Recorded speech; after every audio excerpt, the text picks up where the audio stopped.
Hello and welcome to Hustler Casino Live. I am David Tuckman. Joining me today is the man, the myth, the legend, DGAF. He was here yesterday for PLO action. He'll be here all week. It is DGAF week here at Hustler Casino Live. We're playing 5-5 with a 50 big blind ante. I want to thank you all for joining us.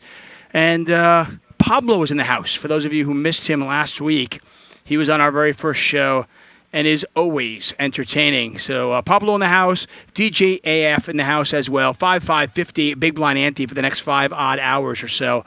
And how are you, my man? I'm doing well. Thank you. Nice to see you. It's been at least 5 years, probably. Easily 5 years. Yeah. No doubt, no doubt. Let's get into the players really quick. We got Sammy, the mayor of Palmdale. Palmdale, a flourishing city. He's also Big John's friend, we were told. Big John's friend. Okay, there you go. I like it.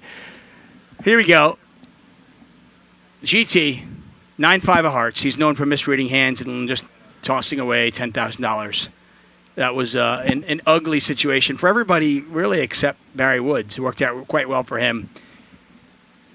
Funny hand, too, if you guys missed that. All of our shows are archived on YouTube. Check them out on our Hustler Casino Live page. Nick Vertucci in the house, co-owner of Hustler Casino Live. He and Ryan Feldman, of course, the brain trust behind this. And them and these the fine people at Hustler Casino making this show possible. Pablo sells ammunition and hand sanitizer, and he also likes to get a little bit wild at the table. He goes for it. Yeah, I don't think he doesn't have like a slow down button. That's for sure. Chris, he's this is a kind of an action reg-ish type player. Ranked number 4 on Uber's top spenders list. I like it. I've been 86 from Uber. You got 86? Really? Yeah, it's another story for another day. Okay. Patrick, father of 10 children. I'm actually surprised since last week he did not have another one. That's shocking. Does he really have 10, or is that just something the clever people read? I think it's probably clever people. I've met 7 of his children, but I don't know about the other 3. Big John. You mentioned Big John and the mayor of Palmdale, good friends. Big John's favorite hand, 3-6. He likes 6-3 also.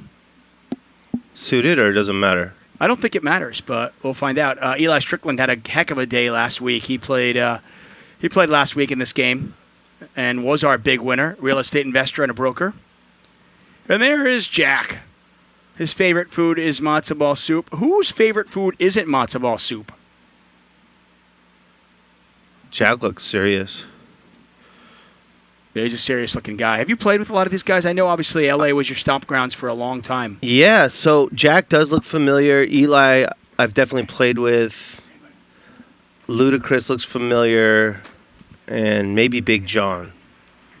AR had a wild swing that day. 100. Make it 100. Shit, you could just have one card, Patrick, and you should call. So Nick's opening to 100. Is that pretty normal for this game? Uh-oh. Yeah, you know what, with this game, it kind of varies. I mean, last week we saw some huge openings. Queen 3-3 gets called in a few spots here. Ace 6. Sammy just called out of the big blind with the 10s. Ooh, glad you didn't have 6-3. Certainly handy. Could have 3, but he decides just to call. Last week we saw some crazy openings. There were openings to $250, $300. This game, the first open was just 100. That's a nice turn card for Nick.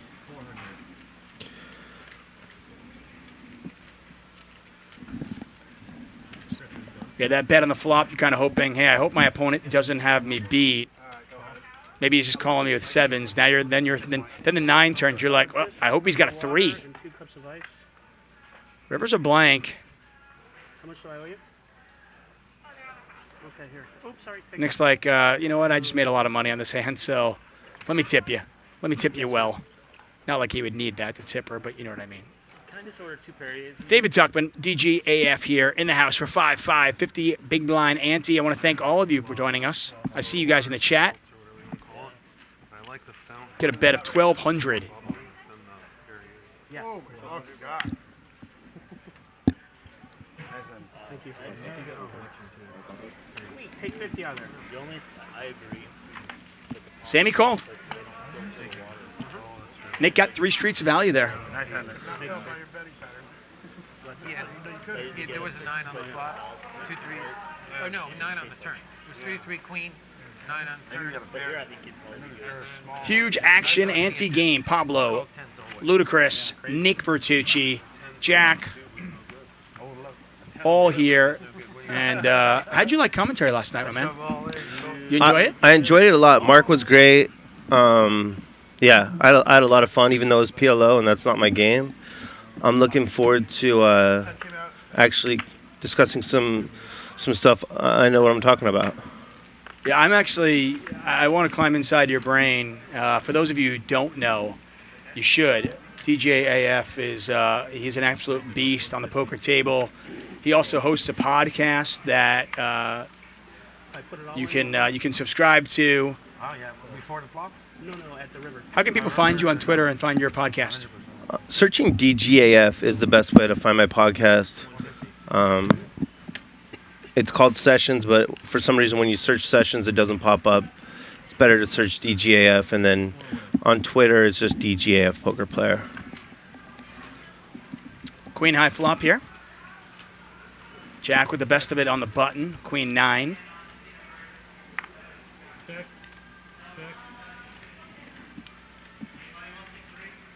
Check is good. Surprising.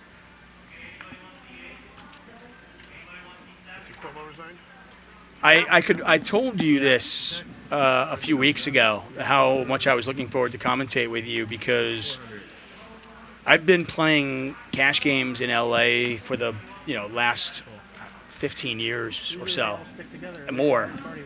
And you are on a very short list of people that I was intimidated by at the table. Yeah. 100% sure. I'm not even kidding. Like, I was like, I'd still play with you. I wouldn't, I'm not going to be like a little bitch and get up and walk away. But I absolutely was like, and most people I was like, nope, okay. But it doesn't matter anyways. I mean, I played with Antonio Esfandiari. I wasn't, I was like, okay, whatever. I played with you. I was like, always in my head. Like, I'm like, this guy can see through me. Well, deep stack no limit is my specialty, and thanks for the compliment. I'm sure I doubled you up plenty. Just you said call, and I did okay versus you simply by getting it in bad and getting lucky occasionally. But you just brought back a memory of a hand, yeah. But I mean, in fairness, like it's you just there. I don't know if I wonder if you have that as well. By the way, Patrick made a nice. Patrick bluffed that. Jack makes the nice call with top pair, checking it back, earned him the max on that one. Nice little pot. Do you ever have? Is there a guy or a girl out there that just has your number, and you just feel like you're like, can they see my cards? Can they see into my soul? That's a good question. I guess that makes sense. So I don't know if that's the case, because I've always played so many hands from every position that it's kind of hard to narrow me down to one hand. But with regard to like bluffing or having it, I've definitely played against some very perceptive players. I think probably the toughest player I ever played against, Garrett, who will probably be playing here, I assume, on some Fridays. Yeah, looking forward to Garrett playing here on our Big Game Friday. If you missed last week's show, by the way, Friday, we had Antonio Esfandiari on the show. We had a pot that was somewhere around $122,000. Antonio Esfandiari and Andy Stacks getting involved in a huge one. You guys can check out that show over on YouTube, of course. Like all our shows, they're always free. Check them out. Once again, DJAF here alongside me. I'm David Tuckman. Multi-way action on this one. Clubs are cheap. 9 of hearts. A check through on the flop. I'm trying to. I think Sammy's got the best hand here. Sammy's got a pair of 7s and a gut shot. Yeah, I think he's got the best hand here. And If he gets the showdown, he's going to win it. Go ahead. So everybody in there pre-flop, nobody wanted to take a shot at it, and Sammy's going to win that. The problem for Pablo is everyone's seen a week of his work, so he probably knows that he can't just go for it as much as he wants. Unbelievable. Crazy action game. I mean, if Pablo gets hot and picks up some hands, then he gets paid. Of course, he needs to turn over a winner or two, then he can go into full Pablo mode. Full Pablo mode, I love it. We are here for the next 5 hours. I want to say hi to you guys in the chat. I see you all. If you have any questions for me or for my friend here, shoot away. Thank you, Kim. What's up, Jimmy Bluffin? Thanks for making things work for us in the chat over there. Yeah, Jimmy Bluffett was awesome yesterday. A huge help for a newcomer to this game. Raise it up. Make it 2. Coffee. So Big John opened at 250. Yeah, that's what we saw last week in this game. So it's kind of funny. We had a 10-20 with a $20 big blind ante, so there was $50 in dead money. And the opens in that game were like 100. Then this game, though, with 5-5 with a $50 big blind ante, $60 in dead money, the opens last week were like 250, 200. That's bizarre. Yeah. I thought they were going to be too small, and they seem a little too big to me. Well, Big John, with a pair of jacks, he was dominated by Pablo. But 475. Pablo had the kind of hand he certainly could have 3-bet with out of the big blind with his image. Sure. It's actually, he definitely could have. Those are the tricky hands when you have Pablo's image, which I've had a lot, because then when someone jams on you, you don't know if they're jamming on you because you're Pablo or because they have you crushed. Leave me alone. How about that? I love asking aggressive players that, because I always wonder, I go, how do you, as a live poker player, obviously a lot of it is an intuition, I imagine, where you gotta just figure out, is this guy making a move on, is he overreacting to how he perceives me, or did I just step in shit? Yeah, and Ace Queen's one of those hands where you're actually, with Pablo's image, you're actually more inclined to just flat in spots like that because you're really not going to know what to do if someone jams. Whereas a normal player would know what to do, right? So with somebody like Pablo's image, do you imagine is his like 3-betting range going to be a little bit more polarized? Yes. Okay. I mean, I don't know Pablo, but that'd be a good adjustment to him being a superstar after week 1.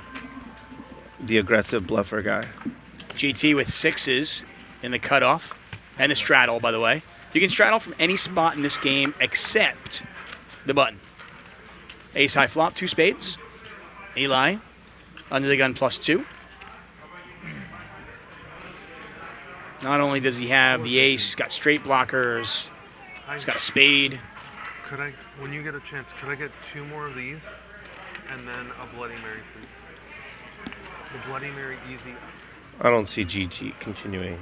I'm going to take one of those Bloody Marys. GT was kind of funny. Like, he did nothing for about an hour and a half last week, and then just decided to go insane, like 4-bet with 9-5 of hearts. Then the flop came out like 6-7 of hearts. Yeah, I saw that. That was the crazy hand where Barry Woods had kings, right? Yeah. The board was like Jack 6-7, 2 hearts, and it was Ace 6-7. Oh yeah. Yeah. We actually all thought we're like, well, I guess GT's gonna win this just because Barry's gonna fold, right? No. Nope. What happened to what the hell's his name? Your Robert? Yeah. Robert London?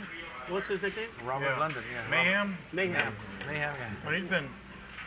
Yeah, at the end of the show, there was some fireworks. I don't know if you saw that.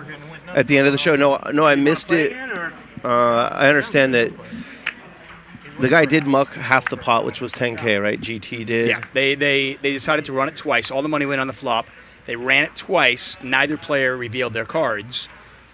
The first run, an 8 hit, so he hit his gut shot, not a heart. The next time, the board paired and the kings held, and they were supposed to chop it. But GT never revealed his cards, shook his head and said, "You're good," and tossed his hand in the muck. Right. he didn't even realize for probably another hour or two Yeah. that he had mucked the winner, Yeah. had mucked half the pot, and then. I think we've all done that. Oh yeah. I've added 2,000. And you just, unfortunately, you just don't get any money back. No. Yeah. Bear Jew got into it with Barry about that and thought that Barry should have given him half the pot. It's optional. I have had many people muck a chop with me, and I've at least given them something often, depending on who they are. But you certainly don't have to. And the only reason that one came up is because it was on stream, right? So Doesn't get any more honest. I understand saying, hey, that you should learn your lesson. I also understand.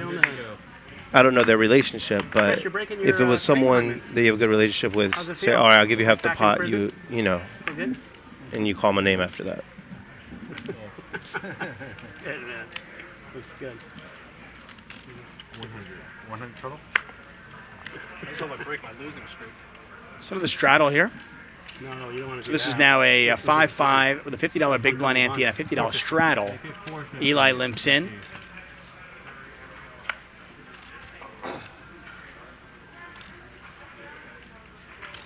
Looks like it was GT's gonna straddled raise. to 100. no? Yeah, the raise was too. I'm already committed. I love it. Already committed with the 9-8. When the luck reverses, man. Oh man. Do what? When the luck reverses, it's gonna be so sweet. Yeah. Can't wait. I don't want any more letters from Pablo saying, thanks for his hospitality. No more of that, man. I remember something with you guys like ace queen. So GT with the raise with ace deuce of diamonds gets called in 2 spots. Thank Chris for his Nice start for him. Chris just kept betting right into the fucking Texted stone. him that. Nothing for Big John or Sammy. So GT's in position. Chris trying to bluff Pablo up. He's gonna Good win. hand. I assume on a dry board like this, if you're the raiser pre, you're betting this, right? Yes. Chris was on tilt. I really don't like giving free cards, and you're allowed to not bet a ton, so you can just bet a small amount, and you fold out these guys that have all this equity. Sure enough, the big gets through. Nice little pickup there for GT. We go down the alphabet. Oh, we're rooting for GT today since he mucked that winner, right? I think so, right? Yeah. And honestly, he really handled it like a champ. Yeah. I mean, he mucked it, found out he mucked it later on, and just kept playing. And at the end of the show, he attempted like a massive bluff that I don't know where Jeremy. I haven't played with Jeremy. almost worked. Oh, who was the villain? I'm trying to remember here, because I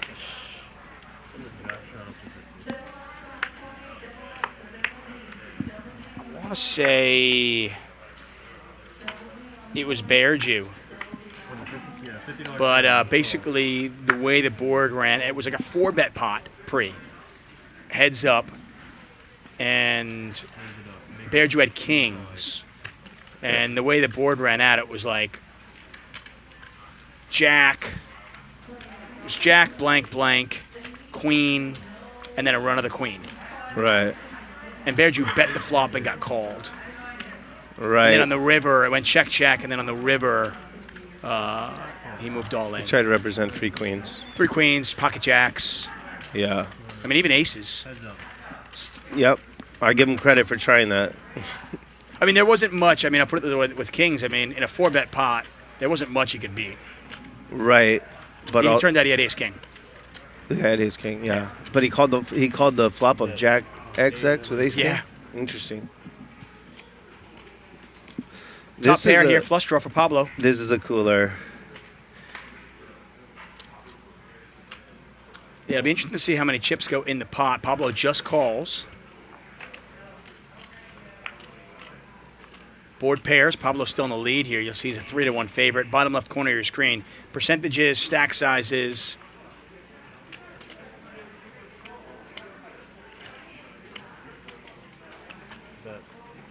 Eli's not going to stop here. 1,300. I'm a little surprised that Eli is firing this turn. Raise it up. 4 large. Pablo goes, yeah, let's play. Make it 4,000. Would you prefer a check call, possibly? Yeah.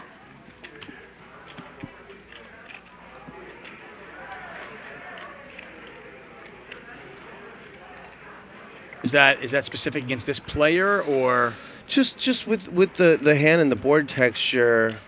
I don't know what you're accomplishing firing the turn with ace-4 of hearts. If he has a worse draw, you're fine with him being in there. Your ace is showdown value already. You don't need to be bluffing. And you're just not bluffing Pablo off much. right? I mean, Pablo could have a 6. He's going to have some queens in his range. As you mentioned, King, Jack, Jack 9, the straight draws. You're beating those already. And he's just a beast. Oh. Oh, no. I'm all in. All you can eat. Call. All in a call and an absolute cooler. Fuck me already. Yeah, that's really gross.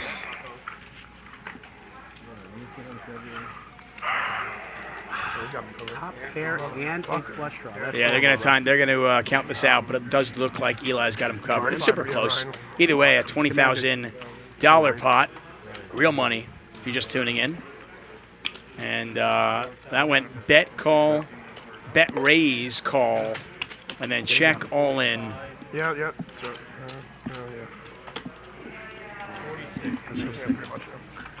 Sometimes you play a street in a way that you normally want and maybe isn't the best, and it ends up earning you the full stack. That's it. Hey, listen, that's how I've been making a living playing poker for 15 years, okay? Play bad, get lucky. Play bad, Fish on a heater. blow up the pot, and get there. Right. That's underrated strategy. That's it. I mean, I have long maintained, if I am just luckier than my opponents, then I play live poker. The sample size is too small. Of course. I'll be fine. There's no one gets an adequate sample their whole life. Right. Yeah. I mean, like, I'd be dead in online poker, but that's why I play live. Same. Just a 6. That's a sick cooler. Oh, yeah. That's a sick cooler. You know, you're going to be worse. Make sure you follow all of the Hustler Casino lives on social. I don't know, because I know I don't want to break up. They're on Twitter, of course. Here on YouTube. Maybe Chris does. They got Instagram. They're everywhere. Yeah, I don't know. They are everywhere. What is your Twitter handle for everybody at home? Mine? Yeah. DGAF poker player. There you go. I don't have the most interesting Twitter, but I appreciate the. But you put your links up there for your podcast and stuff. Yeah. So, you know. Yeah.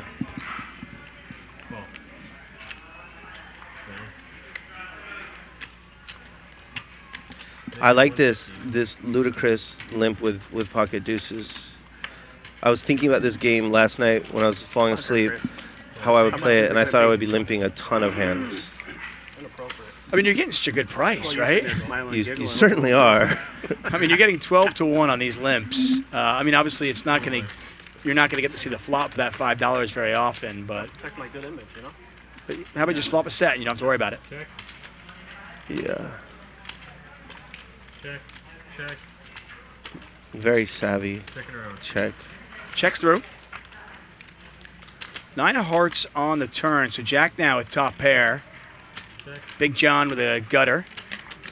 200. Jack bets 200. From what I've heard, Ludacris has the aggro image that Pablo has, or same family of images, so he can just go ahead and raise here.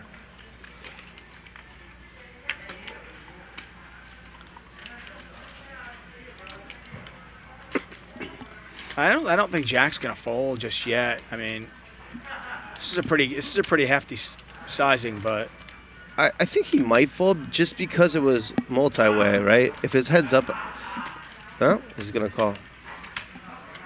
I mean, it's hard to climb inside somebody else's head and figure it out. I just figure you pointed out Ludacris has got that image. Board is somewhat wet. Oh wow, what a run out! Today's going to be a bunch of coolers. This is going to be fun to commentate. It's like Cooler Central. It's nice to be up here and not in Jack's seat.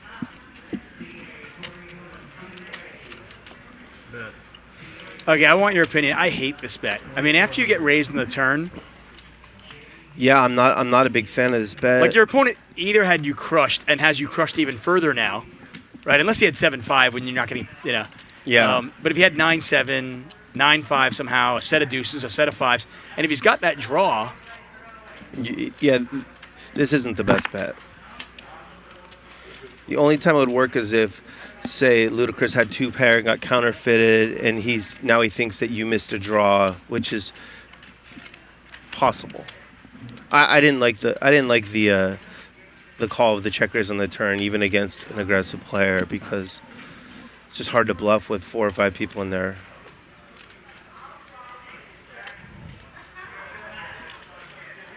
Now it's a pretty big sizing here. It's 2,400 into like 2,650.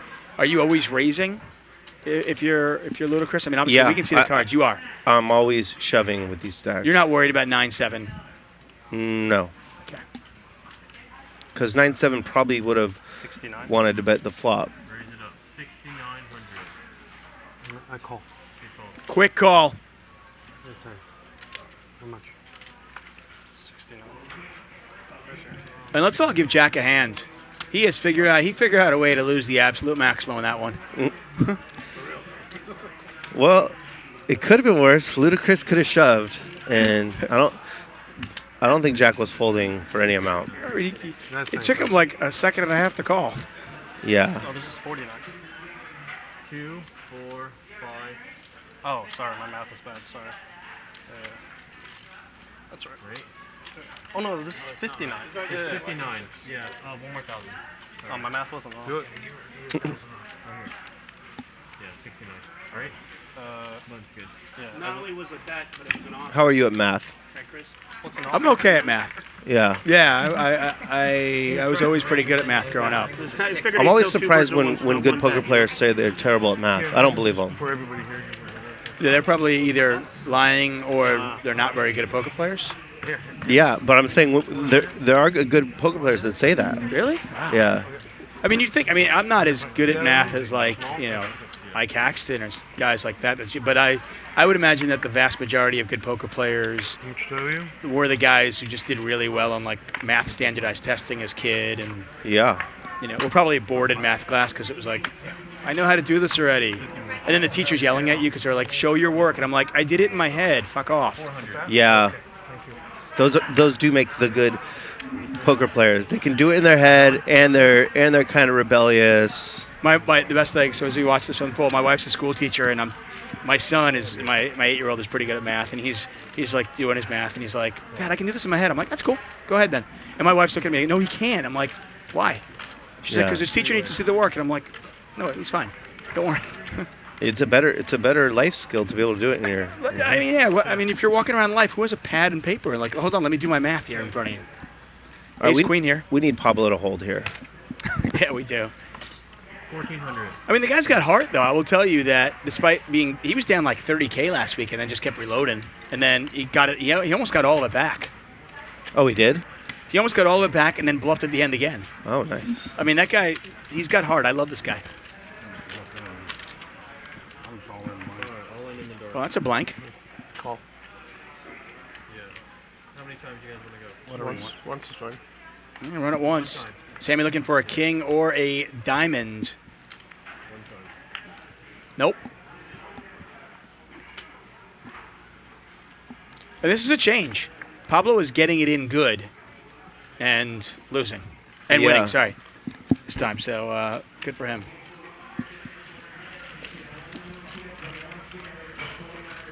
Sammy had plenty of equity there with the king of diamonds and the overcard. Chris, you want to break it? Liquid's Word 29 says, you don't need to be good at math to play poker. Yes. Who says that? Liquid's Word 29. I mean, I guess you don't need to be good at math. I just feel like it helps. Just simple things like just figuring out. Yeah, I would argue that you do need to be good. Yeah. Because you have to always know, like, Sammy, I forgot to tell you. if you're getting the right price or if you make it this amount. I mean, that's just subtraction, how much the guy will have left, for the next street. Okay. Palmdale phenomenon. I mean, even simple things, just like keeping track of your opponent's stack size and knowing, if I bet here, what percentage of the pot I'll have left on the river, so forth and so on. You paid for the drinks? Yeah. Oh, thank you. But you get that king jack of king jack hand that Sammy had. Yeah. And so if you think you have 12 outs, you have to know that, it's pretty easy, but you have to know on the flop that You're just a little bit worse than a flip, and then on the turn you have about 25% equity. Sammy? Yep. 500. That's if you know that Pablo doesn't have a king or a diamond, which you don't know. Yeah, I mean, I guess, to Liquid's point, I mean, you don't need to be like, an engineer, you don't have to like go to RPI and be this world-class engineer and have that, or like, NASA-type mathematics, but you got to be pretty good with like statistics and being able to figure out some things on the fly. You have to be quick at basic math. Yeah, okay. Which I think is good at math. Queen high flop here. 2 diamonds. Looks like Ludacris has the best of it right now. The pair of 8s, backdoor flush draw. Here's Pablo, just firing with air. What's my fault? But it might work. I mean, Ludacris, if he was last to act, No, he always does that. I think he'd definitely call. But next to act, he still calls. So Yeah, want a sweatshirt? Pablo's Would you issue like there a is sweatshirt? that spade on the flop. That's why Ludacris is continuing with players behind. The backdoor flush. So now the question is, depending on what the turn is, can Pablo fire again?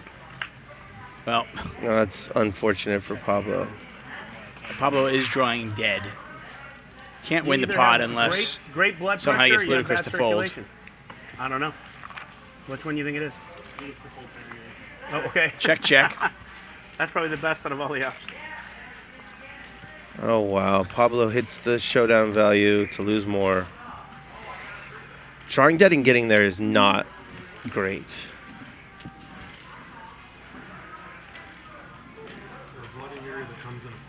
Yeah, as a poker player, how much does that suck when you bet on the come, you hit your draw, and then you bet and your opponent raises you and you're like, wait, I got there.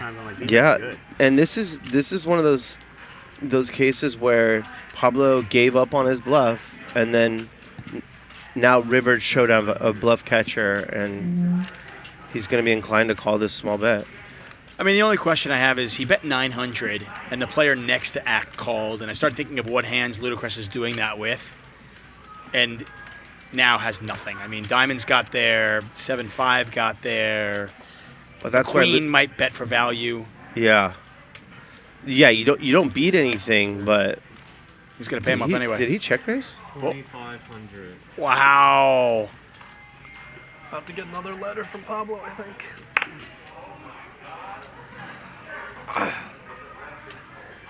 You deserve it. I can't let you bluff me anymore. He called you?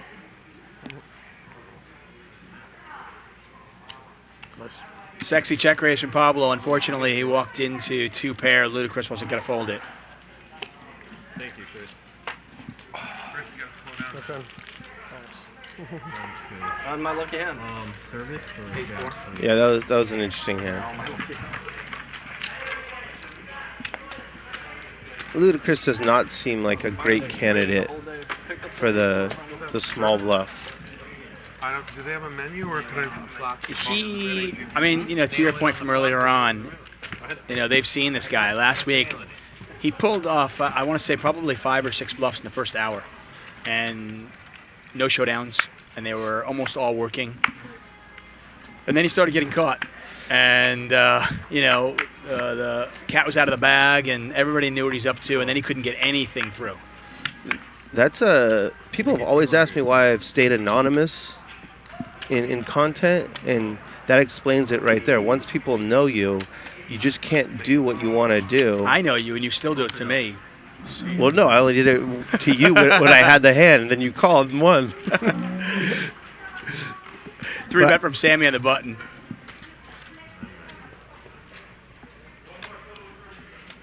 Who was your buddy you used to always play with? Who's that guy again? It was Corey, probably. Yeah, Corey. Yeah. It was so funny, too, because I think Corey got away with a lot more stuff because he's hung out with you. But Corey was he was pretty nitty, right? Yeah. But it was funny. People just associated him with you, so he got paid off so much. And I realized that after a couple of sessions. I was like, wait a second, this guy's not getting involved at all. Right. Nick with a 4-bet to 2,400 with 7s. Interesting. Yeah, note to me though. This deep. Yeah. Everything else. I mean, Sammy was getting aggressive, obviously, with the ace-10 on the button. Nick, not a believer. a $200 hand. He's going to 4-bet here out of the big blind up to 2,400. So it's 1,600 to call. Yeah. And Sammy goes all in. We got a nice Nick, flip. Yeah, Nick's got a call. Please, thank you. I wouldn't be that scared until he went. You guys have peaches? I don't see them. Now I know it's big. How much? That's fine. How much total? How much more? Yeah, it's only 2,100 to call. You're getting, 3.5 to 1. He's never, ever, ever folding. And this is going back to the math. You got to know right now, you're getting 3.5 to 1. 500. And you got to realize that, when you factor in your opponent having ace kings, ace queens, those kind of combinations, you just can't fold. If you ever make it a number pre-flop, and then the number to call the all-in is less than that number, you could have any 2 cards, basically. Fair enough. You're a handsome man. You bought me a Bloody Mary. Oh, Bloody Mary sounds great right now. Whatever Nick wants to do, I'll go anywhere. It's up to you, man. Let's go twice. Do you want to go twice? Whatever you want. Let's go twice. Let's go twice. 2 times? Whatever you want. What? Yeah, twice. Twice. Yeah.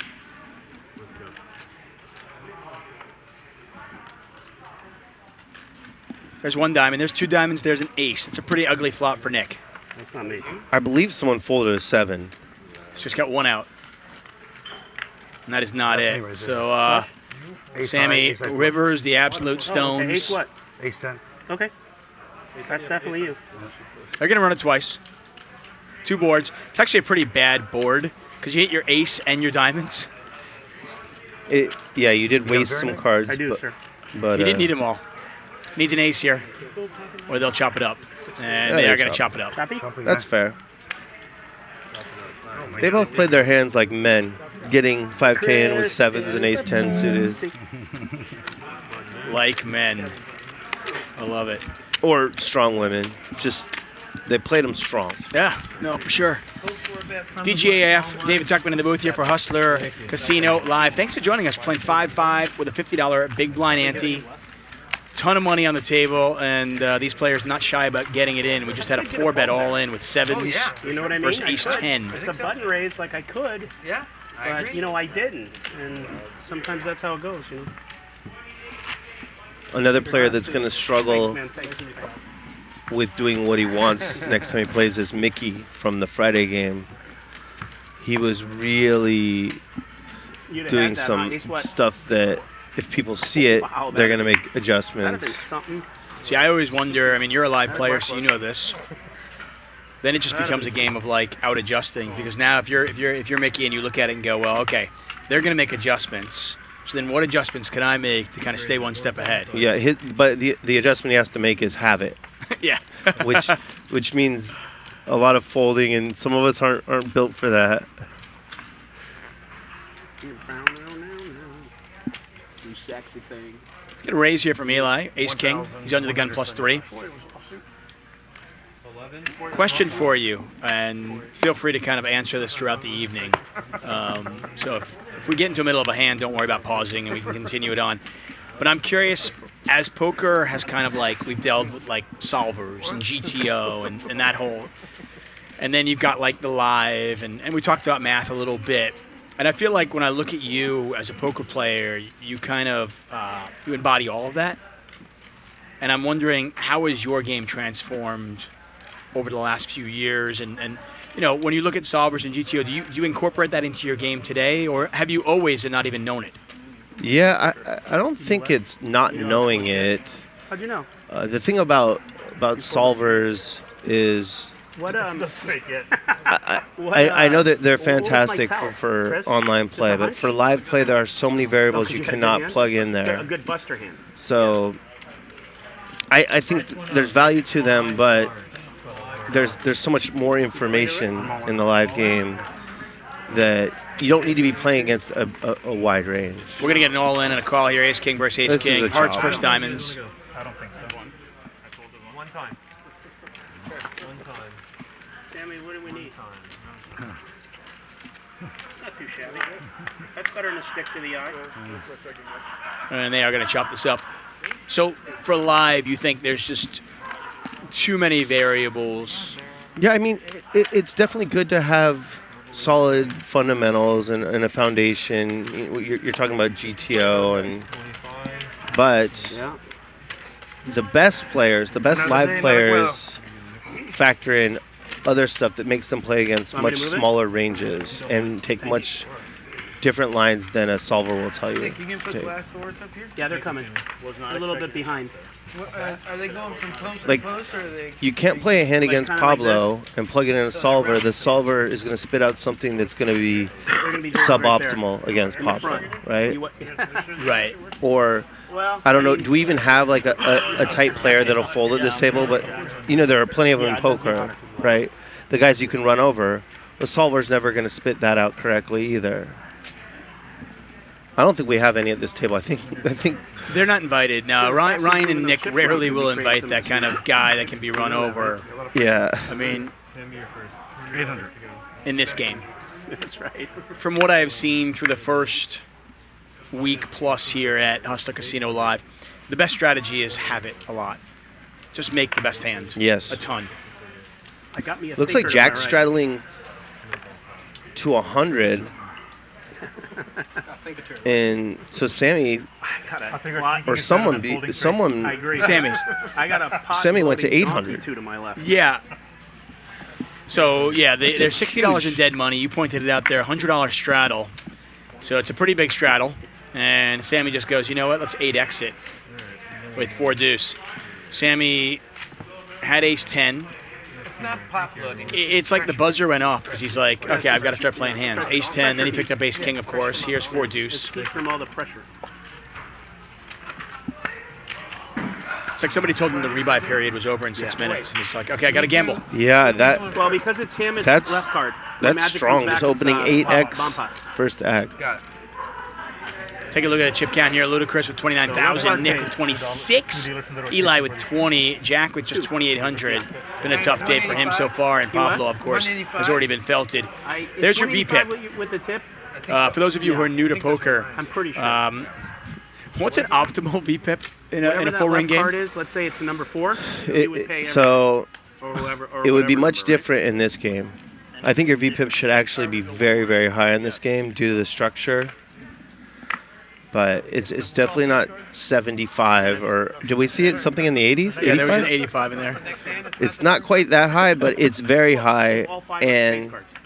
Then it's the next hand. All 5. I, Yeah, turn I card. so far Yeah, I it could be like the I red or like two. the way Ludacris is playing pre-flop.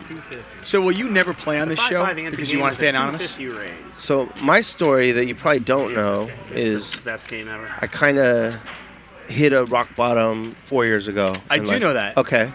And I so- mean, whether you this might surprise you or not, I like. I've been a fan of yours. Like I said, I mean, I've kind of been a little like I'm fanboy. I just there aren't many guys, like I said, over the last 15 years that I sat down at a poker table with that I was intimidated by, and you were one of them. So I was like, okay, I'm going to follow this guy. He's good. So I followed your game. So yeah, I knew that. So when you and I were playing, I was starting to go down, and I just didn't have any insight into it. I was spiraling for a few years. We got a big pot here, though. We do another all in. I mean, just look at this. Ludacris is going to be very happy. Yeah, when the aggressive guy with the aggressive image gets aces in a game like this, it's almost not fair. Oh, this is a raise to 250, a call, Can a it be 30 raised bet again? to 1,700. Can, right? And then Jack just goes, yeah, whatever. I'm not saying I'm going to Let's do gamble. that, but it's... So he's all in I for need to know that in 3,700. case I do want to raise or call, because then I got... You can do whatever the hell you want. I might go all in. That's what I'm saying. So I need to make sure it's enough. Yeah, it's Oh, you're enough. asking if I can raise it? No, yeah. Anybody can raise. Yes, you Anyone can. can raise. Anyone I can raise It's too. enough for you to raise. But maybe, listen, donkey.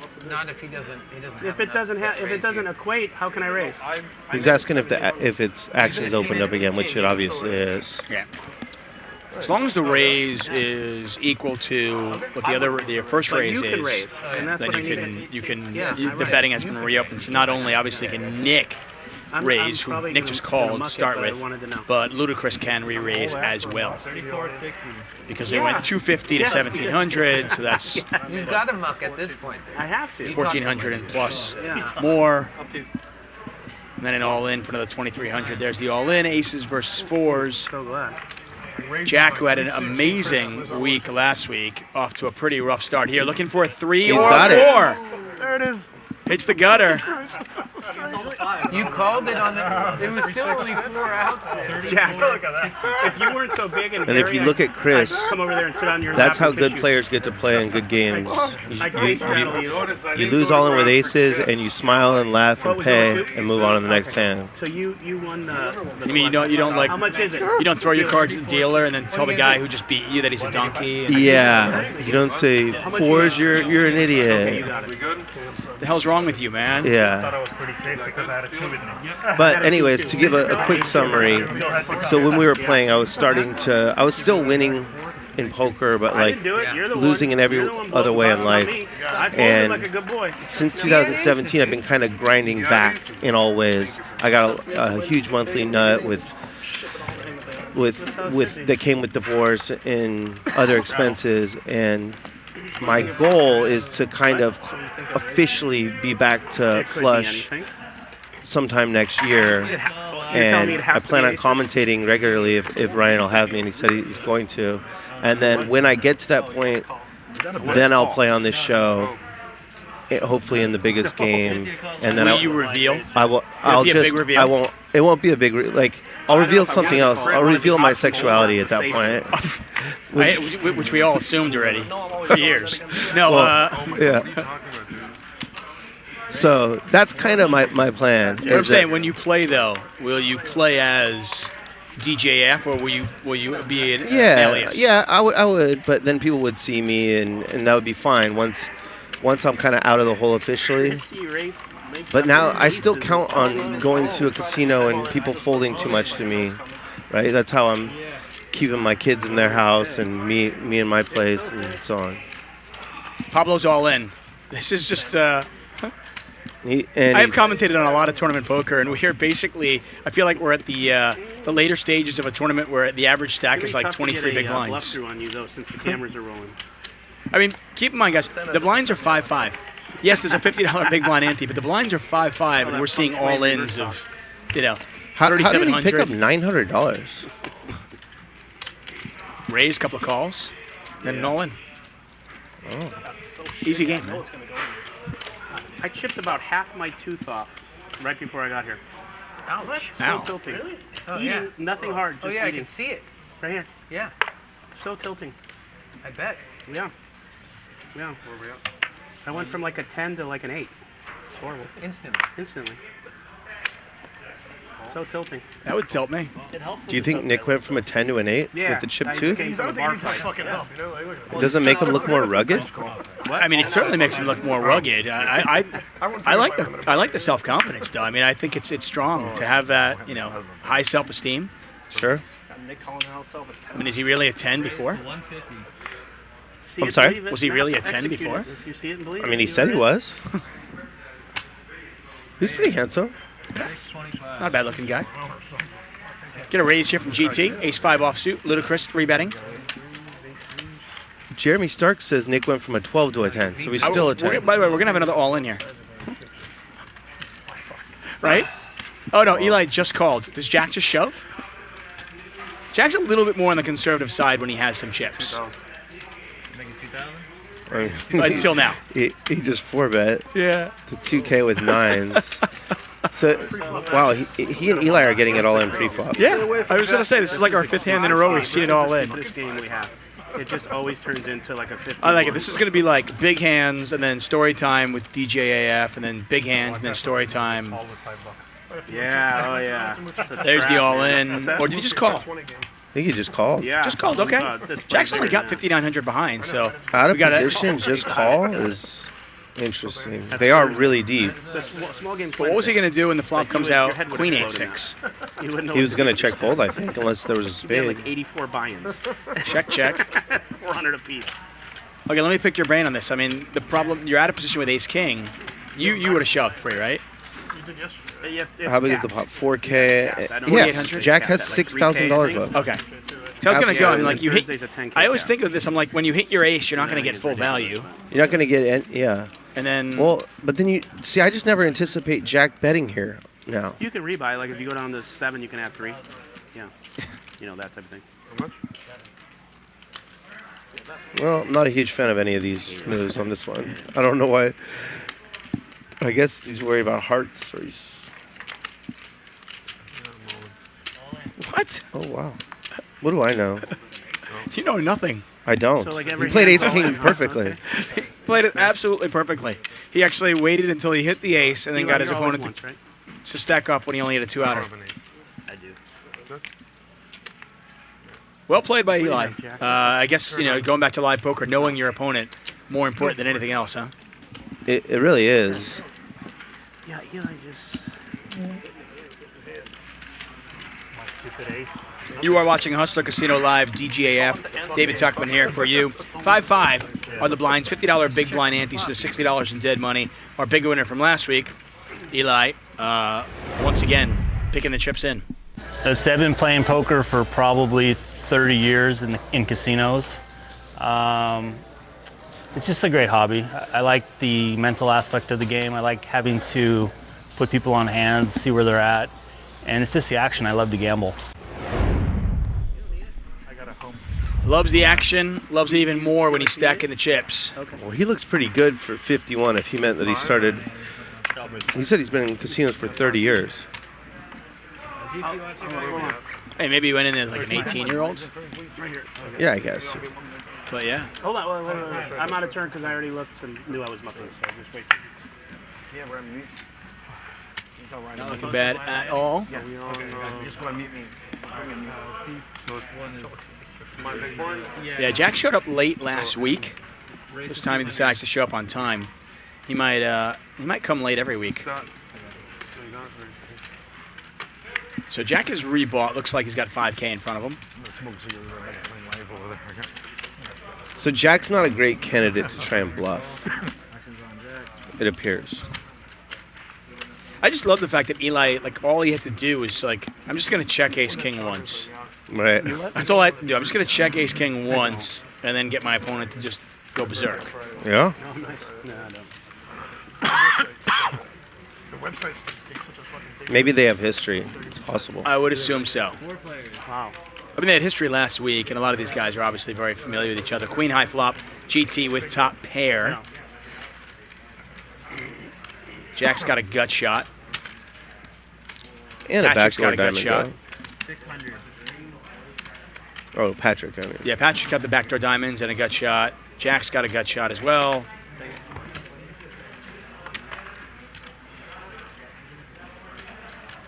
See their equity in the bottom left corner of your screen.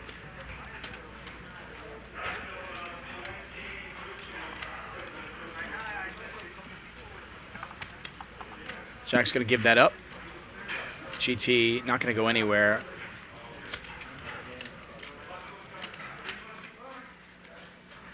He's just going to call. Pretty wet board. 2 hearts out there. A lot of straight draws. Jack would have hit his gutter. He would have.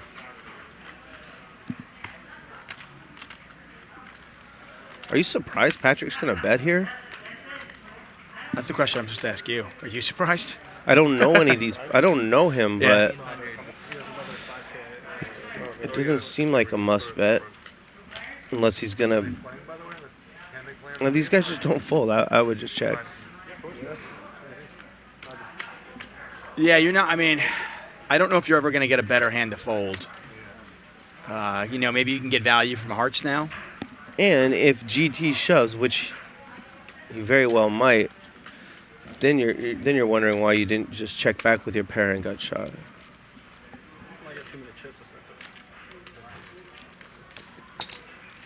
Oh, GT does make the call. Pot is just over $5,000. Now, if Patrick is going to shove How much is it? the river, then the turn bet is fine. Well, let's say it. Complete blank on the river. Patrick has, he has showdown value. He can beat, obviously a heart draw.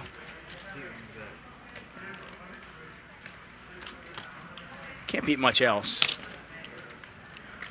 And he gives up. Yeah, he gives up.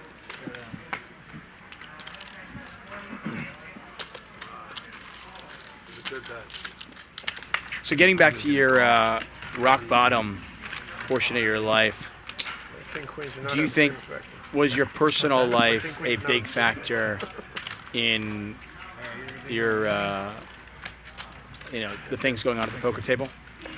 Yeah, I actually did fine in poker pretty much throughout. But if you ever saw me like playing particularly horrible one night, that happens sometimes. Right. But I still did well because I just played late at night when it's shorthanded and people sit with a lot of money, and that's just something, one of the few things in life that I'm really good at. Raise 100.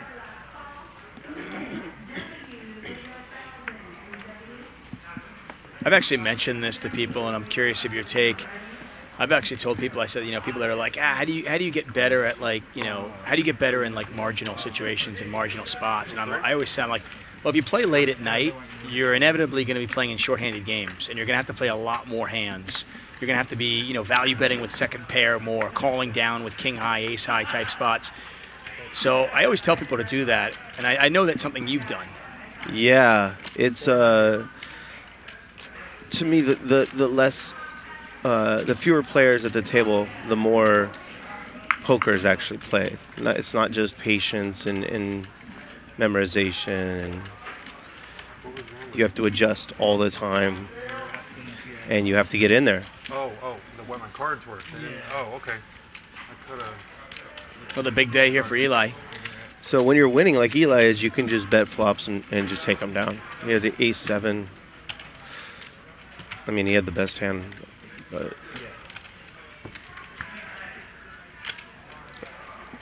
somehow Pablo's in the chat. Yeah. I mean, I think after last week, a lot of people actually changed their name to Pablo or named their kids Pablo. The guy's a legend. Is he on the fast track to a billboard?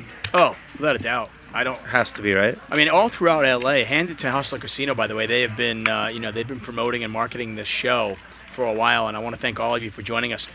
If you drive around LA, you see all these billboards. I imagine a Pablo billboard is coming soon. Yeah, we'll have to ask Ryan about that. I mean, I'm actually considering getting a Pablo tattoo. Are you really? Yeah, considering it. Look at Eli's hand here. It's pretty good. Yeah. And he goes up to 175. Pablo tried to limp in. Let's see if anybody makes a move on him. But there's no problem with limping, because you can always limp and fold, limp and call, limp and re-raise. It's only $5.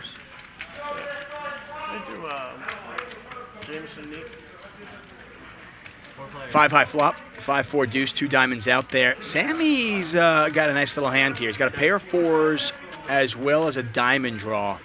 He's also only got $4,000 behind, so. Pablo liked that flop with the queen 9 of spades. Well, what's not to like? he's two overs. So a bet from Pablo. We've seen this. He likes to do that lead out bet. Here's going to be a raise from Eli, and in all likelihood, that'll probably get Sammy to just move all in. Sammy's sending it in, no question. And you can see it's basically a coin flip. A 3-way coin flip. Yeah.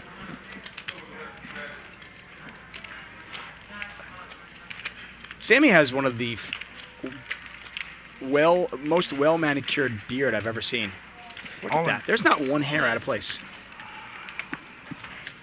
Yeah, he looks familiar now, too. Sammy does. Yeah.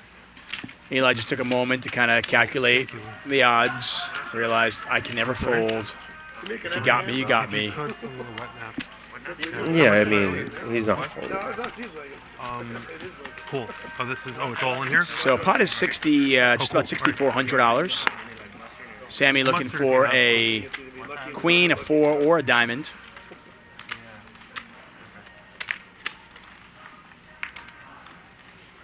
Not sure if they're running it more than once. I don't think Eli runs it more than once, which is kind of interesting. It might dissuade people from getting it in with him with draws. I mean, it didn't here, but.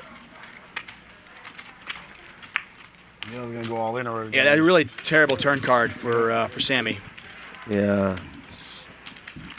And Eli took away 3 outs. Eli stacks another one. Thank you. What are your opinions on running it more than once? Mark asked me last night.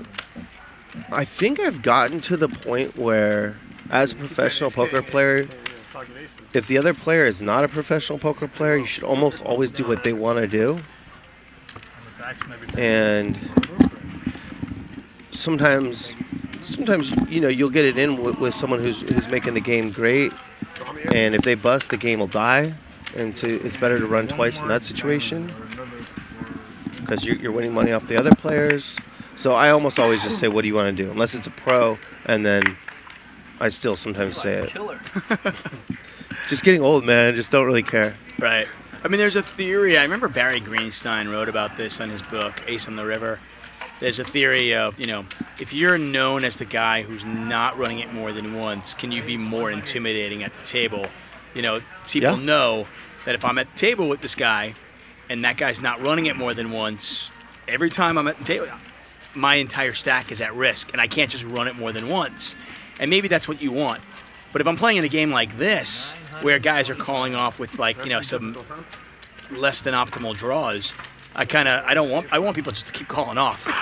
Yeah, it's debatable. So Eli only runs it once, and like I said, it could dissuade some players from not getting in with draws against him. But do you really want that? I'm gonna put that out there. You want to change it up, Chris? So a 3-bet from Ludacris, who's just continually, he did the limp re-raise, to your point. Limp fold some, limp call some, limp re-raise some. This was the limp re-raise. And whether it's 2-pair, getting paid off by a bluff, Trying to see a cheap flop here. aces, or jacks here, he is just continually getting a lot of money in the pot with the best hand. Not the best hand anymore, though, as Jack has flopped the king. Pretty ugly flop for 2 jacks. Is that enough? Okay. Sure, thanks. Jack likes to check top pair sometimes. We saw that earlier with Queen 9. Yeah, I'm not a huge fan of it here. Board pairs. And gives Jack trip kings. And now I would be more of a fan of it.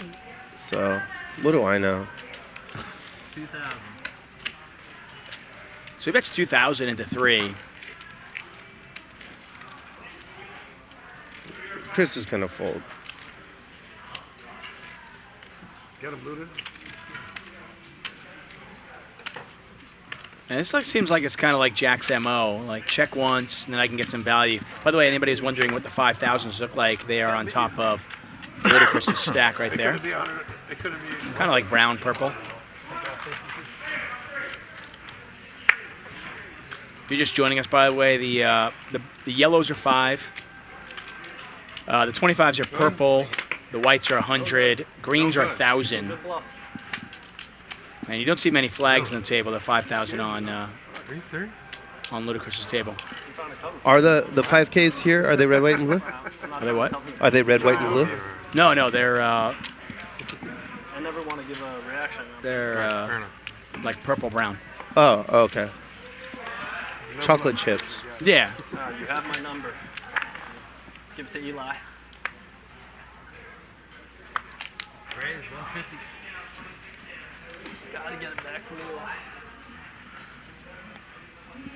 Spleep says, "Talk. Try to work the word snafu into the dialogue." I can tell you guys, from a commentator's perspective, and I've done a lot of broadcasting, whether it be sports, poker, as kind of a fun thing to keep things interesting. When you're working with somebody else, sometimes we will challenge each other with like some ridiculously awful phrase. Okay. And the other person has to figure out a way to do it. Now, we would never reveal that to the audience, though. It's just something you'd say. Like in Super Troopers, when they pull over. Have you seen the movie? No. Oh, really? Do I need to? It's a must see. Okay. Sure. They're cops and they pull people over and they have to do the. One guy has to say meow 10 times. Is that what you're talking about? It's kind of like that. Like I've done broadcasting where like the guy be like, okay, you have to somehow work in like Amazing Town into the commentary. Like, just figure it out. 10 high flop. This is another 3-bet pot. Ludacris once again with a big hand. And once again, really, the flop's not really cooperating with his pre-flop hand selection. But he's got the best hand. He still has the best hand. You are right. I wonder if Sammy takes a shot at it. He's got a gut shot. He's got backdoor diamonds. He's in position. Now third 6 out there. I'll rephrase the question. If you were Sammy, would you be taking a shot at it in position with 9-7? I think I would. But I would know that I would have to bet more than once. Because I don't think Ludacris would be folding on that flop.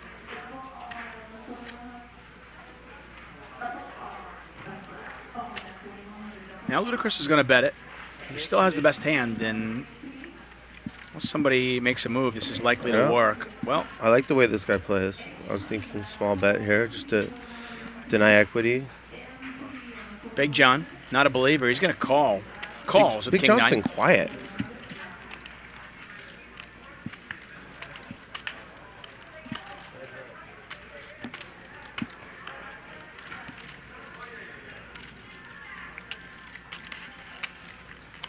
Big John could actually bluff here and get it through.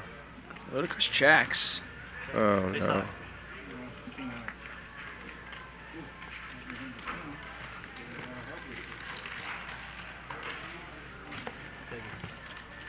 Yeah, I would have thought that Big John called the turn to rep a 10 on the river, but Thought I had to bluff it. I was going to when you checked it, but It's called. take a look at the winnings here. Eli up 24K. Ludacris still up 12,000. Despite the aces versus 4s hand. Obviously that ace-king hand helped a lot. Pablo, Sammy are big losers right now. I wouldn't call them losers. Okay, you're right. I think it builds character. Oh, definitely character building. Okay, our biggest character building They've gained stack the most challenged. They've gained the most characters so far tonight. You know what? I never thought about it that way. I like that. So we have winners and we have guys who And people build. become better people. Yeah. Pablo with a 3-bet. I'm not keeping track. Maybe somebody else is. I want to say that we're at like a 90% 3-bet rate. Do they keep that set? I don't know. We have a lot of stats, so we could. Once again, thanks for joining us. Hustler Casino Live, 5, $50 big blind ante, DGAF.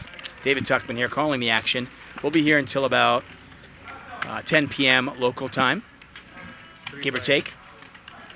7-7-3. Ace Queen. Pablo, our pre-flop 3-better, in position. Bet 7 into 11. He's gonna win it. Oh. I thought GT might peel there.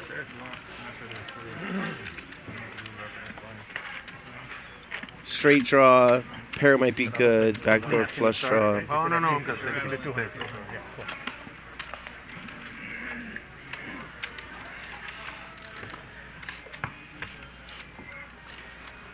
We do not have our doors yet, but we should get them in the next couple of weeks. There'll be these really nice glass doors that are going to enclose our table, so you don't hear the rest of the casino. Crystal room, right? Yeah. Straddles for 200. Oh, yeah. Nick already bit me. Yeah. You said you've played a bunch of poker here. I missed. Sorry, I missed it. Did you play here before it was? You must have played here when it was like a tent, right? The tent.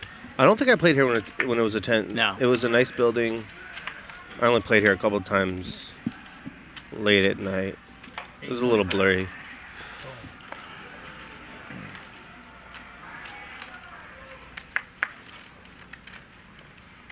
So Ludacris just raised it up to 825. Donkey called. Very light. Seriously. You want an hour later? Nick had straddled for Yeah, 200? no, I don't. Yeah. Gotta love it.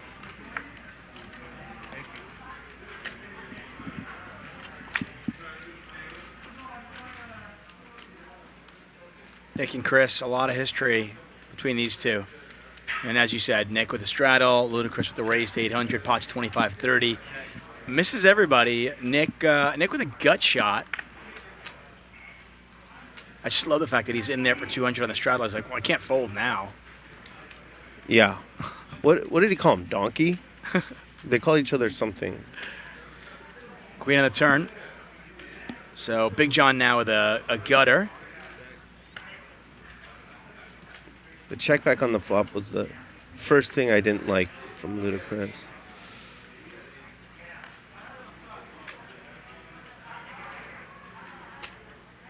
Even on kind of a connected board where he had, I guess the ace of clubs is enough to bet, right? Yeah, and you just don't have to bet a lot.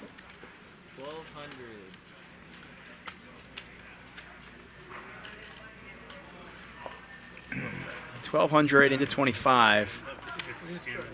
And this hand looks like it is over. As I mentioned, Nick and Chris with a ton of history. I'm not gonna. I just have a question though, real quick. You don't have to answer it right now. You can answer it after the hand. When you look back at your hand every single time, is it because you forget, or is it some kind of strategy? I'm just curious. Just so I don't make the mistake he made. I know you fucking bluffed it. I know you bluffed it. What's that? Sometimes it's because you forget. Sometimes it's for strategy. Totally fucking broke. That time it was for It's an strategy. annoying. It's an annoying. That time tick. it was for strategy. For sure. Yeah, it's an annoying tick. For sure that time If was it's gonna for save me strategy. 10K, you know what I'm saying? What? Cost him 10K. I'm not gonna. But that is why you do it. Every hand, every card, It's gonna every cost bet. me 10K. I'm definitely gonna So do you it. okay? I just want to make sure. That's good strategy. These things always work out for you too. The one time I miss a look, I muck it, I'm gonna muck the winner against him. I'm asked a lot about my rivalry with Chris. And I'll tell you, I don't know how it started, but it started a few years back. And for some reason, Chris and I seem to get into some really big hands. And, you know, all I could tell you is some really big hands are coming. And I promise you this, I will get the best of it. Yeah, as I mentioned, Ludacris, Nick with a lot of history. We'll see if that comes to fruition. No raise this time. I was just thinking, has That's a anyone bold ever had where promise. everybody lives in with 5? He I mean, listen, he Someone in chat asked if Nick was a professional player. How would you answer that? I'd say he's a businessman. I'll answer that in a second because we got an interesting hand here. Eli just flopped a straight with the king nine, GT with bottom two pair, Jack with a set of jacks, and Pablo with a flush draw. Actually, my head will explode. I didn't know that was right. I thought it was a nervous pick. You're nervous. My take. Raise 2. I'm watching 600. off of me constantly. All in. Big John, by the way, we can't see his cards. Let me make a read on his cards just looking at it. Go ahead. I'm gonna go with Queen 9 offsuit. Queen nine offside. I think that's a pretty good raid there. Top pair, straight draw. Well, he's going to get some action because we got a flush draw and a straight. A flush draw and a straight draw with Pablo's all in. Yeah, you GT with bottom two. You could just Jack leave with a it. set of jacks. Hi, this is Brad. And Eli with the Hi, straight. This is Andrew, and we want to congratulate. Someone kick Brad and Andrew out of here, please. Yeah. We'll hear from you later, Brad and Andrew, okay? Right now we got a really big hand. I mean, everybody with a little something. Oh, this is. So Yeah, on you 34, 55. So this just started out with a nice little $100 bet and call. Big John, he's going all with it. I mean, Eli, he's got no redraw. If he's up against Ace King, he's just crushed. He's But not folding. nah, And Jack's not folding. no, this is just. It would be a hero fold. By, I mean, Jack's in pretty bad shape though, because there's so many. I mean, we know one. We don't know. You're guessing one queen is dead. It would I make just looked in sense. his eyes. To me, it looked like he had Queen 9 offsuit. Well, if it's right though, there's one queen dead. Yeah. All the jacks are dead. One of the tens is dead, right? 75. Yeah. Raise 7,500. And Well, he could hit a running deuce. I mean, listen, if he was up 20,000, maybe he's thinking about it, but he's down money. He's not folding. None of these guys came here to fold this top or middle set on the flop. No.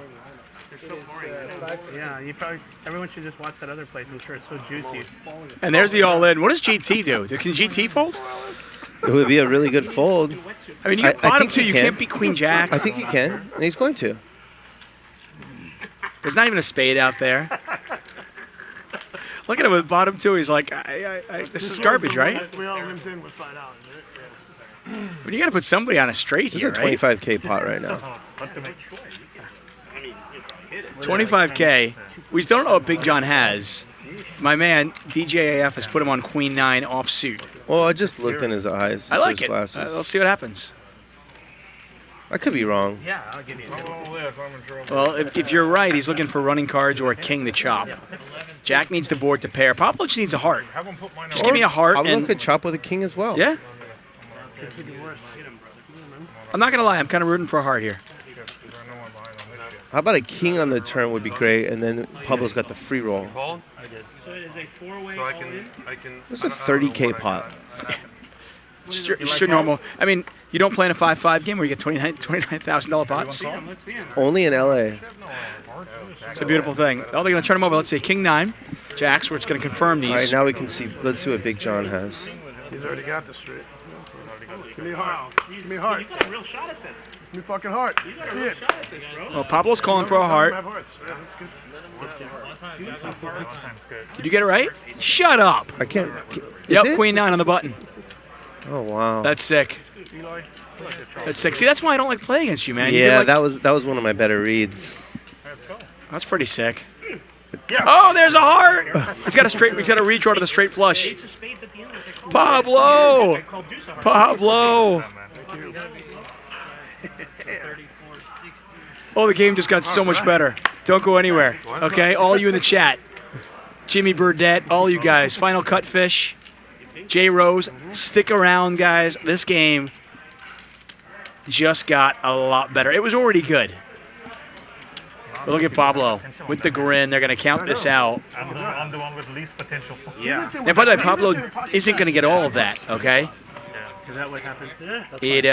No, Eli won in that hand. Yeah. Eli won 4,000. Pablo's up 10,200, so he's got 14K. You got punished for that. Jack and Big John, obviously, the big losers in that one. In this game, I mean, it's actually not a bad strategy, but you guys did something so out of character. I guess my 600 triggered all of it. Wow, Pablico, not too shabby, huh? Yeah, this game is incredible. And I Now you're all in trouble. And I called. Yeah, now we are all in trouble. What have we done is really the quote. It's a quadruple up What have we done? in one hand. Queen 3 suited. Hit it all. As DJF just mentioned there, Eli actually won money in there because Pablo only had about 3,700. Pablo basically quadruples up to about 14K. 15,000. What does he do? He sells ammunition and sanitizer? Yeah. For all your sanitization needs. Sanitizing needs. And your ammunition. Yeah, the big blind. How does that work? I still take an ante? How's Vegas these days? It's fine. You know, I thought it wasn't bad until I started watching LA poker. It's I was dodging the whole I think the games are That's ridiculous. better That's crazy. everywhere right now because the border's being shut down. I think that's just It's really hard to hold down at all. that's one of the benefits of this. But I think the games are okay in Vegas. I don't think they compare to LA. Yeah, when I was playing in LA regularly before COVID, you know, you're dealing with a lot of Europeans that come out and South Americans. There was kind of a few Brazilians that would come to the Hustler and play, and they were all good. You know, all good players that kind of, you know. And the culture isn't, for some reason, isn't to be good for the game, and so they're just kind of cannibalizing in general. That's, I mean, it's not everyone, obviously. But a lot of spades out there. We can't see Patrick's hand, but the other three players, not a spade to be seen. Once again, you're watching Hustler Casino Live. 7 of diamonds on the turn. Pot is 850. 200. Yeah, your cards were dead. A lot of them were dead. Raise 500. Okay, we got a bet here by Sammy. Pablo's going to raise with a pair of tens. Not Correctly. Not what you would normally see. Jack, by the way, with a double gutter. He's going to get out of the way. What do you think Patrick has? I don't think Patrick has anything. I think Patrick had a spade. But no pair to go with it? Yeah. That's right. You would have lost. Not like. Well, he checked back, so maybe he's got something. No. Yeah, good read. Oh, we'll never know. What was it? Oh, you didn't. Oh, I see. Oh. Here comes Pablo. Pablo's a machine. He is that guy. We said it last week. He'll go from 30,000 to 5, and then back up to 60 right away. Yeah. It makes for great television. We're gonna get a dealer change. We'll probably get a bomb pot when we come back. We might even have a fun little promo for you as well.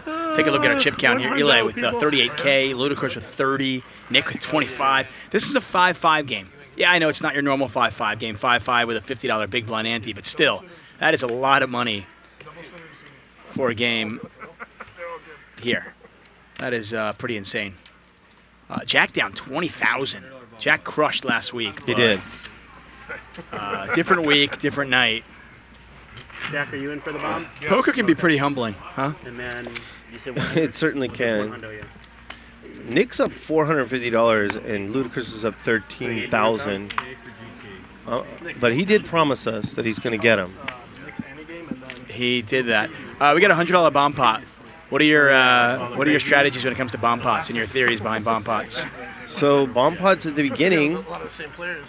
people would overplay their hands, and now they underplay their hands. So the correct adjustment to me seems to be to kind of overplay your hand and just bet fold. I was actually saying this last week to Bart. We were talking about it, and he was saying how, like, you know, a lot of guys who go broke. And I was like, yeah, that's what I noticed in the very beginning. It, like, induced action. But now it feels like everybody knows that everybody could have anything because it's a bomb pot. So everybody folds a ton. They do, which is why you should probably overplay your hands a little bit. Well, this is a little bit here. Pablo actually bet with a straight draw on overs. Ludacris raised with top pair. Pablo's not going anywhere. This pot's already 2,400. Favorites now, huh? A 6 would be real interesting. That is not a 6. Check. Ludacris now with top pair and a straight draw.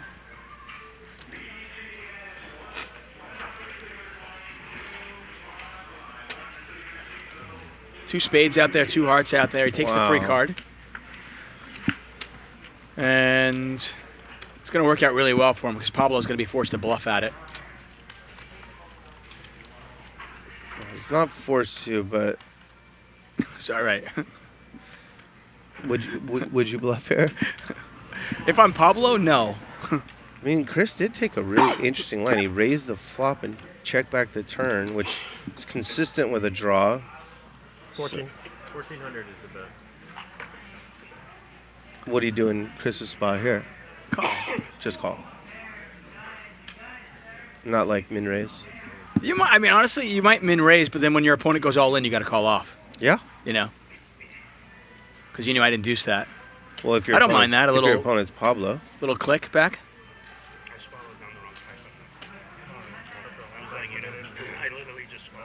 It looks like that's what he's going to do here. Looks like he's dialing up a small little raise.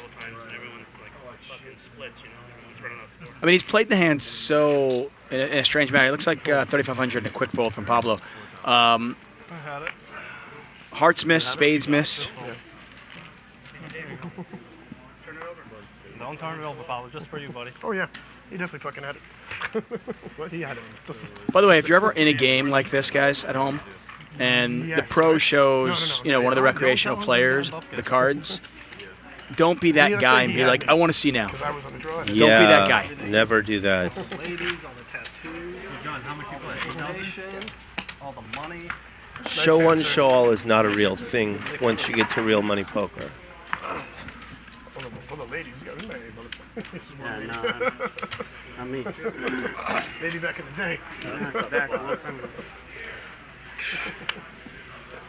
Yeah, the home game scene here in LA and around the country really kind of blew up because I think part of it was, you mentioned, the Europeans coming over and maybe not caring so much about the game, Good for you. more caring about the bottom line, and that's their prerogative. But if you're a businessman, you're a recreational player who doesn't mind blowing through 50K or 100K a year. It's also your prerogative where you want to play and who you're going to give your money to. I played with Pablo in the But in the poker world, the pros are the business, and the recreational players are the customers. And it seems smart to meet the customers' wishes, demands, whatever you want to call it. 1,000? And they don't want you on your iPad, not talking, tanking, staring, all that horrible behavior. And you'll notice that here as well. I mean, Nick and Ryan are always going to put together great games. Ryan's just a master at putting together an amazing game. And you'll notice that there will be pros in the game. But the pros he invites are all gregarious and social and give action. Right. We're going twice, John. Whatever you want to do, John. You all in? No, I'm not all in. Oh, shit. Yeah, it clearly will be.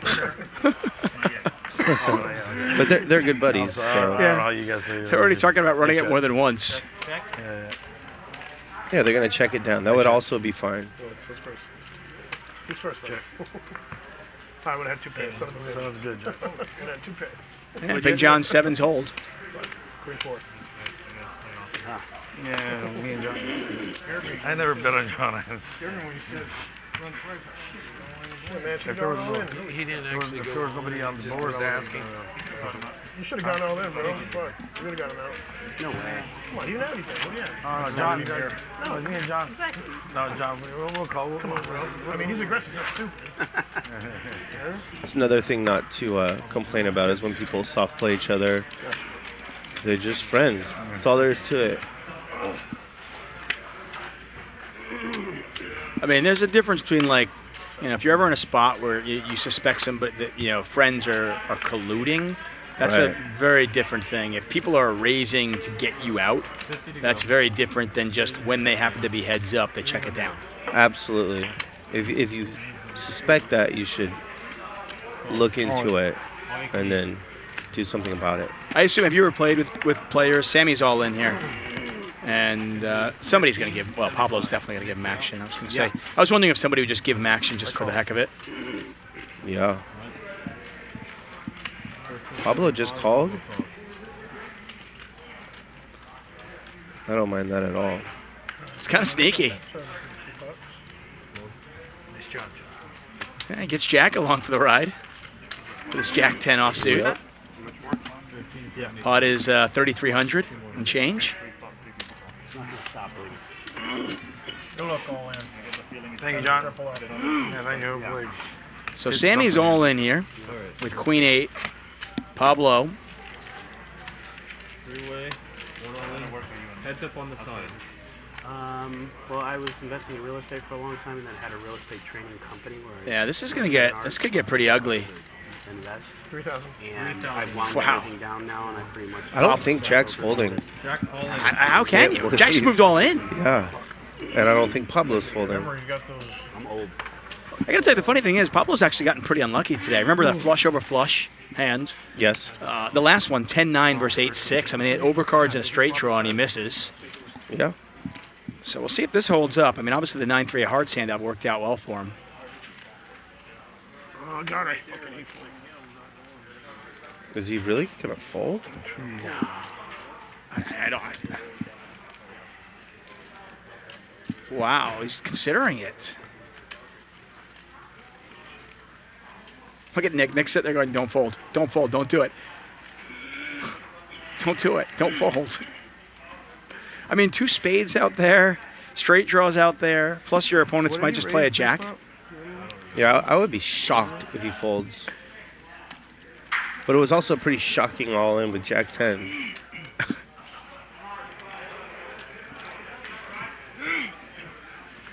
This is where, as the bluffer, you have to know that you just can't fold here when you have the kings.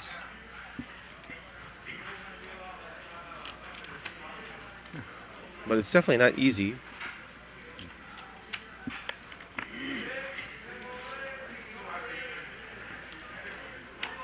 Pablo just likes to be the guy who pushes. He doesn't like calling off. You can see how uncomfortable he is. If he had king high, by the way, he'd have no problem just going all in. He's got a call, right? Yes.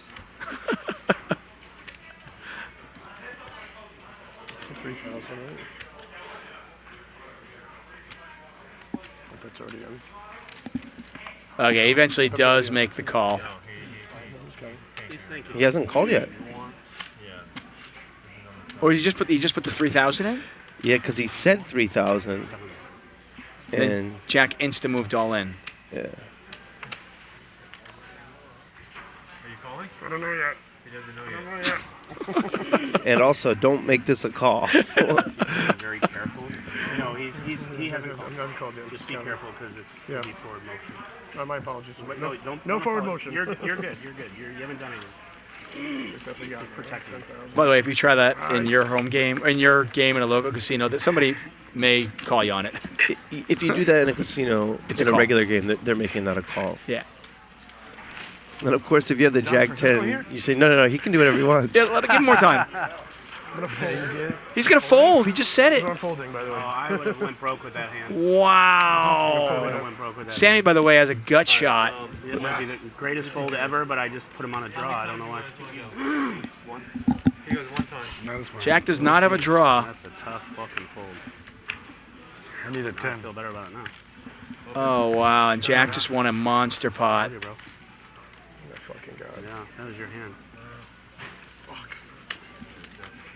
Pablo is never going to fold ever again. Tell Ryan to put me on mute. Nice bluff. Well, I mean, you thought you had it. You had top pair, right? Fuck me, man. Wow. Fuck me. You folded that.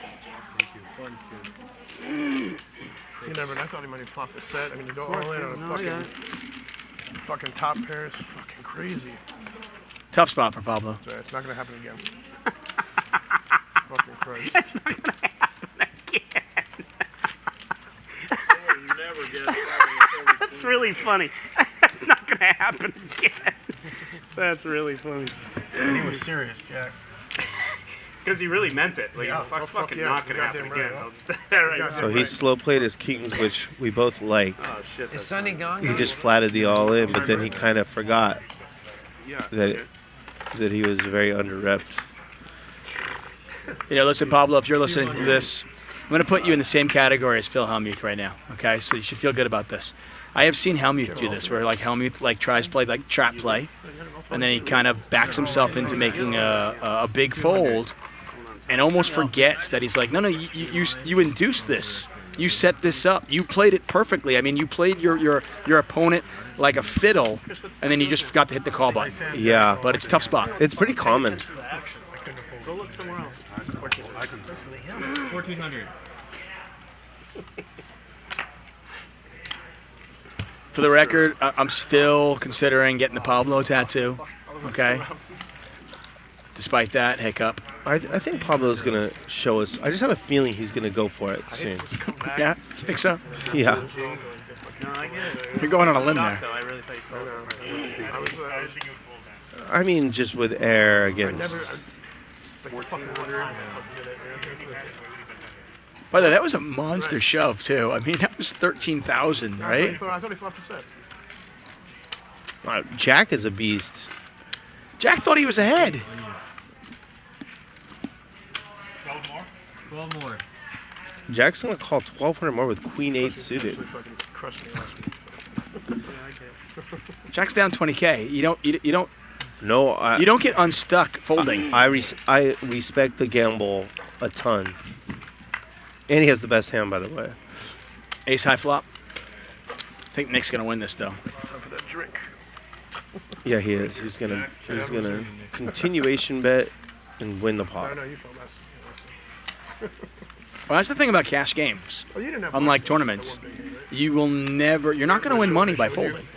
You know, you can't get unstuck by folding. You gotta go. You got a pair? 2 pairs? Once again, you are watching Hustler Casino Live. We're here Monday through Friday now, guys. This is. I'm not even. I know I commentate on the show, but no bullshit aside, this is the best live stream out there. The graphics. We have a team. I mean, hold on, I'm just going to get up and look. 1, 2, 3, 4. There's like 6 guys in the other room. I mean, I've worked other live streams where there's like 2. Sometimes 1. Yeah, It's amazing. And it's only it's not even 2 weeks old. No, this is like the 5th show. It's unbelievable. He's the Chris to Pablo killer. I mean, the games are going to be amazing. Phil Hellmuth came down last week. He was going out of the country, but he'll be on sometime. You mentioned Garrett. He'll be on. You know, once you get flush again, you'll be on. Yeah. That's a ways away, but that would be fun. I have faith. But, I mean, the graphics are top-notch. The production quality is great. I mean, this is on par. I mean, I have had the pleasure and privilege of commentating on some of the best, shows out there. I get to cover the World Series of Poker each and every year, and this is on par with that. It's really amazing. First I have to stack them, though, and I'm having Oh, Ryan and Nick poured everything into it. we just push And them it's over free the edge. for all you guys at home. I mean, this is free. So if you like what you're seeing, then subscribe and click that like button, hit the thumbs up. Let people know about it. I can see already. Last week we only had like 500 people watching. Now we got 1,300, 1,400. So the numbers are coming. Yeah. And we got a lot of giveaways. I don't know if we have any giveaways tonight, but we're going to be giving away all sorts of Hustler Casino Live swag, T-shirts, sweatshirts, hats. Check. 500. 500. 1760 in the buck. Look at Nick. Nick's good at math. Yeah. Make it too large. Yep. Pablo. He's got the Queen of Clubs. There it is. GT's got a... Nut flush draw, right? Yeah. If he flats this, that's got to be terrifying for Nick.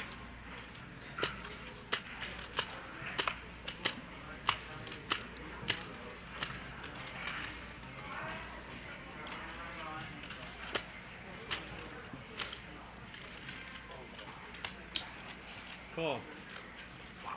Yeah, there's a call. It's a tough spot for GT with the board being paired, someone betting, and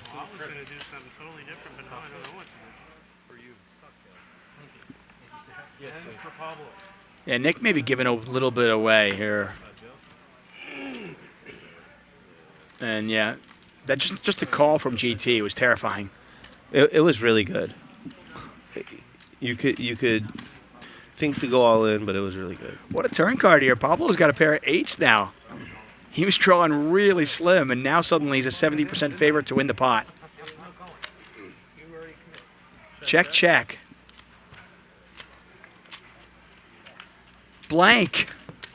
GT hits a pair of 3s. Ouch.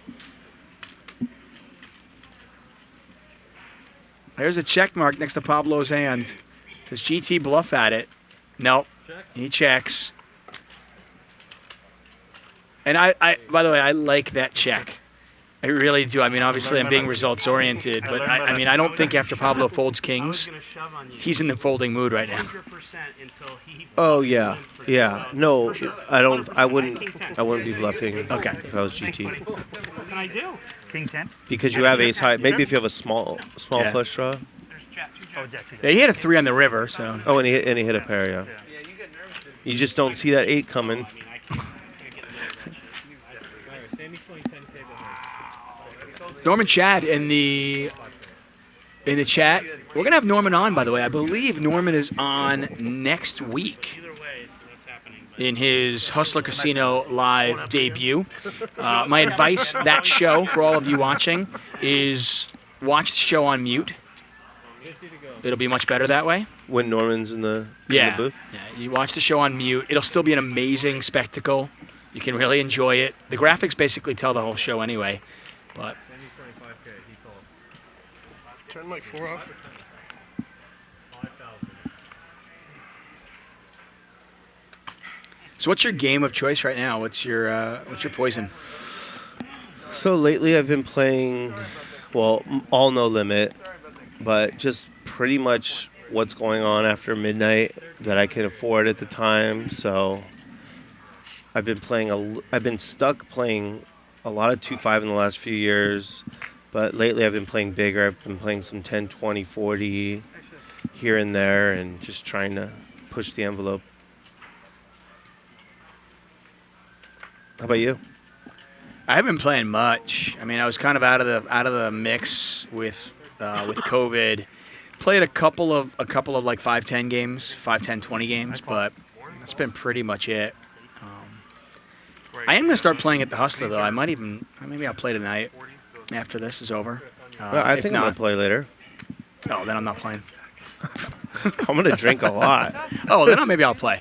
I can play like a fun 5-5 game. Yeah. So Ludacris raised, and then Jack limp 3-bet to 1,300 with 9s. I like that against Ludacris's button raise. Eli gives it up. Eli once again having an amazing day. Eli just comes in once a week, picks up 15K. Nice life. 8 high flop 9s looking pretty good right about now. And pair of 8s for GT. He got coolered. Guys, don't forget to tip Tita. Next on stage, Tita. Yeah, so this is a 3-bet pot from Jack, as you mentioned. Pot is 4,600.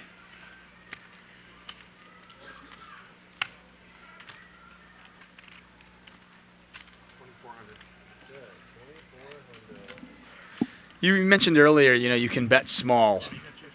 I don't think a lot of the players in this game got that memo. No. I mean, but if you have a lot of money, just go ahead and bet a lot every time. I mean, it's hard to combat. I mean, what do you do, obviously, when let's say you've got a hand that you kind of want to take one off on, but, your opponents are betting 60, 70% pot instead of 30% pot. You have to fold more? Is that it? You definitely have to fold more. That just sucks, because that's no fun. It does, but the good news is when you have it, you just win so much money. But they're also checking. They're choosing huge bet or check, which checking flops is rarely the thing I like to do if I'm the guy before the flop and in position. Oh, GT makes the call. Ludacris is going to give it up. Pot is 9,400. Going to a turn. GT's going to get stacked. I mean, he's only got 7,300 behind, so. Yeah, and he has top pair, great kicker. Jack just went all in with top pair, medium kicker with the Jack 10 earlier.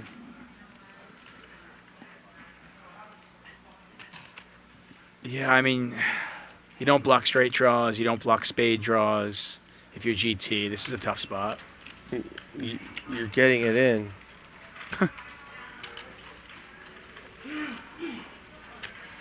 I'm trying to think of who at this table I could hero fold against. Certainly not Jack, Pablo. Maybe Nick?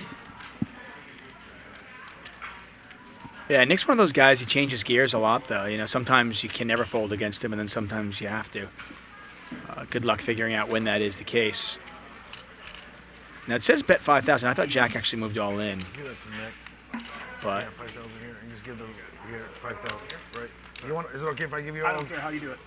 Like that's fine. Sure. Right, thank you. So we're getting some more chips on the table. Again, those white chips are 100 each. He calls 5,000. GT calls to 5,000. Okay, so he's not all in, but now he's got 2,300 behind. Pot's No, 19. but he has way more than that. Now, yeah, he does clearly. So I can see like 10,000. 10,000. Oh, Jack's all you can eat. Everything. somebody just made it 2005 again. All you can eat. All you can eat, baby. How much is everything? Do you ever do that when you hit a huge river card, just accidentally just immediately go all in? I used to a lot earlier in my career. I was really impulsive. Like I would call too quickly, or I would do that. I think we all do it occasionally. Like he hits that 9 and doesn't even think goes up because it's just like a relief. I mean, I'd like to think that I've played enough poker at this point where I'm going to kind of stay even keel and yeah, but we're take, all take 5 human. seconds. Yeah. Sometimes there's 20K in the pot and you hit your river top set when you weren't sure if you were ahead.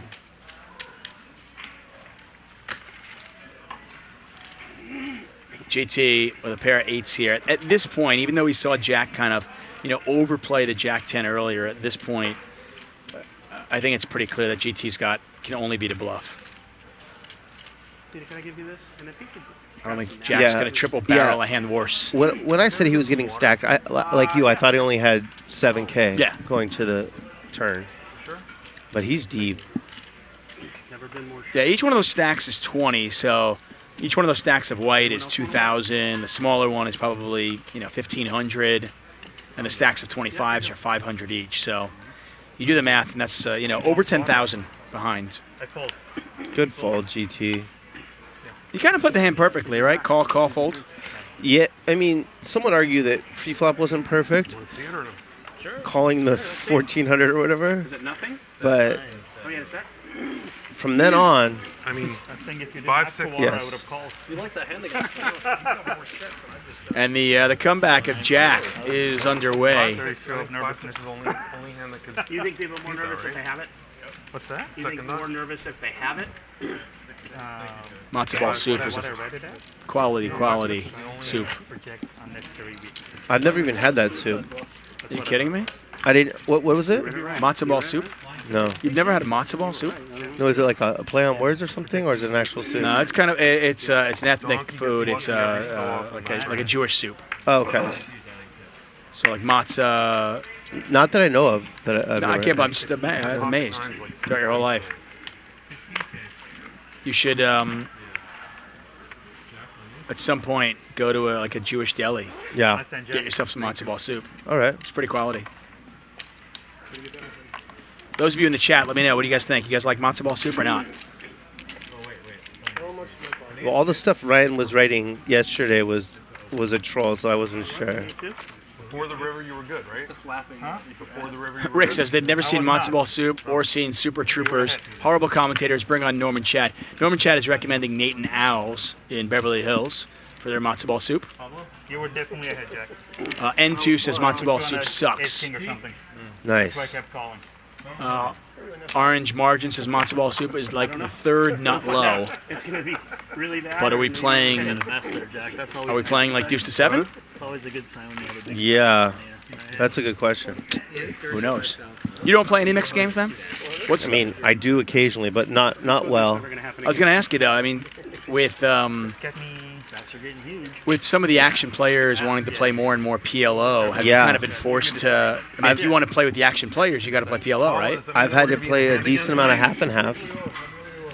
And I was telling Mark when we were starting last night that I think I know what I'm doing, and it was clear to me after commentating with him that I really didn't. Pablo just moved all in. Well, yeah, he's got a 4. Get him, Pablo.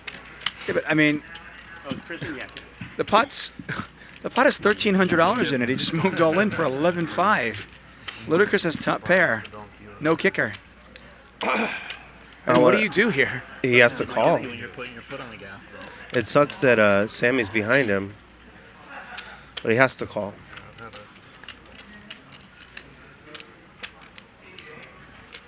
He can't fold.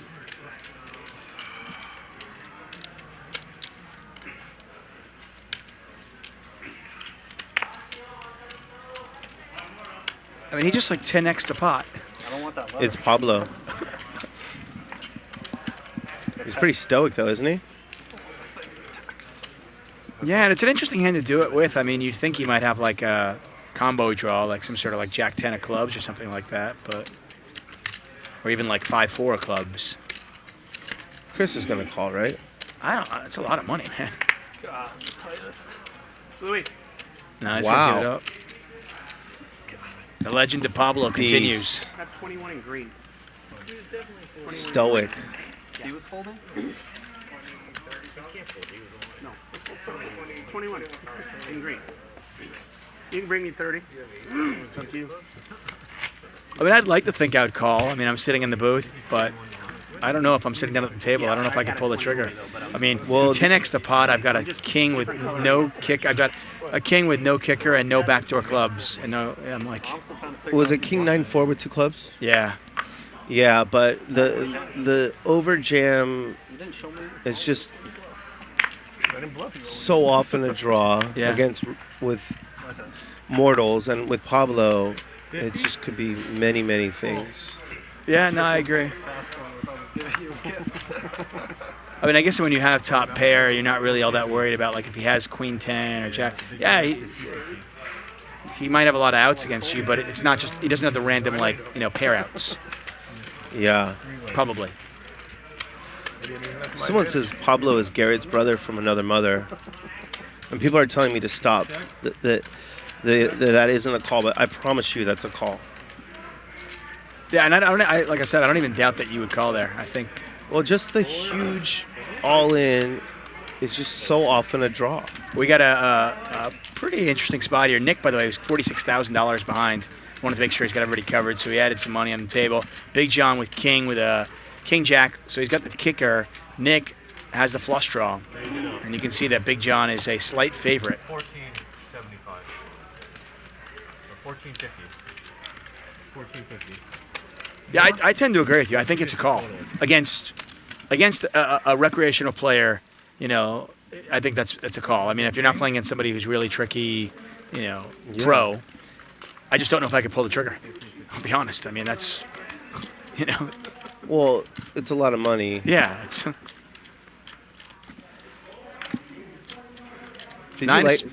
Did you like Nick's raise there on the flop? I did not. Not usually a big fan. When I have top pair and a flush draw, I feel like I've already probably got the best hands, and I'm not going to get a hand that's better than mine to fold. What do you think? Yeah, so it looks like he was just trying to buy the next card. Kind of a limit hold and play. So it definitely, there's merit to everything, right? So I guess what he was thinking, he could raise the flop, hit a heart, and get value, or see the turn for free. There's definitely merit to that. I also would not have raised the flop then.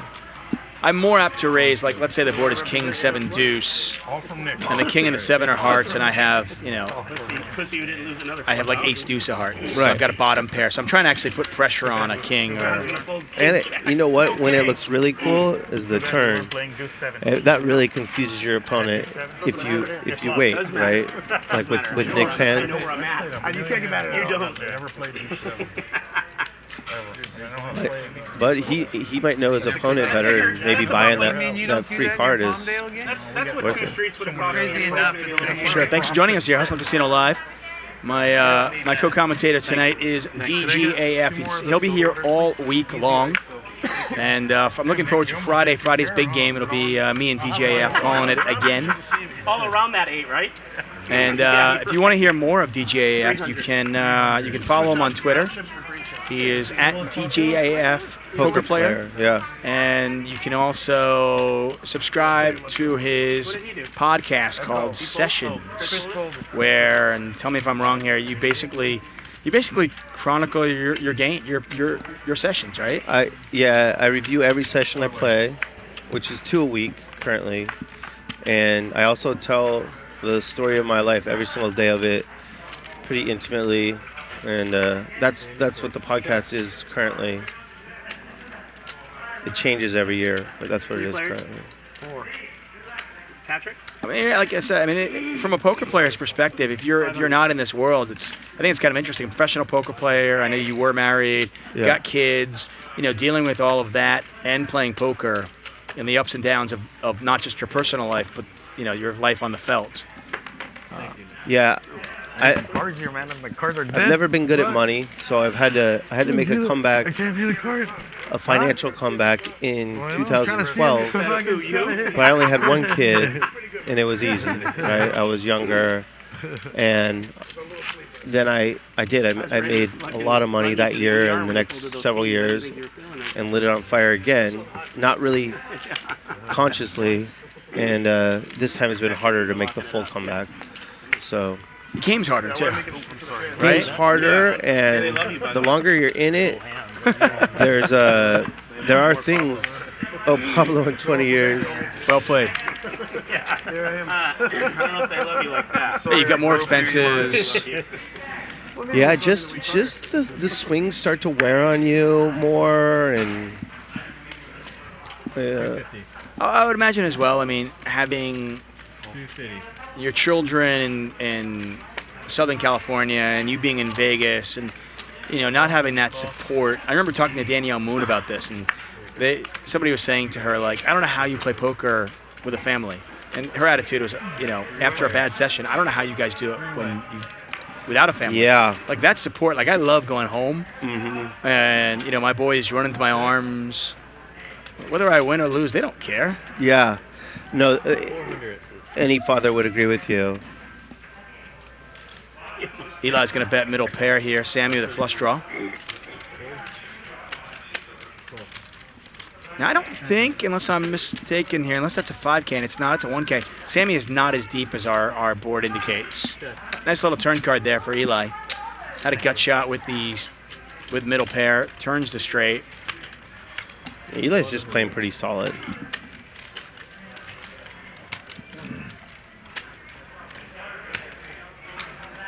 Yeah, it looks like Sammy's got, unless I'm missing a chip there, unless there's a 5K stuck in there, it looks like he's got about 2,500. He's due to hit a card. There we go.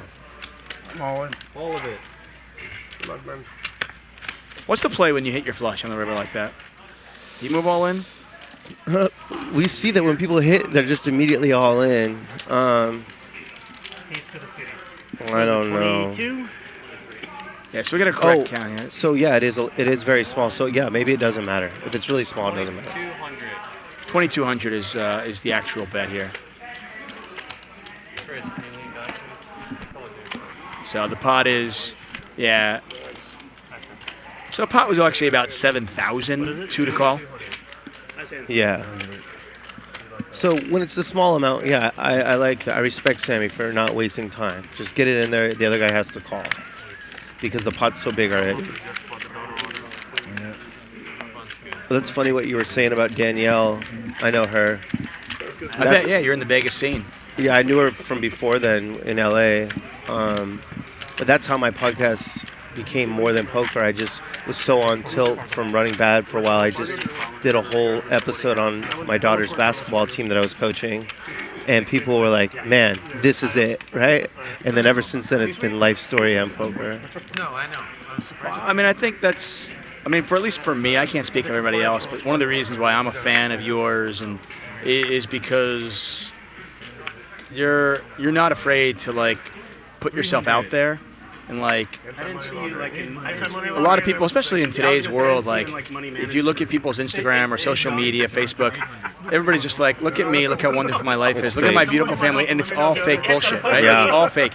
And the fact that you put yourself out there, and you show the good, I coached my daughter's basketball game, and then you show like, fuck, I had 50% of my bankroll on the table, and it sucked, and then that's what makes it real. Watching somebody, use a filter to make themselves look beautiful, like I just don't need it. Right. I'm in the same camp. That's all the content I like is real. Sometimes dark, sometimes light. Sometimes Pablo. Yeah. It's one of the reasons why I like Norman Chad, who will be here next week. That's right, Norman Chad will be here next week. Everything with him is dark, dreary. Yeah. I used to see him around some of the LA casinos. Yeah, he's still, I don't know if he's played recently because of COVID, but he's a mixed game guy. I know he plays out on the west side sometimes, wherever he can play, 08 and stud 8. Yeah. Pablo just beasted another pot. Just had nothing and just bet a lot and took it. Yeah. Pablo actually has 3 pet goats. I was talking to him about it before the show.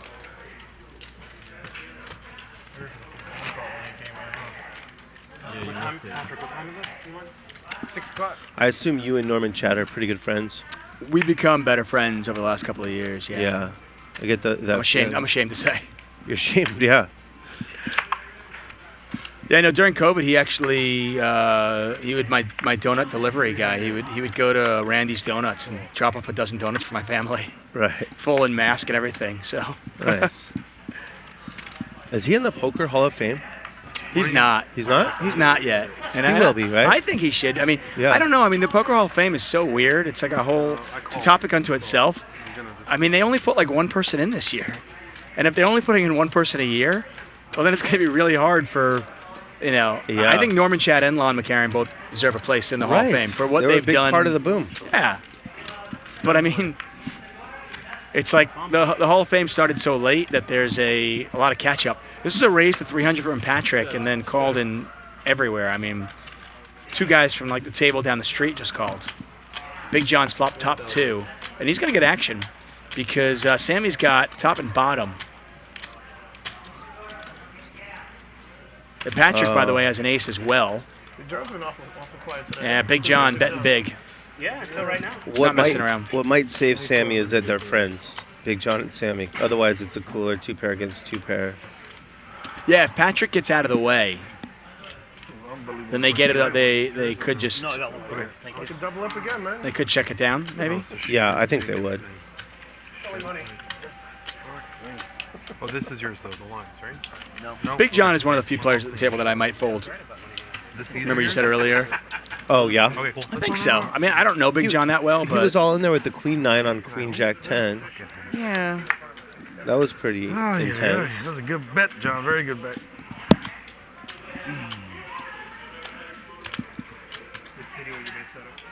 I fold. I gotta fold. Wow. A lot of respect, John. That's a great fold. That's sick. My 300, I take it back. Oh, God. No? Can Pablo get away from Queen 7 here?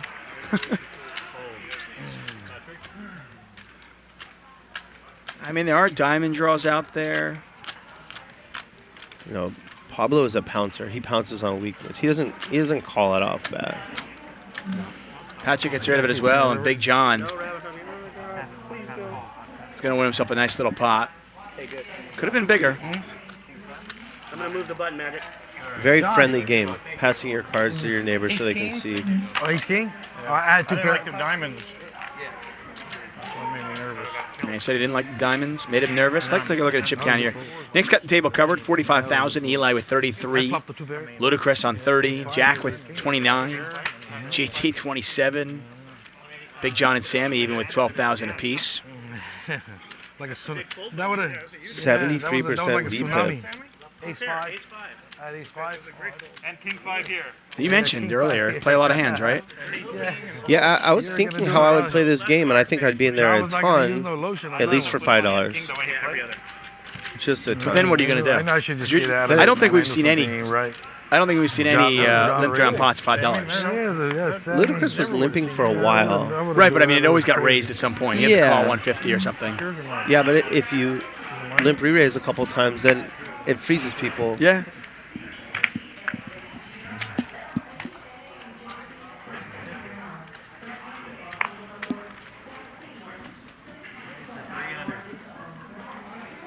So we alluded to your podcast. If you guys are interested in the podcast, you want to search for it. You mentioned search under DJ AF, right? Yeah, for some reason, if you type in sessions, I don't think it shows up. I think I did something wrong at the beginning of the show. But And it's available everywhere. available everywhere, DGA. Yeah, and two times a week it's public, and the other 2 are behind a paywall. It was offsuit, ace 5, and fucking king 5, ace came up, and John had ace king. I mean, I had to fold. I mean, I was thinking either if I'm all in or either I'm all out, you know? So GT 4 bets. We saw him do this like, I mean, he plays kind of normal, and then I'm going to blow up with 9-5 of hearts. This time he does it with Jack 7 of hearts. But he's going to get some company now. And he flops top pair. Unfortunately for him, Nick's got a better kicker with the same pair of jacks. Pablo's not going anywhere either. 3,000. No, he's got I feel like I won. overcards. Omar shot. Hickory in the chat. That's my boy. Omar is does Sammy play where you play? Have I played with him with you? If you're still in the chat. We got Nick.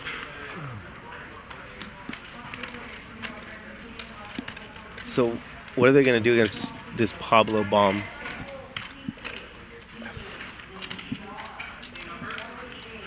I mean, the issue is that GT and Nick are super deep. I don't know.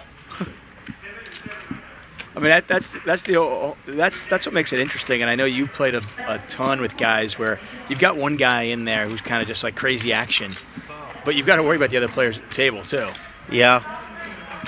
I like this call from GT. Pre-flop aside, I like how he's playing post-flop for sure. And Nick's just going to call with ace-jack. Thought I might see a raise there, but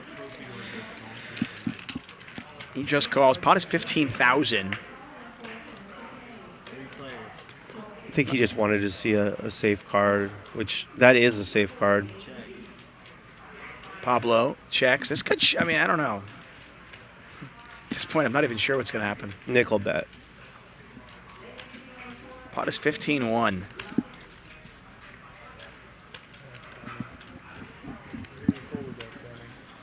You can see the stacks in the bottom left corner of your screen. They are deep. The three of us can't have trips. They're deep, and they only have a one pot size bet behind. Because this game is just playing enormous.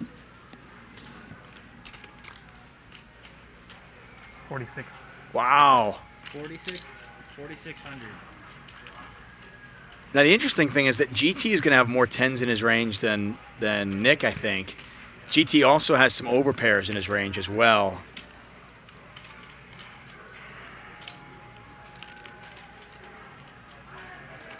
Now Nick's in a really tough spot. It's a really weird spot where GT is actually like, he's turning top pair into a bluff. I don't know if he knows that. He doesn't know it, but anytime you can put someone in the middle, it's just kind of fun, right? At the table. Look at that.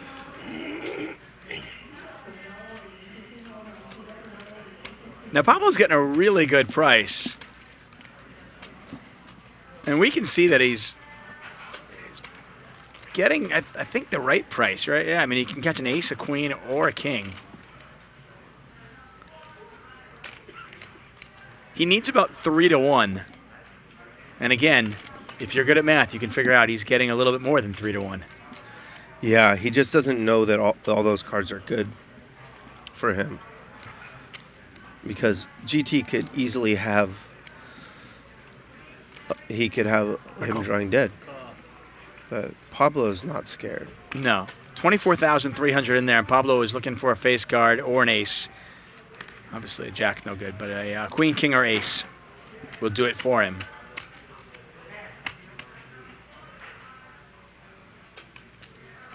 I'm rooting for both these guys, and I know that's impossible. I was just thinking the same thing. They're both very right? likable.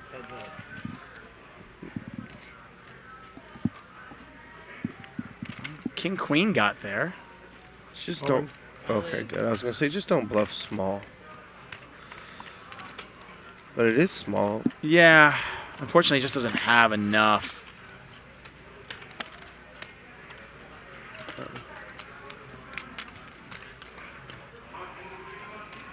Whoa! But it's gonna work. It is. There's a bluff.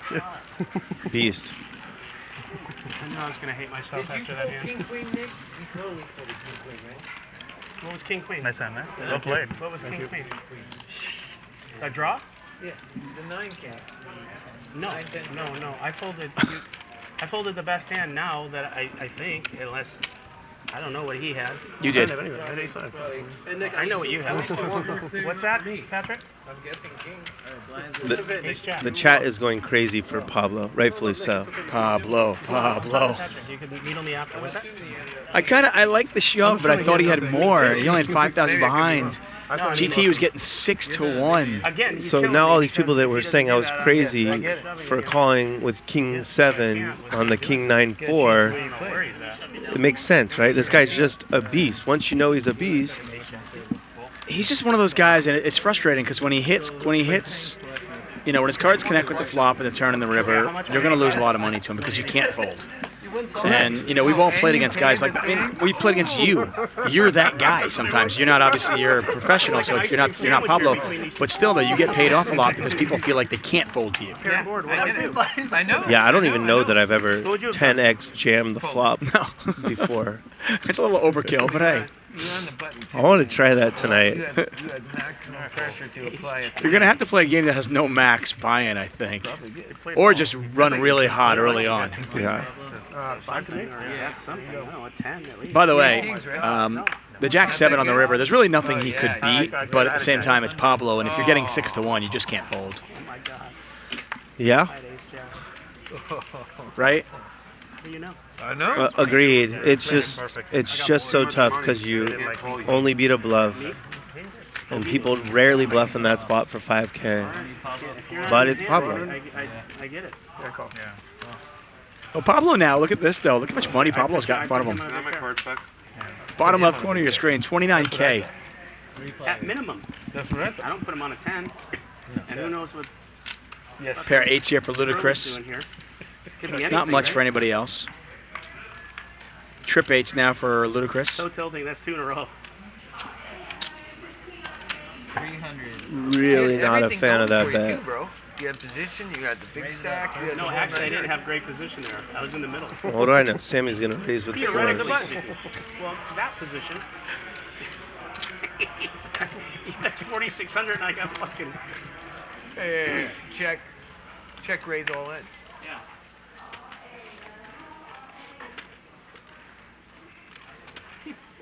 I Yeah, guess. that was an interesting hand. Hey, man. It's above my pay grade, bro. Vertucci folding the best hand. The chat's going well. Raise 3,200. And then GT Oh, man.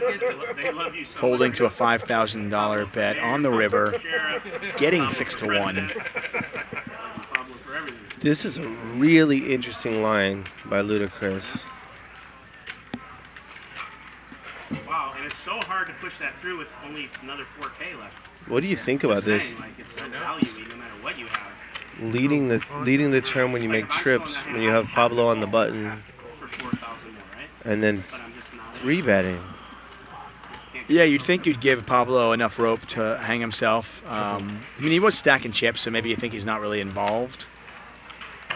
He could have a lot of history with Sammy, and maybe he knows that raise from Sammy is like a feeler raise, and that he would call a small re-raise. I'm not sure.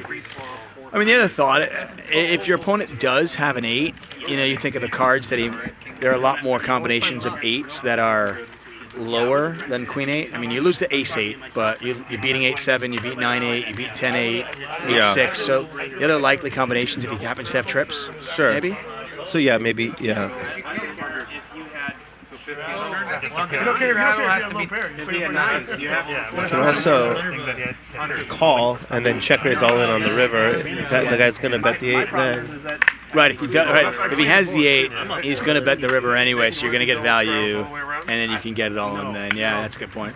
So 1 round of double And strap. probably a There were much two better way to play diamonds. it. There were 2 diamonds out there, or there could have been some personal stuff so tilting.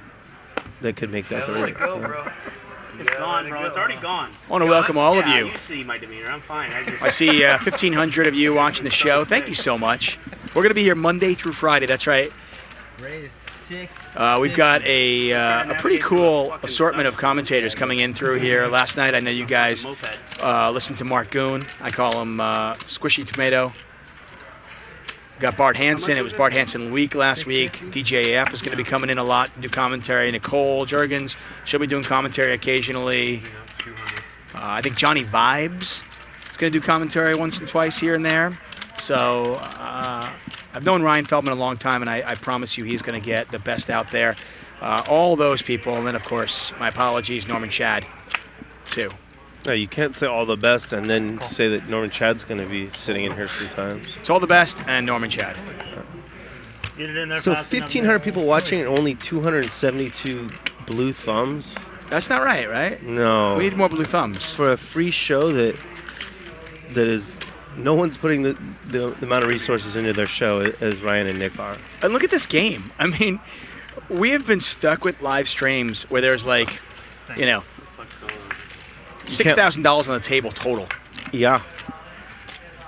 Or they show at the end that the biggest loser lost like not even 100 big blinds. Right. I mean, the action here is insane, and the production value is great. Seriously, guys, if you like the show, please pound that thumb. What the hell?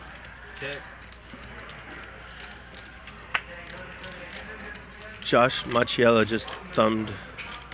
Oh my God! I love it. Thank you, Josh. Hey, Josh, when are you coming on the show, man? Josh Macchiello, of course, he'll be part of this as well. He's always a lot of fun. Great guy. A lot of action. Yeah, he's a character. It's kind of funny, you know, when you think of when we think of poker players on TV from when we all kind of got involved in the game, like, you know, the Phil Ivies and the Howard Letterers and, you know, back when Antonio was doing it, and Phil Hellmuth and all those, like, the characters, you know? Right. They all had nicknames. And Yeah. the funny thing is, I feel like a lot of the newer players today are interesting, but maybe they're not as descriptive. But some of the people that we don't know about, like the Josh Macchiellos, there are a lot of characters out there, the Nick Vertucci's. Yeah. Eli's going for it this hand. He just, I'm not sure what's going on. No, but he has a great image for it, right? He's Yeah. playing tight. And then I want to tell a Josh Macchiello story after, see what happens. I have to imagine, is this an Eli playing the players, knowing that he can go after these players? He's doing something smart. When one person bets and then another guy calls and you don't think either of them are strong, if you raise, the first guy's in a bad spot because he has to worry the second guy, right? And then if the first guy folds, the second guy will say, well, he did raise into 2. I do like this spot. I prefer some sort of equity, but I guess that's just the hand he was dealt. Yeah, well, I guess he's got some backdoor flush equity. GT does make the call. Pot is 16,000. That's around somebody. I don't know who it's going to be. Yeah, I'd also prefer that there wasn't a flush draw out there because people can always just put you on a flush draw, right? Definitely going to be CSI here soon. I just want to win Donkey of the Night. 7,000. Wow. This is just like balls to the wall. He's betting 5. He raised to 5,000 on the flop. Queen 5-3. The 3 of clubs is. I mean, you tell me. It's not a great bluff card, right? No, it's not. Yeah, you went nuts. But sometimes by betting the cards that are not good bluff cards, if your opponent's a very thinking opponent, it works. If you're GT, You winning, Chris? are you basically folding or going all in, or No. can you just call? No, because it no longer seems like a flush draw to me. So it's just a fold. No, I don't think Eli's repping much here with this line. Who knows? Yeah. I don't know what hands he's repping. Like, would he really play pocket 5s this way? No. All in. Beast. So all in is much better than fold. Yeah, and Eli's going to save face here. I mean, unless we have the cards wrong, and I don't think we do. God, that how much is so. We've all done it, right? What, I just punted off 15,000 with no equity. How much is it? Chips, please. Oh, he calling for chips. Yeah, that's great. Like 10-2 total. All these guys are pretty likable. Yeah. I mean, there's one guy I don't like, but I'm not going to tell you who it is. Aside from Norman Chad. No, in this game, though, they are. I mean, even Eli, who literally, he's up like 15K. He could have just gone in cruise control and just kind of shut off, right? Yeah. Locked it up. But he's still gambling. I mean, here, a no equity bluff. He And then could continues. After raising the 5K and gets called, terrible bluff card. And he goes, yeah, whatever, 7K more. He would really win us over if he called here. If he calls right here, I will get a tattoo, an Eli tattoo.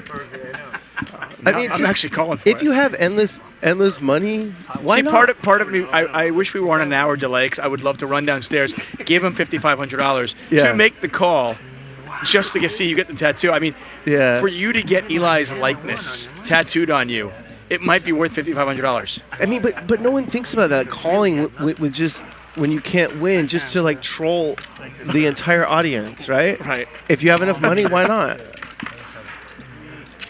Oh. So Josh, I have to imagine GT just assumed I'm either beat or my opponent's on a flush draw. Yeah. And it's all going to go on the river no matter what, so I might as well get the value now. And if you think that, he played it perfectly.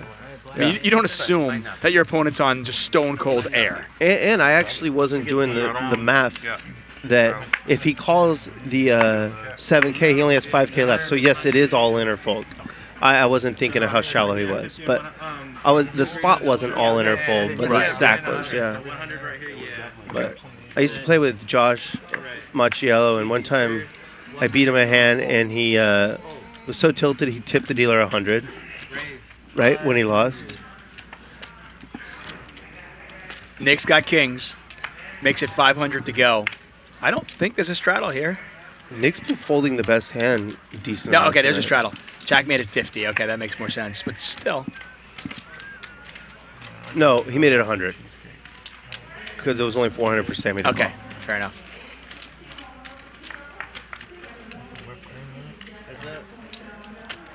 A lot of spades out there. Nick does have the king of spades. This is a good situation for Nick. 800. So is that a spot where you're going to downsize a little bit? When you have the king of spades? Well, it really depends what your opponent thinks of you, because if you bluff every time you have a big spade, then you should go ahead and bet big with the good hand, including the big spade. Patrick makes the call. Patrick has the 5 of spades. I wouldn't hate a check here at all, and then try and get the other street on the river. Yeah, hard to imagine you getting 3 streets of value with this particular hand, right? But at least he's not betting too much. Yeah, 15 into 28. Yeah.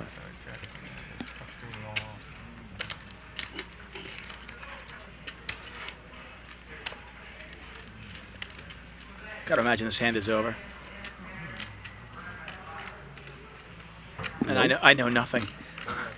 Well, he has a spade himself, and yeah, Nick's gonna get max value.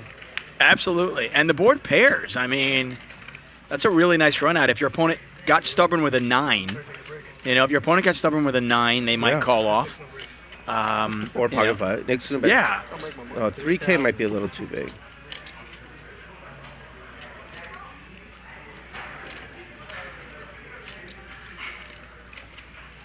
Okay, I'm going to ask you a dumb question. Sure. Is this a situation where if you called the turn, you have to call the river? No. Okay. No, because part of the reason you were calling is to see what happens if a spade comes. And a lot of times you can call the turn and fold the river. Figuring your opponent's not going to fire 3 barrels? Yes. Okay. If this gets called, Nick played this hand much better than I would have. In fairness, though, these guys all know each other so well. And, you know, you talk about this as a live poker 3 player. streets, huh, Nick? Having history with your opponents is just huge. Yeah. Who just said 3 streets? That was Patrick. Yeah. Said 3 streets, huh? Yeah, that's the thing.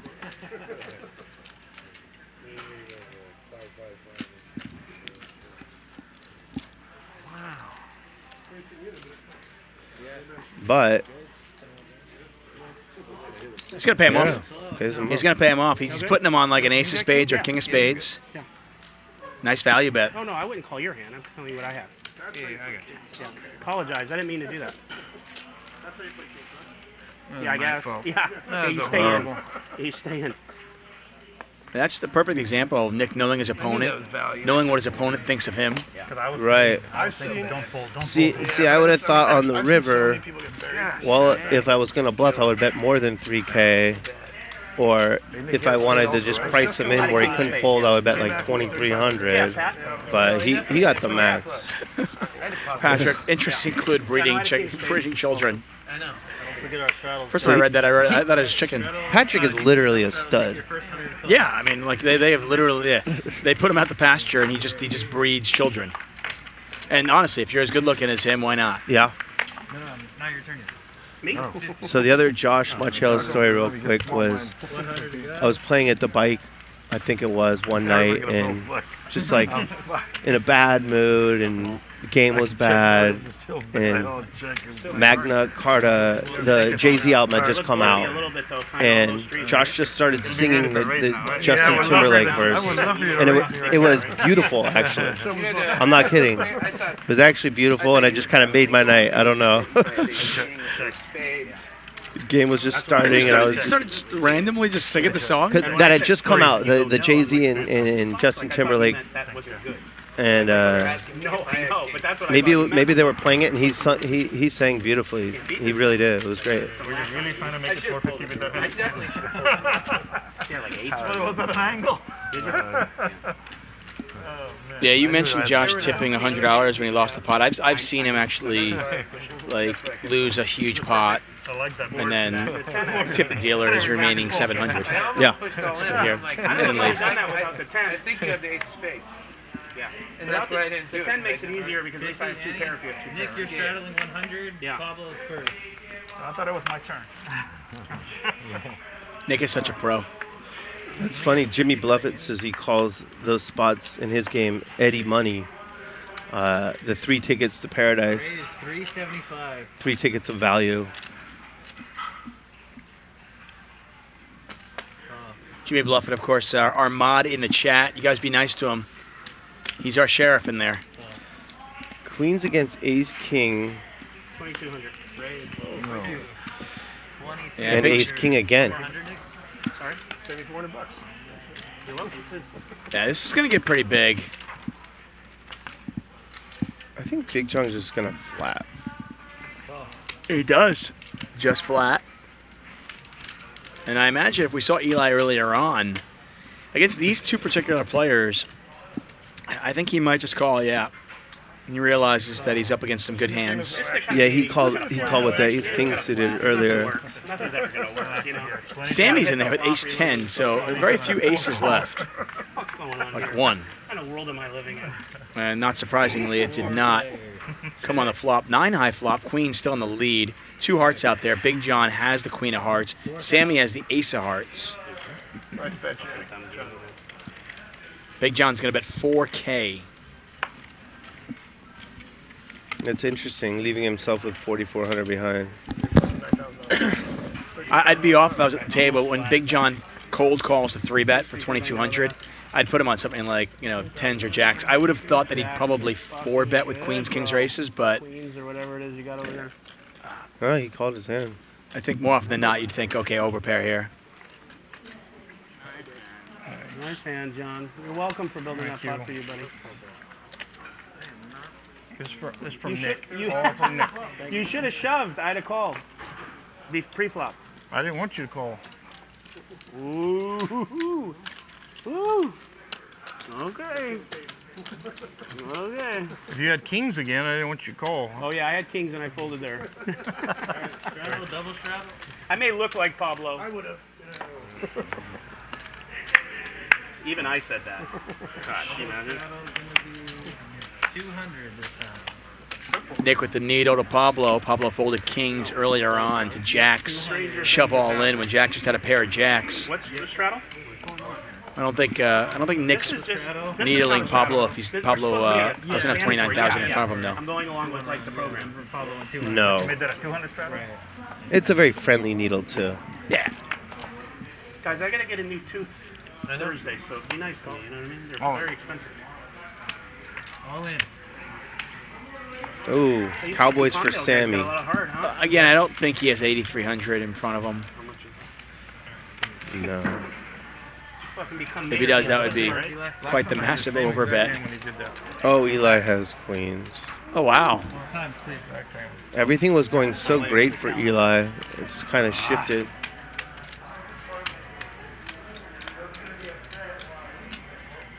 See if we can get a count. 33, 35. Can you make a rounding? 33-35. Yeah, he's calling for sure.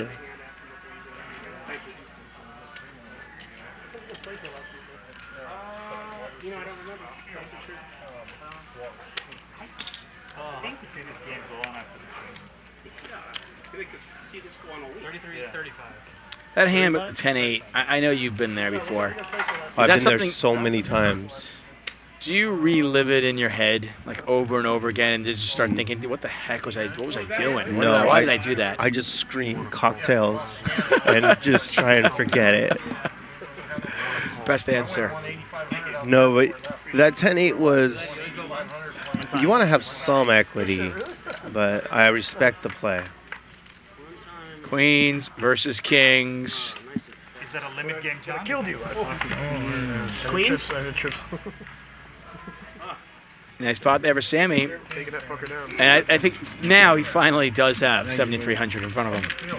There you go, Mayor. It was foreshadowing. It feels good, Yeah. John. Sometimes it really does feel good. If you guys are enjoying DJ AF, he's going to be here all Nice week. answer. That's right, each and every day. It is his week. It's his world. We just live in it. You can also follow him on Twitter You can listen to his podcast. Talks about his life. Talks about his poker. If I end up playing with him, he might even talk about tonight's session. Yeah. How he destroys me once again.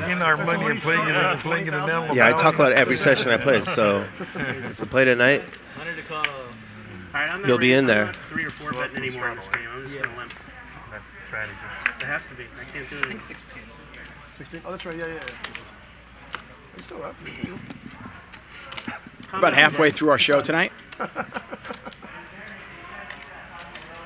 And it's amazing. It feels like every single hand. I mean, it almost feels like these guys are playing like For what? Like as if like you and I were playing a home game and you're just playing like quarter 50 cent. It has a home game feel to it. I think this is the way poker's supposed to be played. They're playing quickly. They're joking around. The guys who are getting lucky are taking it well. Eli just took that cooler very well. Yeah, I still remember when my dad came out and watched. I was doing commentary for the World Series, and he came out to Vegas, and I invited him in the booth so he could watch for a little bit. My dad is sitting there watching, and he watched Doc Sands tank for like 6 minutes in the one drop. My dad was like, "This is boring," and he just left. Yeah. He's like, I can't watch this anymore. And then people like that will complain about not getting invites to games, and it's just, it's baffling. And by the way, I mean, my dad is, an old school stud player who plays gin. You want him in your game. Yeah. So. If he was Japanese, he'd bet because he'd be like a kamikaze, but we don't check that. People want to know who's playing this Friday. Do you know any of the players? I don't have the schedule. I don't have the lineup right now. Maybe at least 2,000. So if I get it, if Ryan whispers it into our ear, we will relay that information. But we should know later in the week. Nick will probably be in there. Go ahead, son.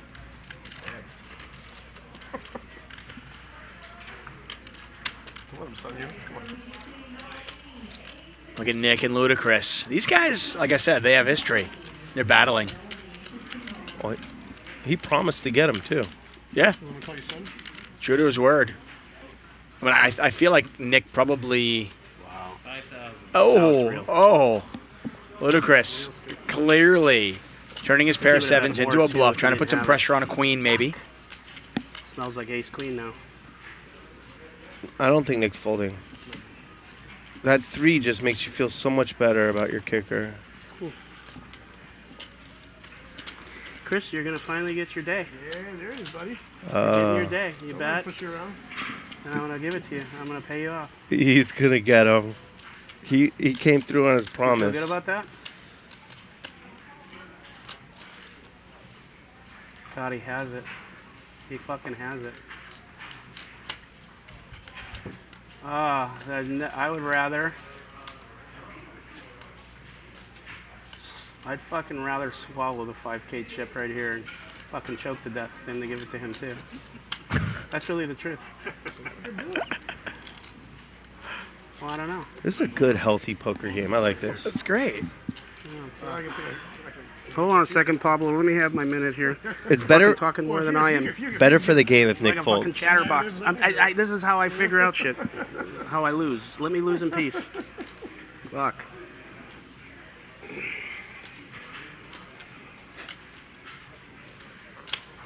What did he get lucky on? He does get lucky. God, it could be like even 3s. He could have pocket 7s. If he has a 3, I'm gonna puke. But a big ace is even worse because then I get pipped. You see that Nick talking and looking 5,000? to see if Ludacris would react? Oh my God, I hate this. This is like the first time in months that I've paid this donkey off. Oh, he has it. What is it? 5-7. What is it? No, 7. Pair of 7. Oh. You call him ace 6.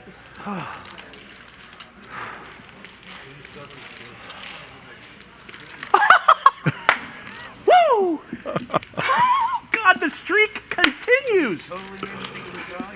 Oh! No, it's fine. Woo! This is from Japan, right there, baby. Hiroshima. Wow. So he made a promise and he kept it. He turns that over and I fold. It's over for me. I'm living under a bridge.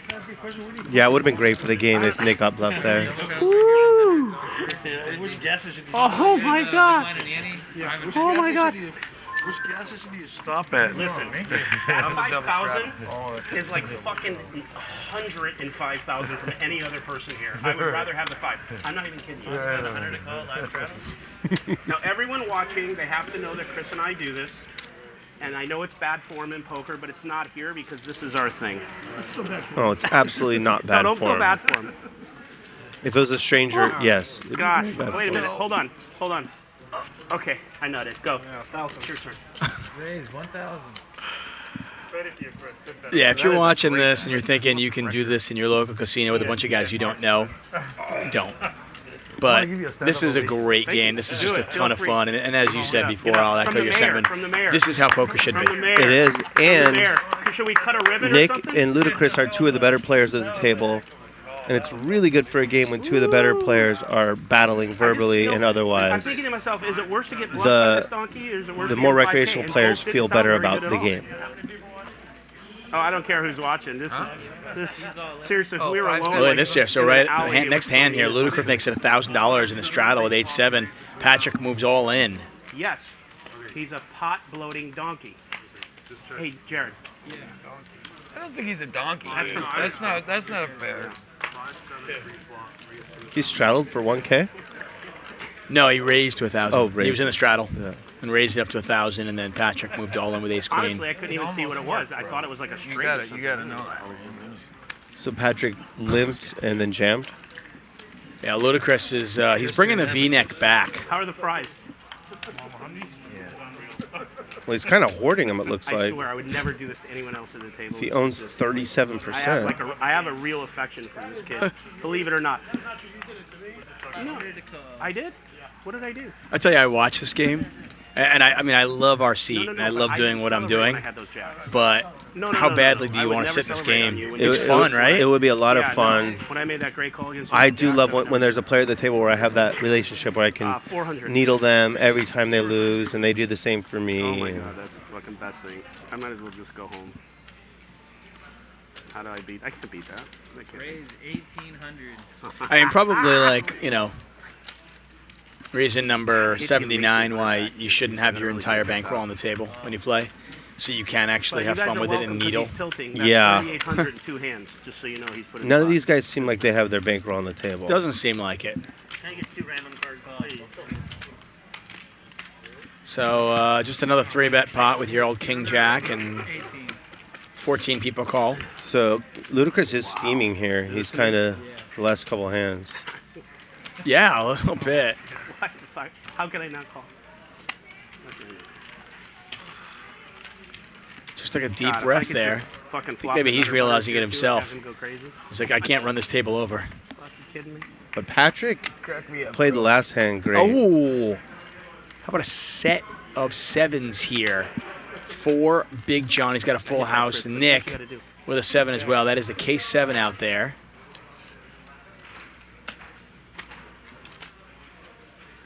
No, don't bet. Yeah, I think Big John just doesn't realize what his image is. Yep. Agreed. Doesn't make sense. Why would you lead out with that? Well, I have an idea, but I can't say it because I still got a donkey in. Nick thinks that he has like pocket 10s that Big John has. This is pretty 10s or nitty. It's so different than what I just did, but I'm going to do it. Nice fold. That's just playing the player.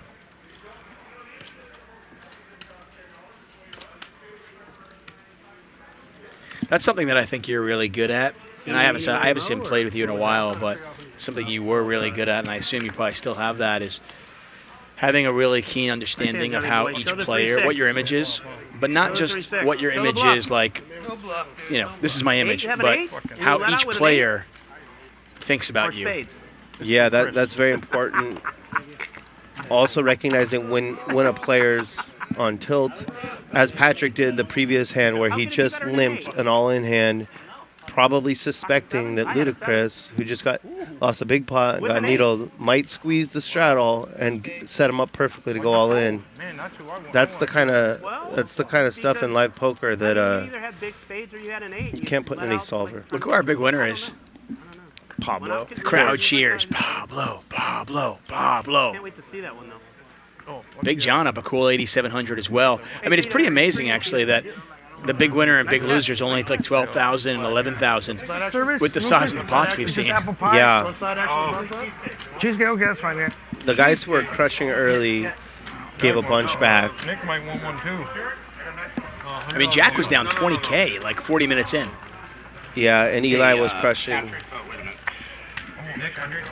Patrick, Chris wanted a video, and so I think we should make him. Hey, take it easy. We should. Talking Chris, I'm watching the stream. I'm watching every fucking time you raise, man. I think we should make Chris a video with the 5-7 of hearts.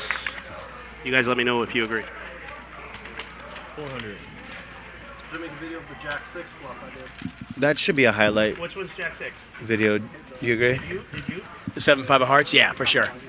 For sure. I mean, that's the cool thing is we'll, on YouTube, I know Bart's going to do some. I'm going to do some as well. We'll take some fun hands, put them on our YouTube channel. I know Hustler Casino Live has their YouTube channel. Oh, yeah, I do remember that. So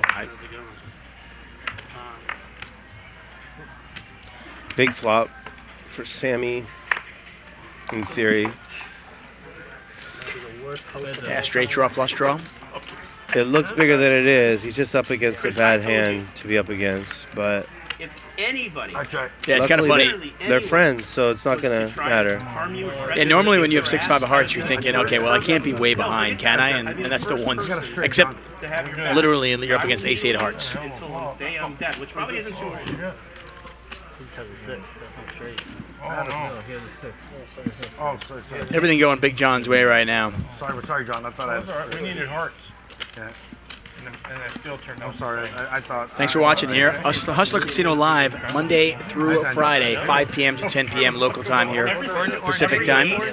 All the shows are free on YouTube. And if you miss any show, they're all there for your convenience. Whenever you want to watch it, never behind the paywall. If you miss Friday's show, definitely worth watching. I thought you had it if you did that. I don't care. I know you're going to watch it. And if you are one of the people who watch the show after the fact, that's cool. Oh, I don't know. Obviously, we can't say hi to you in the chat, I but don't care. still pretty You guys good. want to go around again with the straddles? No. All right, here we go. He definitely does. There we go. The straddle. Why don't we just keep it on? It's playing big. I'll do $1,000 flip. No, wait. Not to make it big. I like it better. It feels better. So I believe they're going to have a straddle around the straddles. No. So it'll be a 5-5 100 straddle with a $50 big blind ante. Same game. We're just. But here actually it's a 5-5 50 100. Yeah.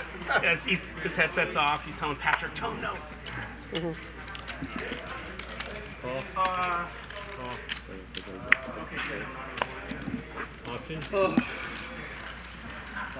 Little sane pre-flop action for this one. Pull the button or Nick's getting to you. Was better pre-flop action for this one. Yes. I never learned. Not crazy. No crazy. Try and get it. Check. Queen, queen, jack. Nobody with a pair. Ace high still the best. No, what? Conversation we had outside. Oh, yeah. Big John with a pair of fours now. Where's Pablo's hand? I got to imagine Pablo took a break, Yeah, right? that's what you're saying. We haven't heard from him for a while.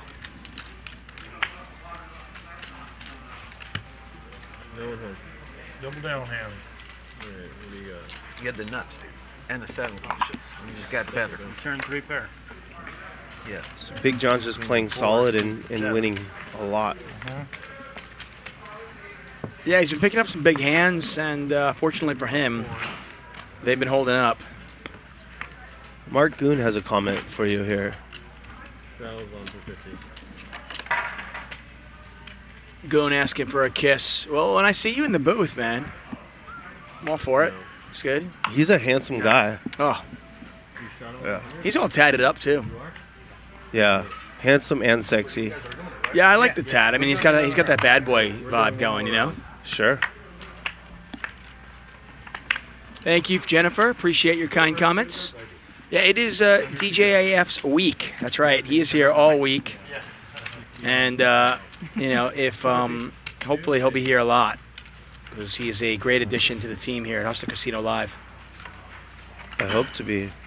About 1 week a month, I would like to be. And it's my first. Yesterday was my first one, and it was PLO, and it's my first no limit one. It's pretty chill. Yeah, we like to have a good time. Not too formal. I mean, you know, if the players are chill and the game is fun, you know, no need for us to change that up. A trip queens here for Sammy, flush draw for Jack. Pablo with 2 pair queens and 7s. Normally, he's also got the ace of clubs, so he could get himself involved. Yep, he bet 700. Jack calls. That was a great call. Just flip those chips in there. I'm all in. Sammy's all in. He doesn't like the slow play. Oh. You got a bigger kicker than him? Fight it. He's all in for 6,400.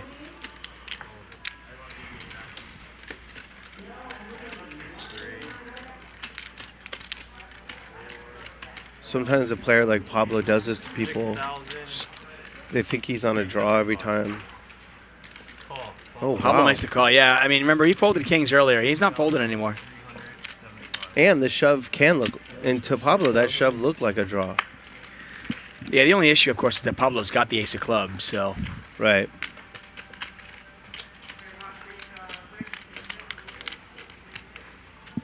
As somebody who might bluff occasionally. Yes. Do you sometimes think that, like, bluffers think other people are bluffing, too? Yes, bluffers level themselves into calling way too much. Wow, Jack has overcalled this. How much more? That is... I mean, he's getting, like, 3 to 1, right? But he could be in really bad shape. He's not, But he's not worried about it. No, he's just chill. If he's in bad shape, he'll just reload and play some more. Yeah, good point. Okay, yeah, well said. He's got a big flush draw. 1 all in, 3 on the side.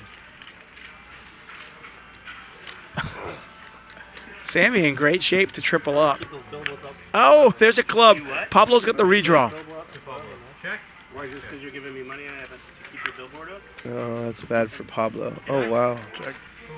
Jack's going to win it all. Maybe they're all friends. Fuck. Nice hand, bro. Jackie Poo. 20K pot in your 5-5 game. Why can't you just carry the board? Oh, God. And Jack was down 20K. I want to say he's probably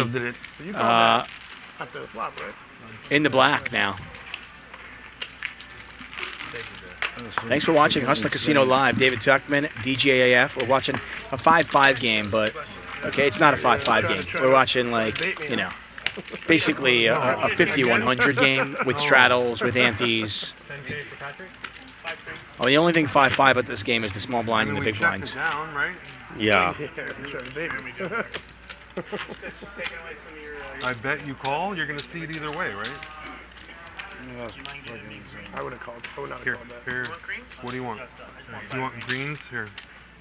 Oh, club, I know when a club came out, I was Thank you. done. That's what I shoved in. Magic, I got you. Sammy. Yeah. 12 more minutes and you would have got there. Right, as I'm thinking, Jesus Christ, I'm All right. like 3 of a Just kind. big blind? Got beaten. 50, 100. So, I don't know. So you're really going to be, I mean, if it all goes the way you're hoping and we're hoping, you're going to be kind of like a man with no home. I mean, Vegas, San Diego, Yeah. LA. Yeah. I spent a lot of time in LA, like maybe 5 years ago, and Can you come back to me? I hope to be spending, some time up here and sometime down, a lot of time in San Diego and some time in Vegas. 3 pretty cool places. Yeah, no doubt. I'm trying to see if I want to put it on the top. If I want to put it on the 100. I love San Diego. I used to go down all the time. Oh, yeah. Yeah, there's going to be a club. Usually I leave the stack to my right because they show to my right. That's what you did. Yeah. We need Sammy to have a hand that holds up. Yeah. Me, Pablo, John, and Jack? I mean, he won a couple of small pots. but lost that one. Back down to 3,800. He has raised to 1,200. Nick's not going to fold this one. No, he's 3-betting. It's 1,200 for Nick. Yeah, you got to imagine that's the case. He's going to go to 4,800.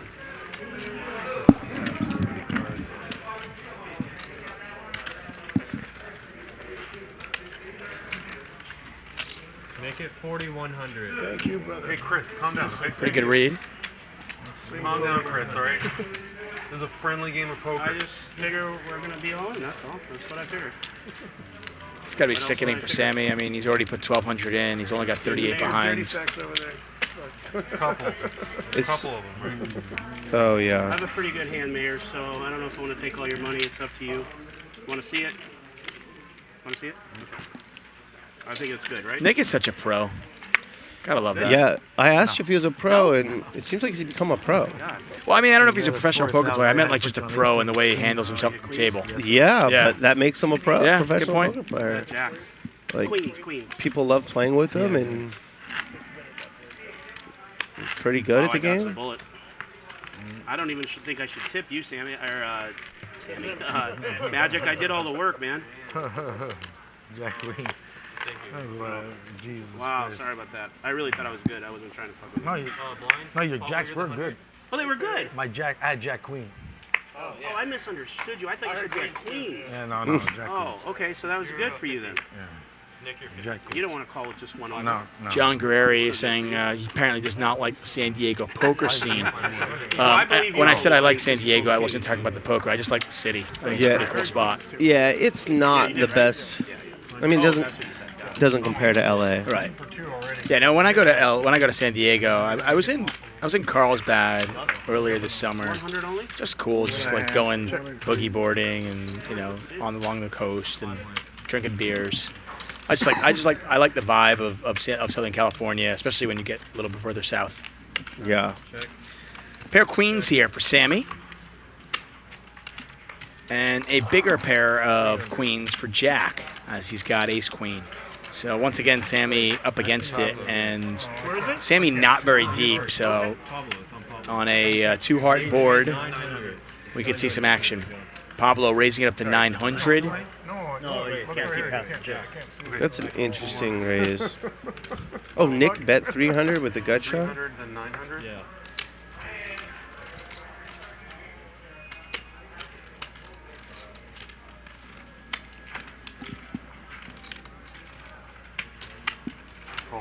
Just a call here from Jack. Wow. Unfortunate for Sammy. Sammy folded. Oh, wow. Good fold. Good fold. Oh, hello. You check? Check. Wait a second. Nick bet called the flop? Yeah. Pablo, now open-ended with a pair of fours, is going to bet it. The ace-queen with the queen of hearts, by the way, isn't going to go anywhere. And now the question is, what does Nick do? Nick does not have a heart in his hand. I'm almost shocked that Nick called the flop. I donkey. I put myself in this position. And Nick makes the call. I donkey.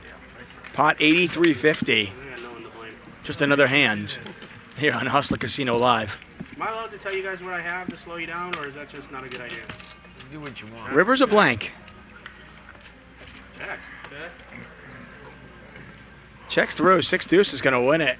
Straight. Great. God, I can't believe someone didn't bet at that. So Nick's soft skills are off the charts these days. Yeah, I put myself in that position. He's winning a lot and not being greedy, trying to save people some bets, Green or and that's what gets you the money Come back long and give me the term. money? Yeah, she did. Was I here? Yeah, it's kind of funny. You probably can speak on this, but I have seen home games, at least in the LA area, and I assume that probably happens in Vegas as well, where if a pro is invited to the game and is crushing early, he's kind of expected to throw some of the game money back. Yeah. Like okay, you're up 300, 400 big blinds, give a little back, make a bad call. you know, give a little action. It's good business, right? Yeah, you get invited back again. And you don't need to be greedy. If you're running hot and you already beat the pro at the table in a nice pot when he had the ace-6, and these other guys are running bad and they're recreational, I like it. Yeah. You'll get the money. You're going to get the money. You don't need to get it all tonight. Yeah. You can get it over the next 6 months. You don't need to get all of it. You never need to get all of it. No, right. Right. They're doing 1 round. Right. There's plenty there for a lot of people to be winners. And that's probably why he bet and called with the 6-2 offsuit to give just some really loose action. Right, trying to give some loose action. And but he's just running so hot. Yeah. He's like, yeah, whatever, I'll call. I can give a little back. All right. Eli, 3 bets here. Jack, contemplating a 4 bet here? No, he's just going to call with ace-9 of clubs. I think Patrick's probably going to call as well. Yeah, I think so. Pablo's not going anywhere, is he? I fold. No, he folds. Okay. Doing good. Doing okay so far. Biggie Smalls. Biggie Smalls. Biggie Smalls.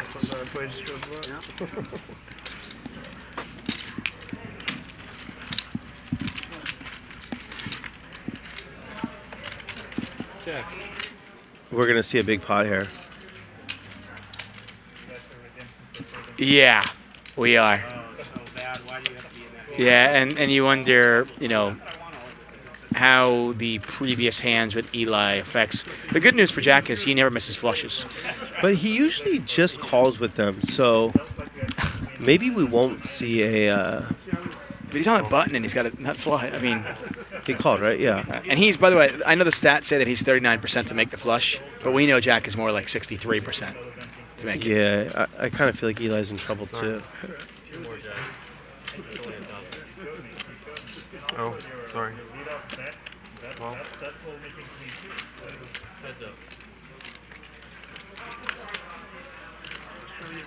Jack on the turn, does that slow Eli down a little bit?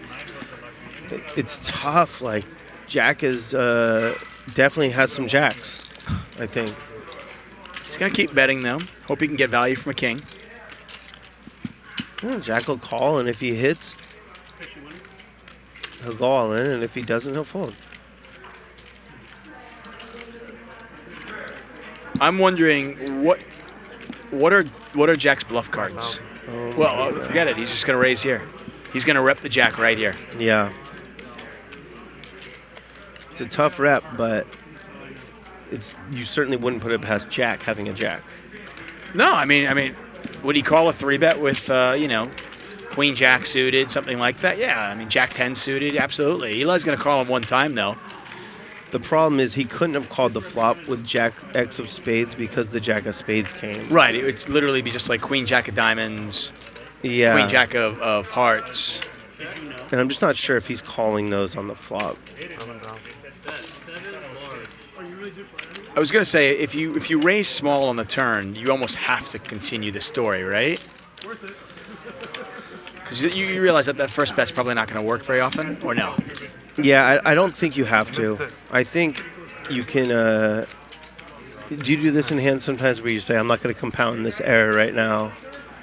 Or if you do something that's not great and then say, like, I do that where I catch myself, just don't compound this. Yeah. And Eli is certainly not scared money at all. That was a huge pot.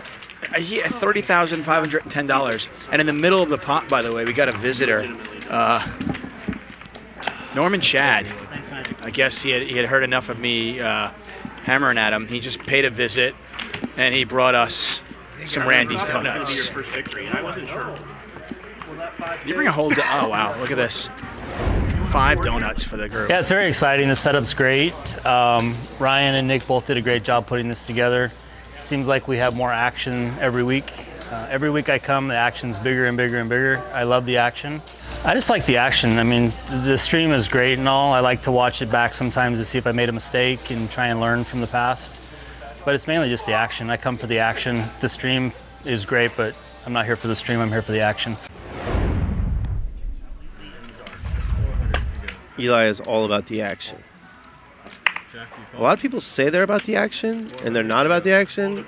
He actually is about the action. Folded in full sight. Yeah, no doubt. No doubt at all. Eli, of course, kind of a roller coaster day, huh? I mean, imagine how much he'd be up if he didn't make that 10-8 play. But yeah. You can't think of poker that way. Well, he just said it in his interview. He's all about the action, and if you're card dead for a while, even if you're winning, sometimes a buzzer goes off in your head, and you have to just punt a little bit. Pablo's going to get himself hurt a little bit here. Eli's got top 2 on a pretty wet board, 2 clubs out there. I don't think Pablo's going to let the 7s go very quickly. Raise it up. I mean, I think 7s are pretty significant because Pablo's got, he's got straight blockers. He's got a 7 of clubs. Yes, so he's blocking draws mightily. So he should be, I mean, he could, in theory, find the fold, but I don't know if he is going to. He's going to find the re-raise. Oh, yeah. He might move all in. He could lose all of it right here. I'm all in. All you can eat. God. Just moved all in. It's going to be a 40K pot. Yeah, Eli's going to take a moment because it is a 40K pot, but he's never folding. What is that, about 15K? Yeah. Sure. The all-in is 18.5. They're going to get a count.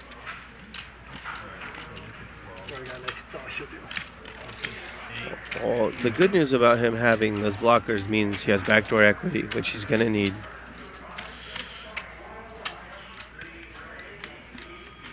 Do you see any world where Eli folds this?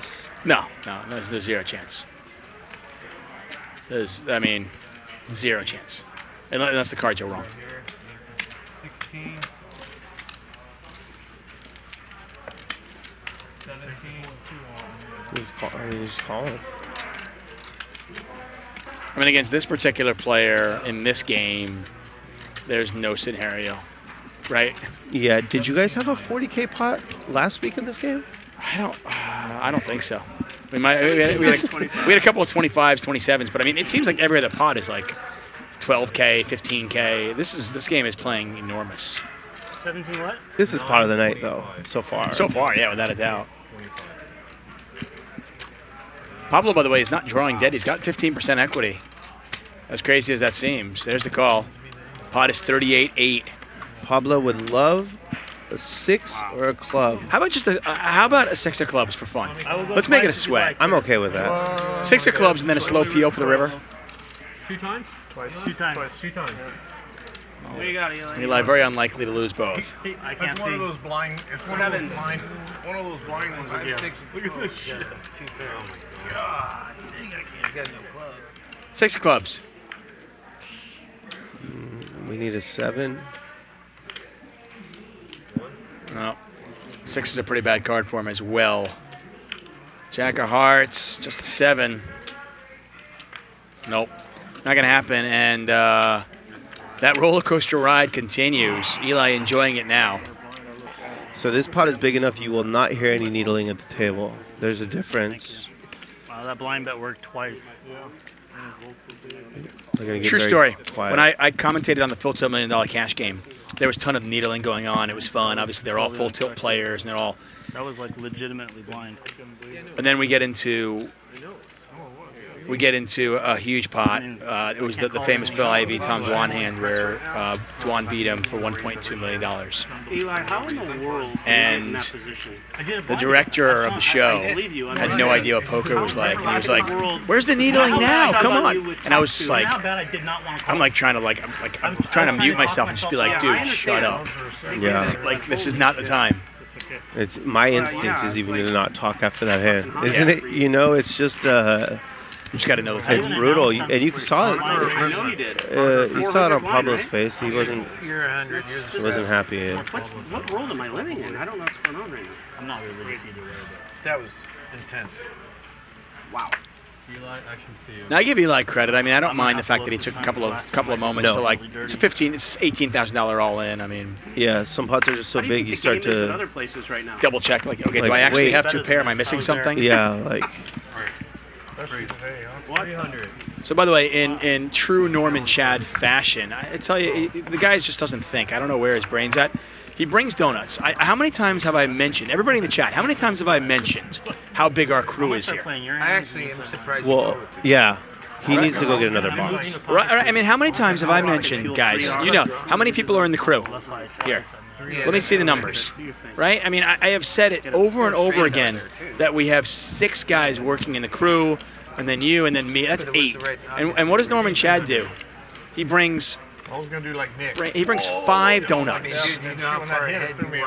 Yeah. So I guess we'll just give these to the crew. Thanks, Norman. Well, we should give it to the young guys who can metabolize donuts. Against him. Yeah. No, remember last time when you looked at his cards when he that was exactly Yes. to call, right? Yes, and he had clean. Ludicrous with a 3-bet to 1,800.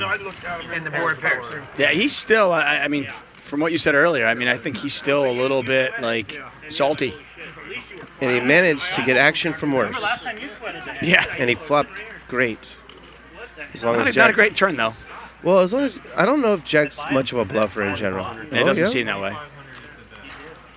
As I say that, he throws 2,500 in there with 6 I mean, and remember, keep in mind, Jack just did bluff with the ace-9 of clubs. Yeah, that's why I really didn't think he would bluff here, but... Wow, this is incredible. What is going on? Right? What is that? I mean, we just saw an all-in on an 8-5 deuce board, or 8-5-3 with 7s. And here, the cards are correct. It's 10-9 versus 6-5. We see a bet, a raise with 6 high, and then a re-raise with 10-9. That was insanity. The re-raise with 10-9 was insanity. He could have done the same thing if he had a set there, right? But you got to respect insanity. Take a look at the winnings here. Eli, by the way, now up 33,000. He was our big winner last week. See if he can do it again.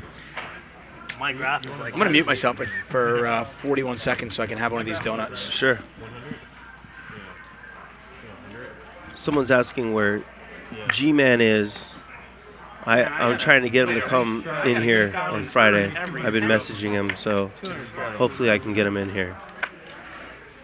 Not to commentate, to play giant pots.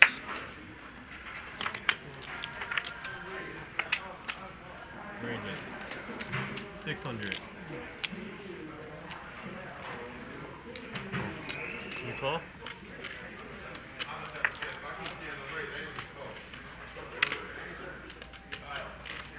Patrick raises 600. Jack call with King 5 suited. Sammy in there with 5 deuce offsuit. Hopefully they move that upstairs.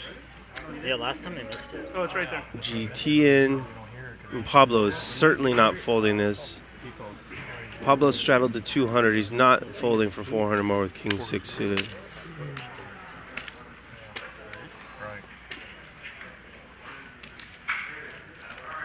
Looks like he reloaded for 5K. I don't work here. Jack? I'm a player. I don't work here. What are you talking about? You got nothing coming. Patrick the stud with the best Best I can hand. do for you is give you a food coupon. That's about it. 1,200. I don't even have it. Louis does.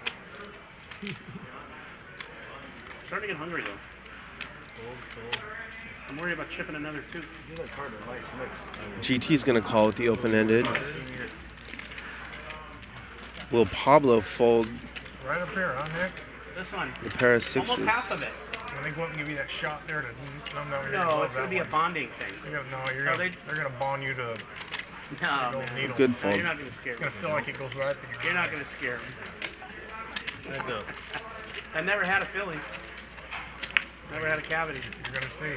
Why are you so mean? I just telling the truth.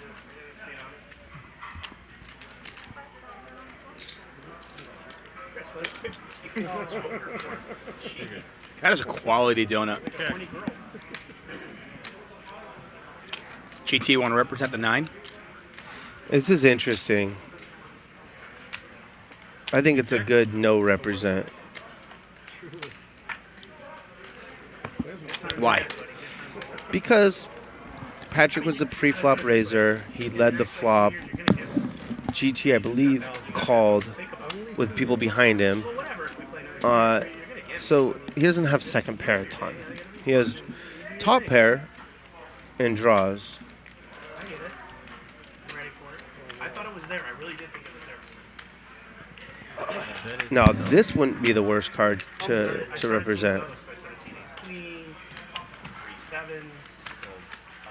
Yeah, Patrick put kind of a little bit of a blocker bet out there. He bet 1,000 into 5,400, and GT did not attack it. Let Patrick take the hand. Yeah, GT could have repped the 10-8 there, which was very consistent with his line. And that blocker bet just I'm the big blind. makes you want to. Ken says, thought Tuck was giving the donuts to the crew. Guess he was bluffing. I gave the rest of them to the crew. I had one, though. Dude, Randy's donuts, these are fresh. These are yum.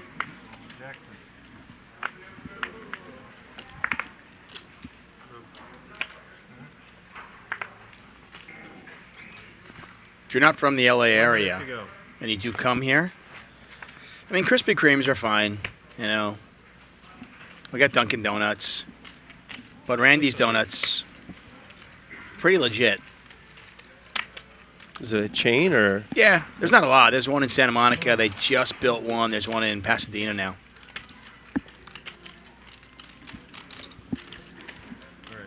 We actually did something with my kids. I did something with my kids that I imagine your kids would love. We did a, you know how they have like, you know, drinking contests where you might, you know, the tasting. Okay, what do you like the best? We did a. I thought you were saying drinking contest with your kids. Yeah, we'll do that soon. But no, top pair here for Eli, and top pair bad kicker for GT. Ludicrous with a gut shot. We did a. It just happens to be in Pasadena where we live, on Lake Street, which is like where like Restaurant Row kind of. There's like 4 donut shops. So my kid was like, "Which one do you think's the best?" And I'm like, "Only one way to find out." Nice. So we went there. We had milk. And we tried a donut at each and every donut shop. A donut shop crawl. Yeah, exactly. With milk. That's a kid's dream right there. Yeah. And it wasn't too bad for you either. No, it was a good day. But yeah, it's very much a pub crawl for an 8-year-old. Raised from Ludicrous with the gut shot, backdoor diamonds. Yeah. Again, though, there's a flush draw on board, and people can just talk themselves into calling. Especially in this game. Yeah. You know, it's funny. He is using the leverage of. It's not heads up. I like doing it 3 ways at least. It's funny. You mentioned this earlier. You know, when Jack made the bluff with Ace-9, you said sometimes you catch yourself and you're like, you were bluffing, and then you're like, okay, that was stupid. Let's not throw, you know, more bad money after the bad money. Do you find that? Check raise. How often do you find that players do that? Not only within a hand, but within a session. To basically tilt. Oh, to tilt in a session. Yeah, basically tilt. Like, I mean, Ludacris is clearly playing much differently now than he was earlier. I'm not saying this is a bad play or anything. It's just different from what he was doing earlier. Yeah.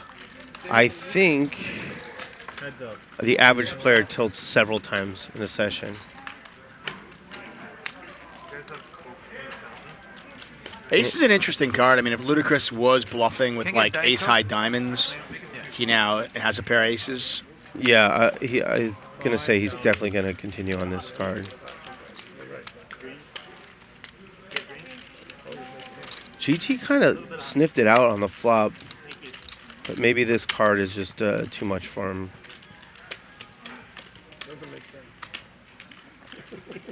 So Ludacris bets 5 into 11, pot 16,000.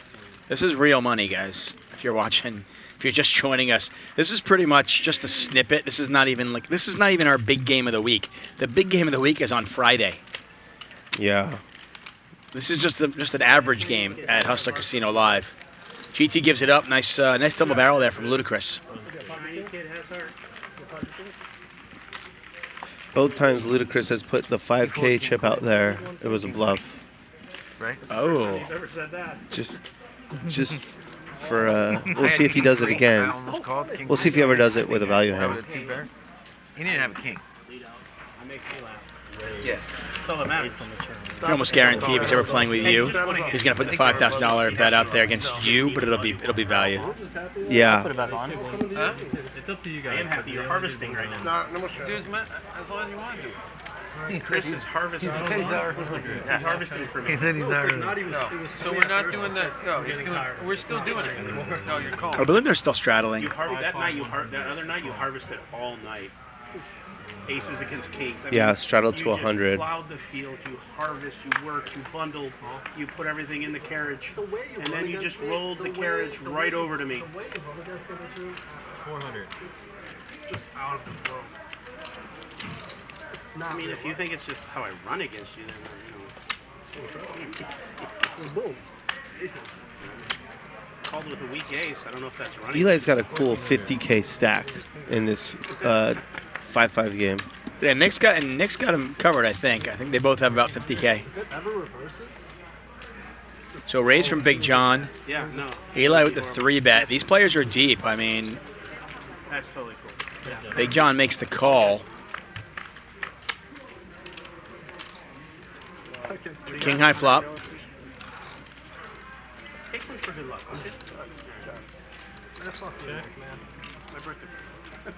Well, this should go check, bet, call, right? I don't know if it will, but Depends how much he bets. Yeah. Oh, I know. I'm trying to get even. Yeah, 1100 is going to call. I like how John takes a couple seconds before every decision. I don't like tankers, but that's really good. He doesn't give anything away about his hand. are you continuing the bluff if you're Eli, or do you? Tough. Yeah, you just picked up equity, so I don't hate it at all. You are. Leave me alone. And are you planning on bluffing clubs if it comes off? No. No. No. I know you have the blocker. It's just, I mean, trying to represent a flush is dicey these days. Maybe against Big John because he's such a solid player, but Small sizing here from Eli. That's 1,500. Well, there's the club. We'll find out. Pot is 8,300. Big John's got 19.9 behind. Eli has the ace of clubs. I have time for Chris to win a hand. So I'll throw this at you. One, are we bluffing? And if we bluff, what's the sizing? I think it'll work, but I don't think it's. I think it only will work because there's 2 overcards too, and that's a good sizing. And Big John gives it up. Calls flop, calls turn, folds river. Kind of talked him into said, I can't beat a king, I can't beat a jack, now I can't beat clubs. Yeah. So when Eli bet small on the turn, he knew he was gonna barrel a club. It's a pretty tricky bet on the turn because, if you're playing poker, you're always trying to think, okay, what's my opponent trying to accomplish, right? And that bet on the turn certainly looks like he wants you to stay in there. Yeah. He doesn't want me to fold. But then he follows it up with a $5,000 bet on the river, and you're like, oh, wow, okay. I do think if Big John had a king, he would have called. But eventually got to the point of there's 2 overcards and a flush. My 50, right? Yeah. And 5. Ryan knows him. Ryan knows him. 500.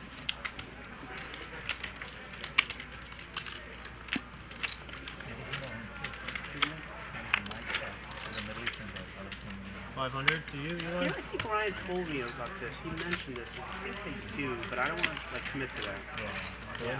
Yeah. He Straddle pot once again to 100. Ludacris is going to raise it up in the cutoff seat with 8-7.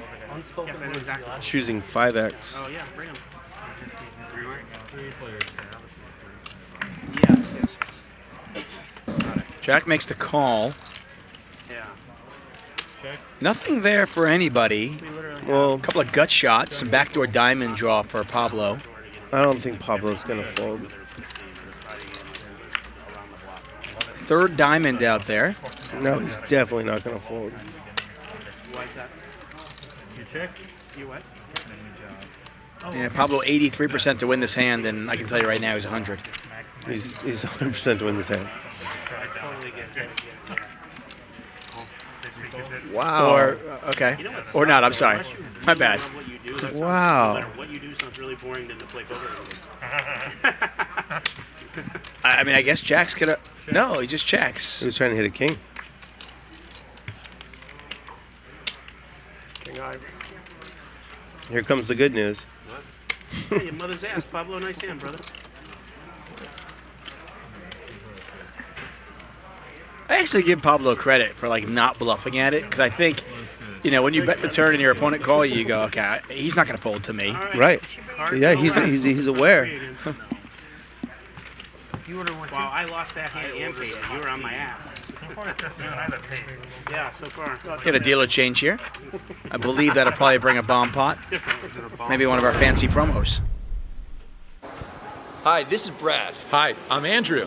And we want to congratulate Nick and Bryan on the mega successful launch of Hustler Casino Live. You did it. Wow. Yes.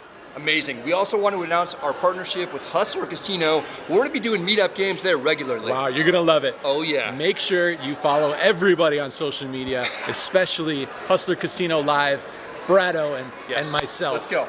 You're going to love it. Boom. Where are they, you think? They're I at got the piano. Yeah, they're at a nice lounge in a nice casino. Look like maybe Resorts World. Okay. I have not been to Vegas since Resorts World opened, so I'm kind of looking forward to that. Have you been there? Yeah, it's nice. It's a nice place. Okay. The poker room's good. It has kind of a mustard color in the poker room, at least. It looked like that was like mustard color. Yeah. Behind, yeah.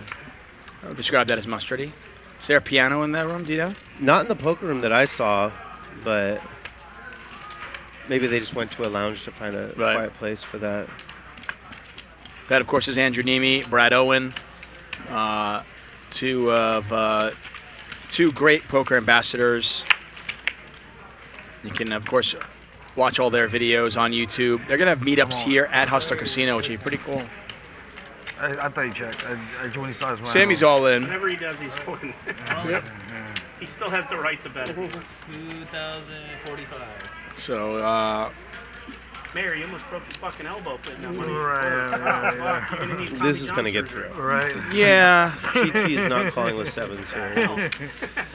2 players behind. I mean, it's okay. I'm asking you this genuinely. I mean, like, if you're playing poker, like sometimes you have to acknowledge, like, it's okay to be bluffed. Like, you can fold the best hand sometimes. You have to. It's really problematic if you never get bluffed. It's really bad. Or, I mean, I guess if yeah, you want to get bluffed sometimes.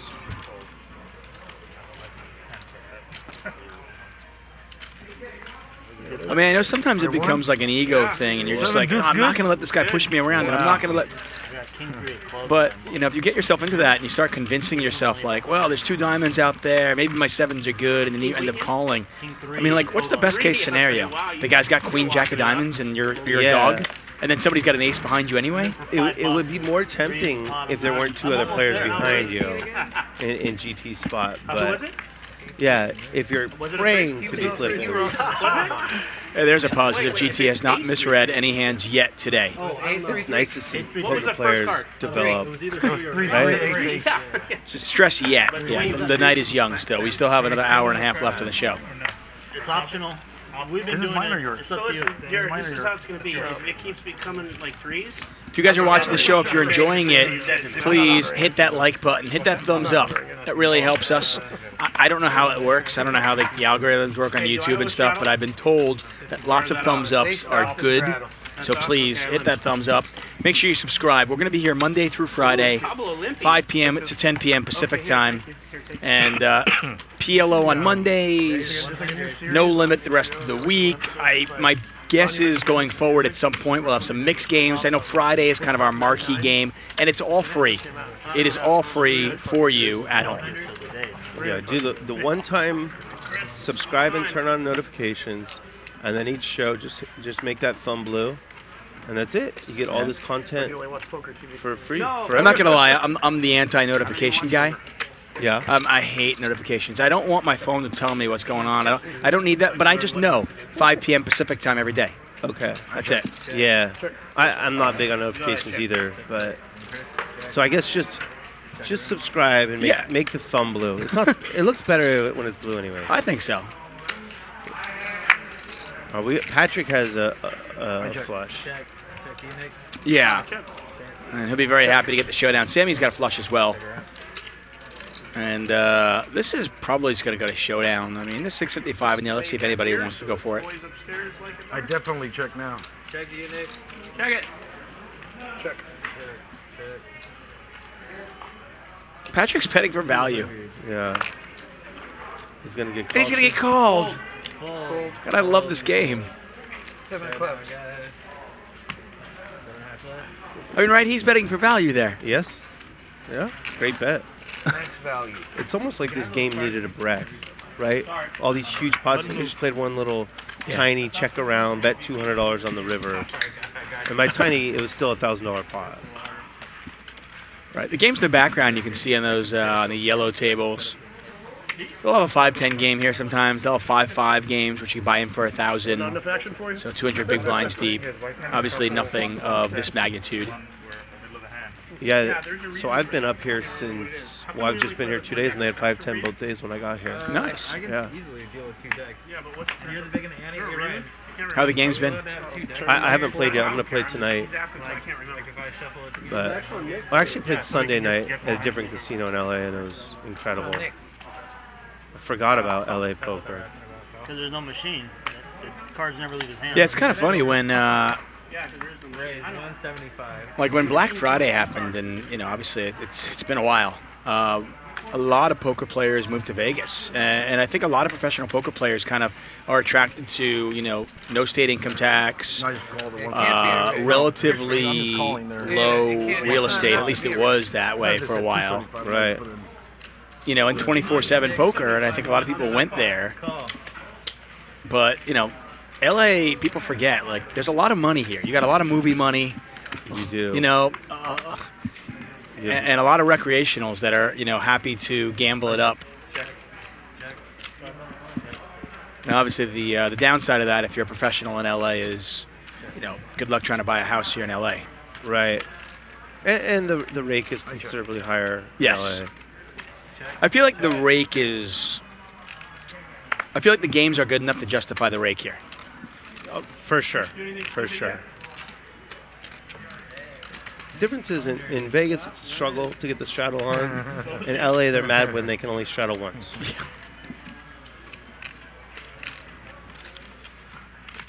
What do you say to somebody who's like, getting into poker or maybe playing a little bit, and maybe they're not comfortable straddling? How do they kind of navigate that? Because it's tough if you're the only one not straddling. You don't want to be that guy. You can't be the only one not doing something in a game. It depends on everyone pitching in and getting along in certain ways. And yeah, I would say just pick up and wait for the game to go again when the straddle's off, or just go to a different one.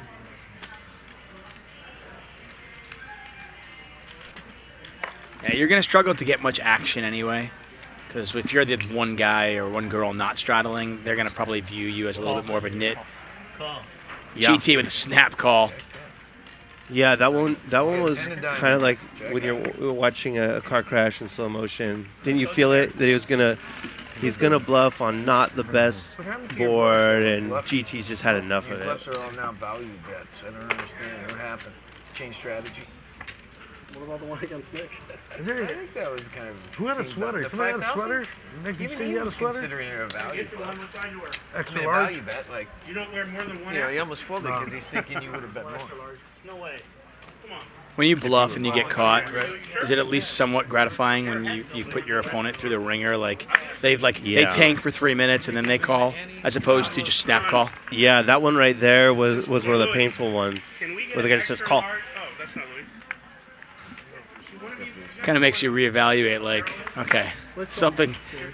He just snap called me, so I need to reevaluate what I'm doing. And the other way is true also. I coolered someone the other day. They didn't snap call. They ended up calling, but they didn't snap call, and I felt like he kind of owned me by not snap calling. Yeah. Right, like, did you consider folding that? That you had like third nuts. How do you? He ended up calling, but I was like, whoa. He should have. Phil Helmuth called me. I catch you on the small ones. You get me on the big ones. Yeah. Patrick was the pre-flop aggressor. And we're going to get some action here. Patrick with a flush draw, GT with a straight draw. I figured she's never going to come back. I might as well order right now. 25. I know. Pretty sure I ordered mine 15 minutes ago.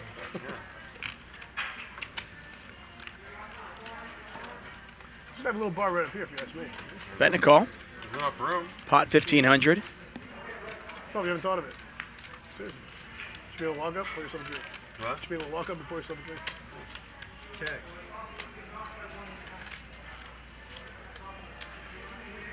Patrick has showdown value. I mean, he can beat Jack 10. 1100. He's going to bet again, though, with the flush draw to pair. Maybe try to get a queen to fold. Yeah. Maybe just betting because pair plus flush draw and yeah, just because it's a good hand and why not? Not worrying about what the other guy has. And what about the dynamic that these two were just in a hand? I'm sorry, that GT just called down a bluff against Ludacris. Yeah, are you saying does that make him a better candidate to bluff? Yeah, or worse? I don't think so. I think maybe the opposite's true. Okay. Well, GT never really took a shot at this one. He just called for to see if he could hit. Jack 10. He was just trying to realize his equity, and maybe he had a read that Patrick had a flush draw. I think that I didn't. I think it was. And thought Jack High had some showdown value. It's possible. Or maybe he just wanted to try and hit it straight. Yeah.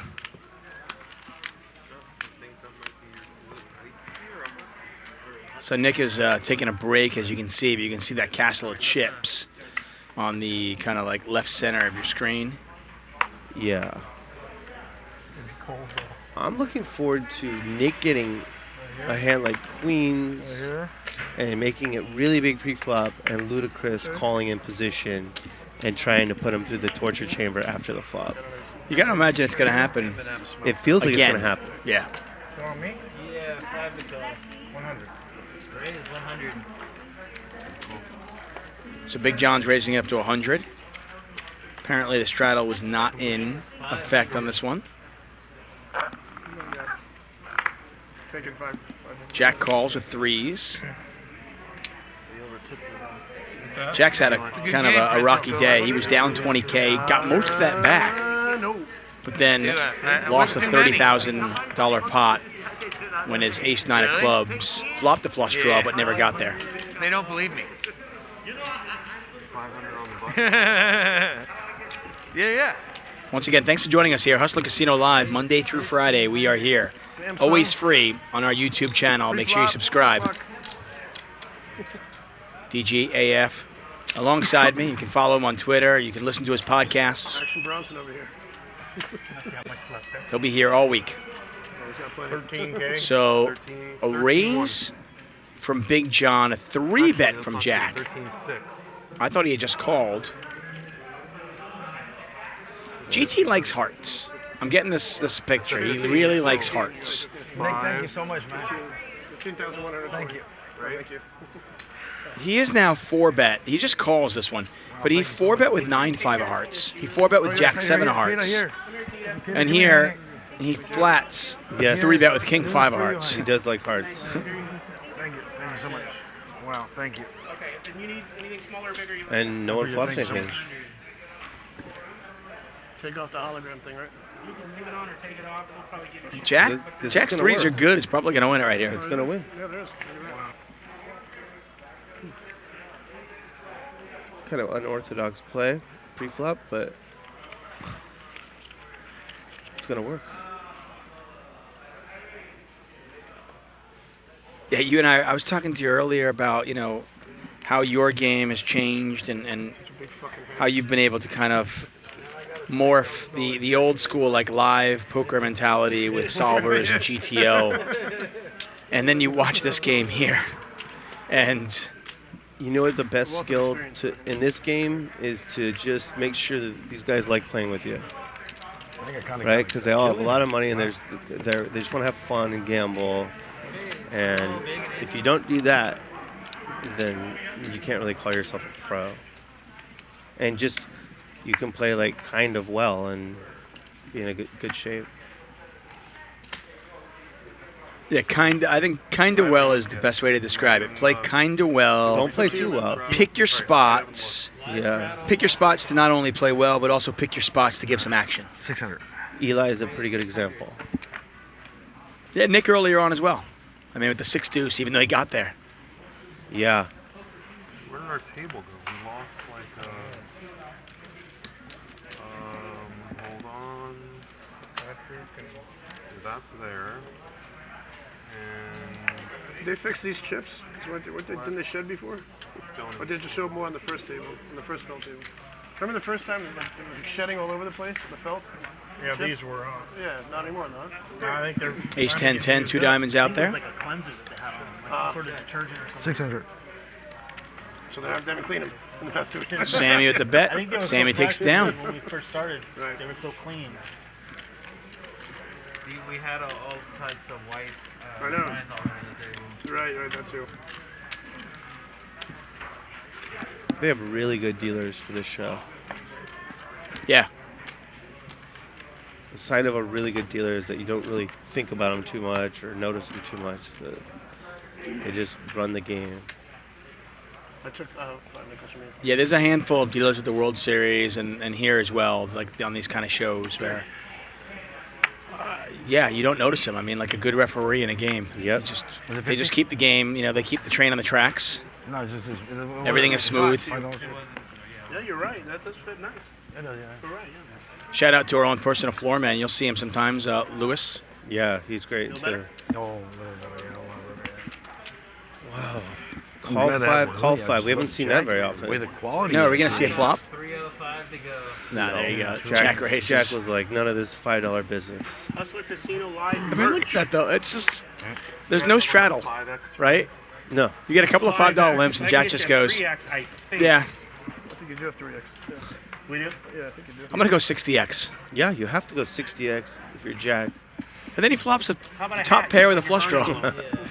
It's like he knew it was coming. Check. Good check. He checks, yeah. Big John hits a pair of deuces. You got some fuzz on your head. Nick was you heard Nick talking about the merchandise for Hustler Casino Live. They sell it in the gift shop here. Not on Tuesdays. Not on Tuesdays. That gift shop's closed, but every other day, I think.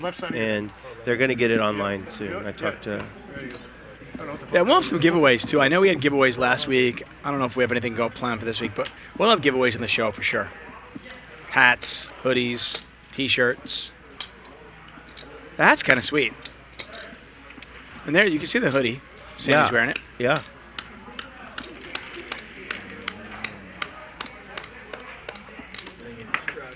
And if you're ever traveling to LA and you want to be on the show, we can't make any promises, of course, but best thing you can probably do is follow Ryan Feldman on Twitter, reach out to Hustler Casino Live on Twitter, let him know you want to play. Again, I can't make any promises because Ryan puts these games together, but got some smaller games. Nothing small per se, but smaller than this for sure. Tomorrow's smaller than this, but it's still not small. It's 5, 5, 10. Right.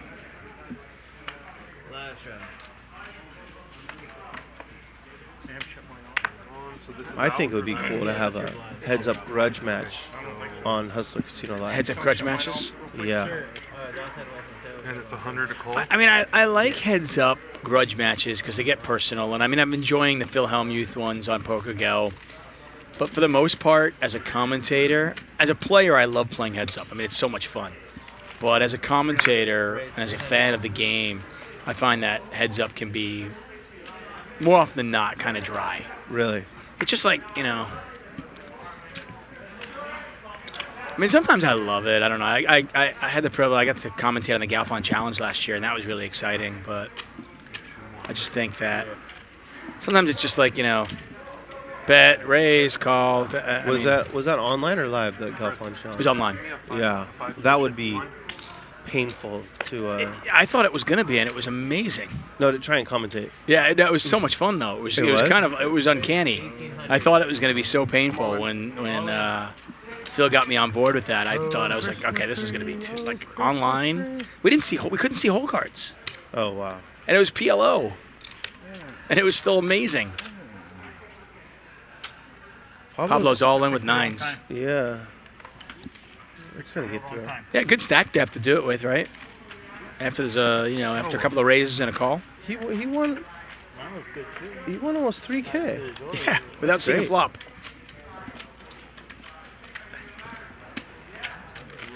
Garrett G's wondering what's the area like around Hustler. It's fine. It's nice. Yeah, I'm staying in Torrance, which is really nice. Yeah. So I recommend staying in Torrance. The DoubleTree there is great. I mean, you can say honestly. I mean, the Hustler Casino it's 8 miles from the beach. Okay. And you're maybe 15 miles from downtown LA. So there's a lot of options for you. But if you're thinking about staying here, it's really freeway accessible. Raise 175.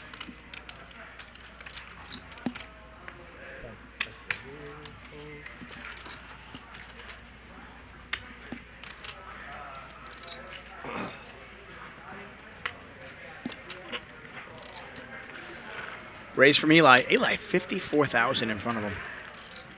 Yeah, he's having a nice night. Check.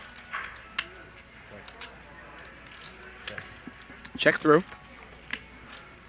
When everyone misses, I like Pablo to win.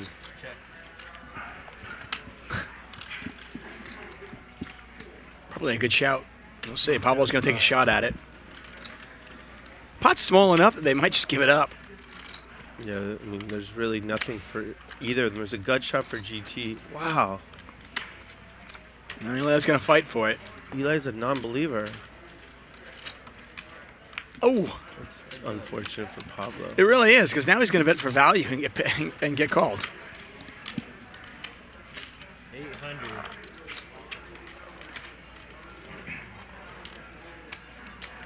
Raise? Yeah. 24. Wow. He is locked in on this hand. That is sick. The 8 plays. Of course, if you're new to Hold'em, it's your best 5 cards. Both players with a pair of aces. King, 9, 8.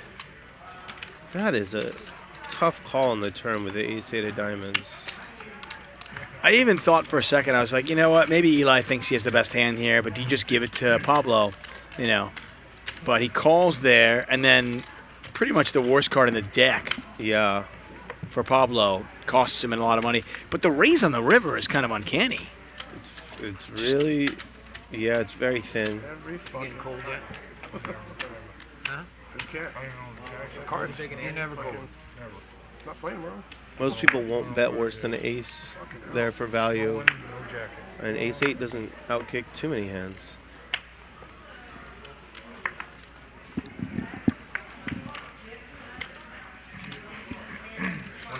Raise 100.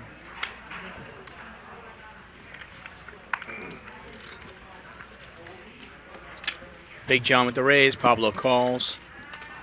Pablo back down to just under 6,000, as you can see. Ace, King, 5. Diamonds are cheap. Pablo with top pair. Big John with second pair. 200.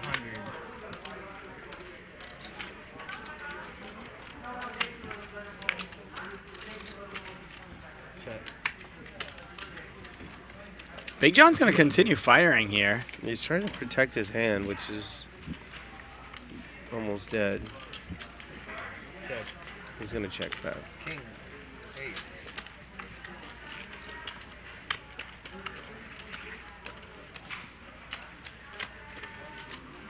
Pablo owns a small one.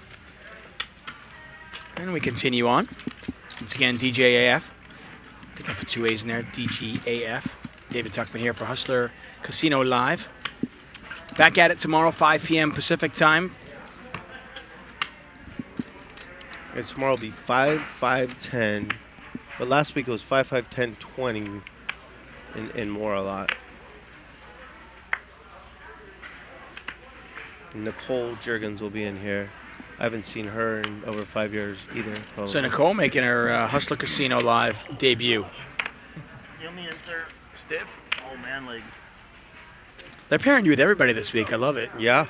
You get Mark, me, Nicole. Who are you doing Thursday with? Solo. Going solo Thursday. I got to make sure I get a lot of sleep Wednesday night. Yeah. And then you and I'll do it Friday. Big game. I'm looking. Friday's gonna be, if it's anything like last Friday, ridiculous. Yeah, for sure. 10 high flop. Open-ended for GT with the Jack 8. Sammy with the same hand. 400. Jack with absolute nothing.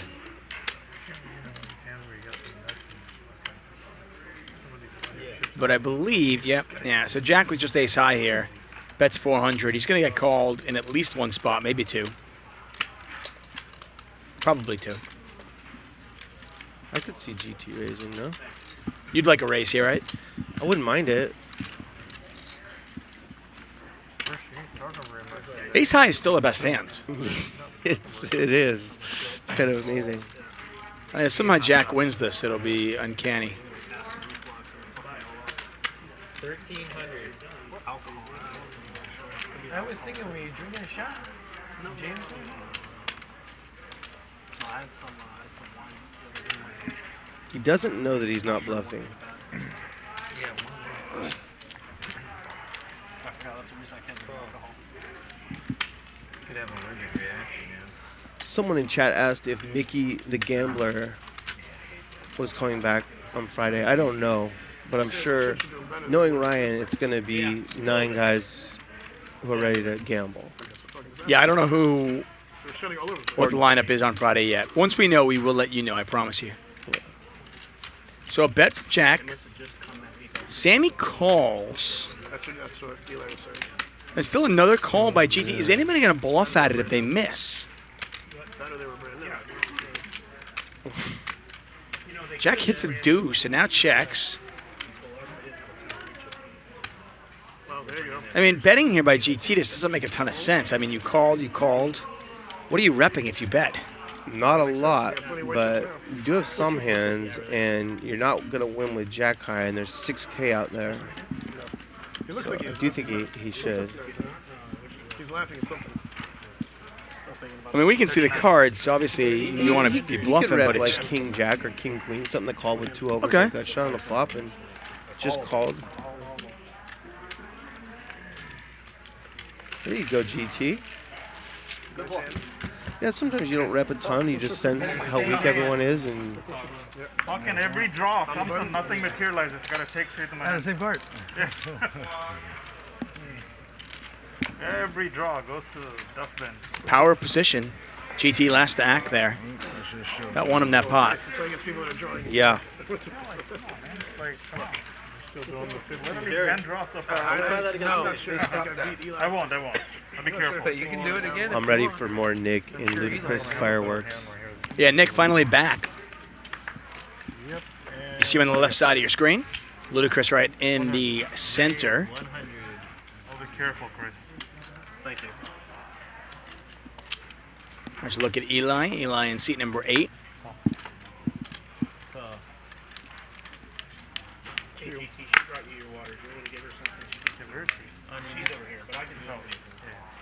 So, Big John, it says raise. I assume he's a straddle, right? I'm not sure. He hasn't been straddling, has he? No? Okay, so he just happened to open raise to 100 and he got called in a bunch of spots. We get 500.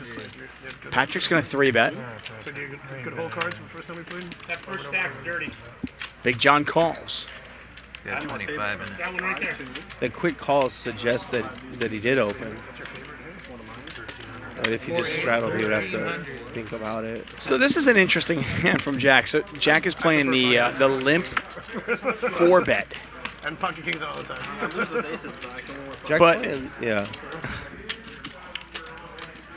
Probably better. But he did it kind of in mid-position under the gun +2. Yeah, I mean, he's got the button now. It's just gonna, How much up? it's gonna be interesting. How much you up? Fuck off. So both Patrick and Big John call. Pot is 32. I'm sorry, 4,000 now. You're up. You're 20. 9 high flop. About that. Check. Incredible. Little does Jack know that's actually a really good flop for him. Yeah, he's gonna take the pot right here. Last time we had this talk, I went on a 10K downswing. No, you're doing good, man. You're doing good.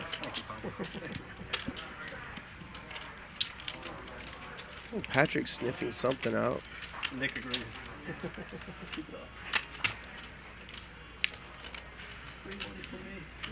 You see him look at Big John right there? That's the thing. When you bluff with two opponents, it's stronger. It's nice. Nope. Good job, Got Jack. that one wrong too. Guess you're gonna need like a multiple choice or something. Yeah, Jack gives off the appearance of a guy. I mean, if you were judging a book by its cover, he certainly gives off the appearance of like not a big bluffer. But we have seen him bluff on now, I want to say 3 or 4 different occasions over the last hour and a half. Yeah, he's cranked up the aggression. He was playing very passively at the beginning, and now he's a secret maniac. They don't know.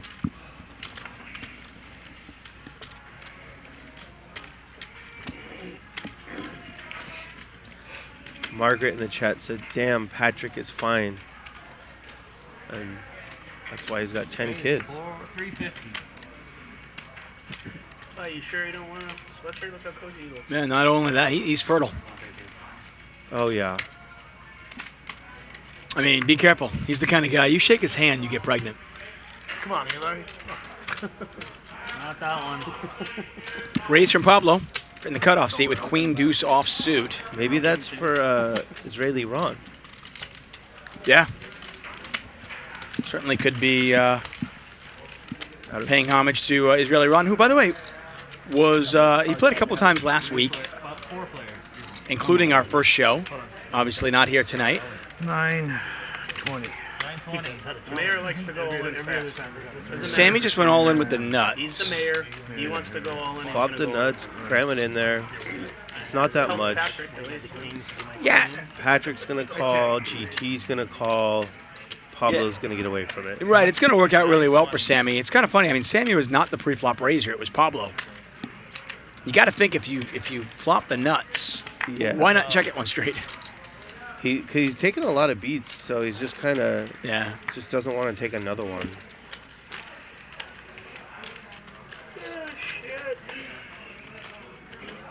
I think sometimes you just got to realize that if your opponents have hearts, they're not going to fold. Your $980 bet isn't going to get them to fold anyway. Yeah. So, 3 of diamonds in the turn. Patrick can do Sammy a big favor by betting and getting GT to fold. I don't think GT's going anywhere, but no, GT is not folding this. Did you get him to win that bill like 3,000-4,000? 4 clubs. Put 4 clubs out there. So we get 4,000 in the side pot. Sammy asking for 4 clubs. Nah, it's not the 4 clubs. King of Hearts, and GT hits it. Sammy's had pretty bad luck all night. Yeah, he's had a rough go of it, for sure. And he knows it. Look at him.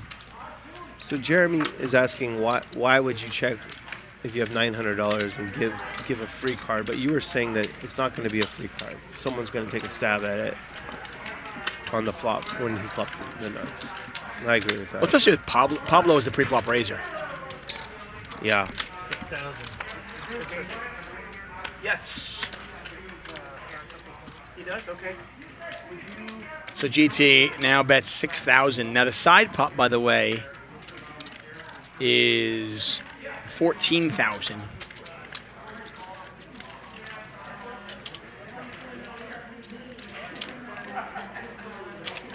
And Patrick bet the turn and got called.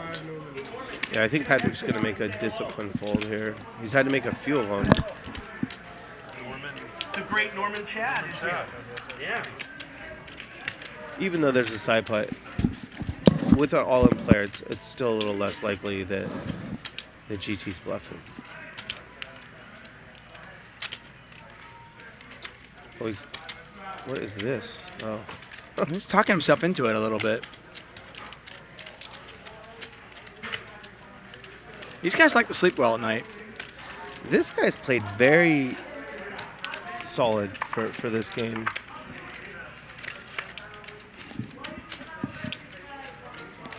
Someone wants to know how Norman Chad's health is. He looked healthy to me. Yeah. I think he's referencing Norman had COVID pretty bad. last year.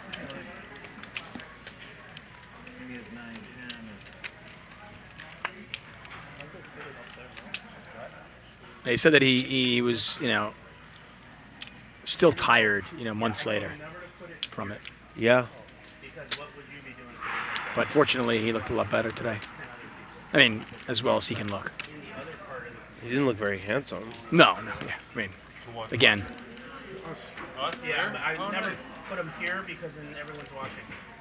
So put him on the other side. Patrick really in the tank on this one. I mean, I guess he's just like trying to find a hand that he can beat. And this is torture for Sammy too, who flopped the Yeah. nuts and has to wait to find out the bad news. I mean, he knows that Patrick doesn't have him beat. Patrick called. Patrick called. I flopped it. I flopped the straight. I flopped it. Gosh. Oh. Everybody, I just want to make sure you guys know, Yeah, Sammy flopped I have a it. jack 9. I have a jack 9. He has jack 6 and flush. Oh, that's upside down. Patrick saw something there. That was, a live read gone awry I because flopped it, and the runner. He's had to make several folds, and he just had to fold ace-jack after calling a very light 3-bet pre-flop the hand before. Right. Because he flopped nothing, and he didn't like it.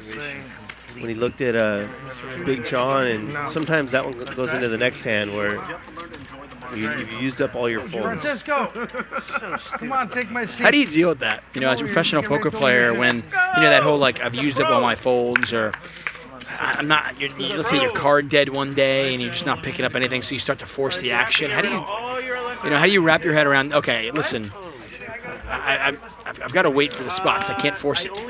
Hopefully you can do it in your head and do some focused breathing at the table, but oftentimes a break is good. Go to take a walk, or just go and come back, or go to a different casino. But yeah, you know that feeling, right? I've used all my folds today. I've made 2 or 3 big folds. The next person's getting paid. And that's not, it's true and real, but it's not good. But I mean, yeah, there's nothing rational or logical about it. But sometimes it's just a matter of listen, I've been folding all day, so it takes energy. Sorry, to make those big fuck folds. this. I'm calling. Yeah. 6-way action.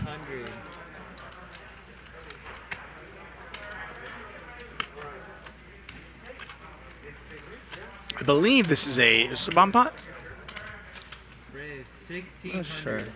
Pablo, he's raised up here. Well, he has to. He has King 5 and it's Queen Jack 7. Right, of course. Nick calls. Go ahead.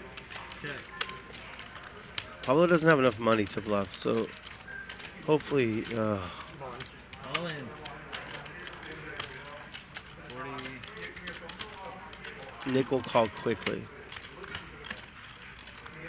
Why do I feel this is the one time you have it out of the 90 other 1,000 times you've done it? 385. Just figures I have to be in this position. How much? 43.85. Nick's saying all the right things, but there's no chance he's folding. No, you wouldn't think. And sometimes it is good to act like it's a tougher decision than it is. Right. He says that a lot. That I think this is the one time you have it, and then he calls and they don't have it. That's why I ordered 2. Like, girl's not gonna come back. I say Nick's a poker pro. Yeah. 3. Pablo looking for a 3-outer. They're going to run it a couple times. Twice. He can go twice. That's all. Twice. So 3 times. Yeah, no. Twice. Twice. I want to go twice. I don't want to go 3 times. 2 times you go? 2 times, yeah. My head? Okay. No, you're fucking way ahead. Oh, not anymore. Yeah. And watch how Nick takes this. Well, he chopped the pot. I wish they read it once. I really wish they read it once. Nice, man. King 5.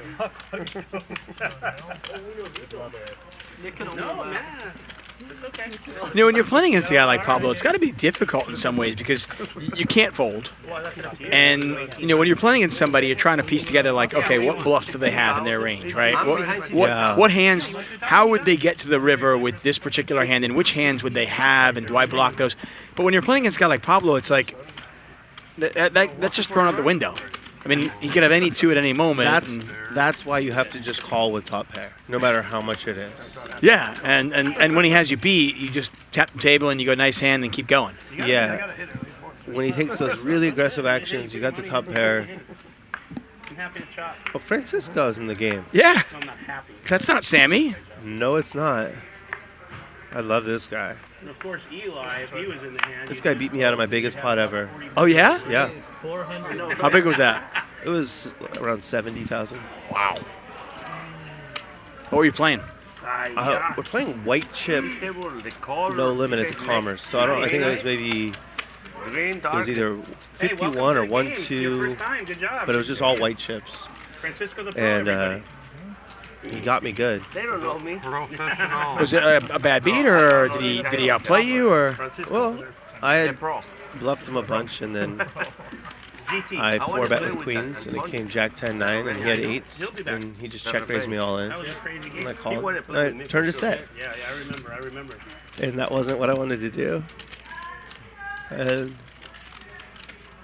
I said, nice hand. Went to sleep. He did go. That was it. Nice That hand. was Went to it. sleep. Yeah. No, I play him another game. What other game?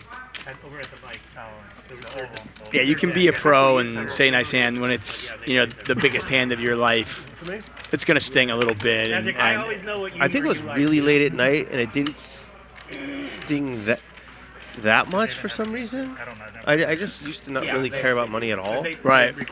And I played with him a bunch, and he's just such a wonderful guy that it didn't bother me. Wow. It looks okay. Yeah, for a flip phone. Patrick turned trip 10s, by the way. Pot is 4,400. Jack now checks, and I don't think Jack's not the folding type. We saw that earlier. So Patrick with 9,200 behind has got to figure out a way to get it all in on the river. He's doing it now. Oh, or just, yeah. Forget about waiting for the river.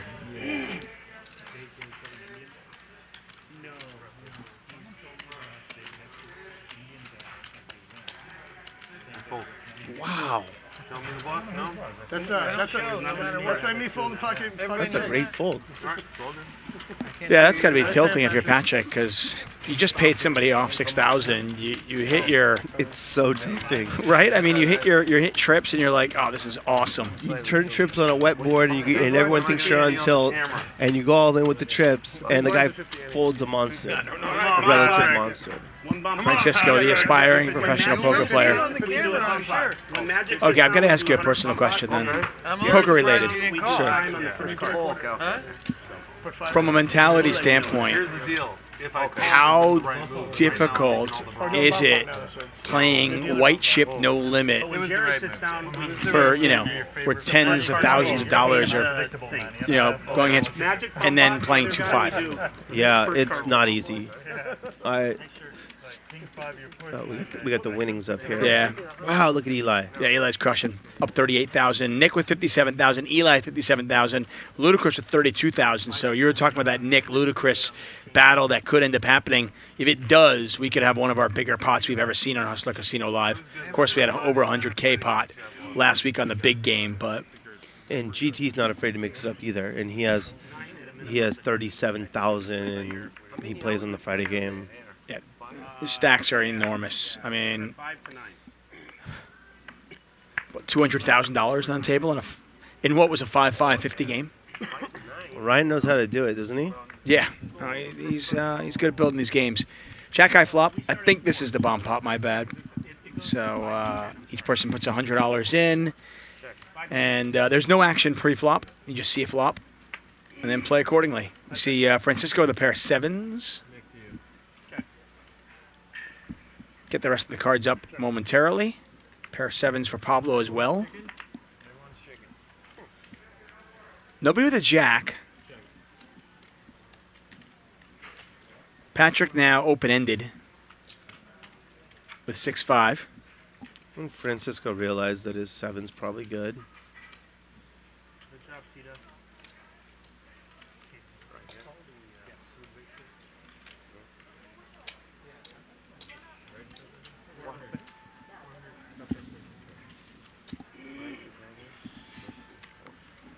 Can imagine Patrick at least calls this, maybe raises. He makes the call. It would have been a good spot to raise. There's so many people in the pot. It just looks strong. And it's just so easy in this, like, you know, everybody's in there blind. He can just easily have 7-4, 4 deuce. Exactly.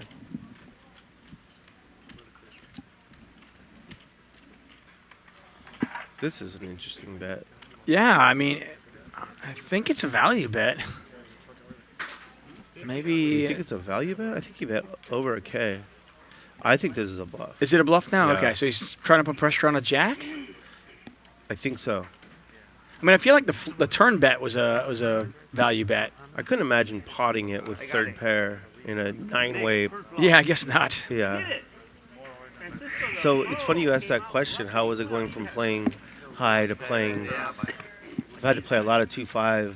Just financially, I had to, but it was really hard. That's why I started the podcast sessions, just to hold myself accountable to not losing my mind every time I played. And that's how that was born. That makes a lot of sense. It's just such a different game. The smaller games are just it's just different. But it's humbling. I was going to say, I mean, it must have been hard in the beginning. I mean, obviously incredibly difficult, but just to kind of like take it seriously. Like, you know, you're buying into like a 2-5 game, and I know the 2-5 games are like a 5-5 game here, so it's like, you know, you're buying in for $1,000. And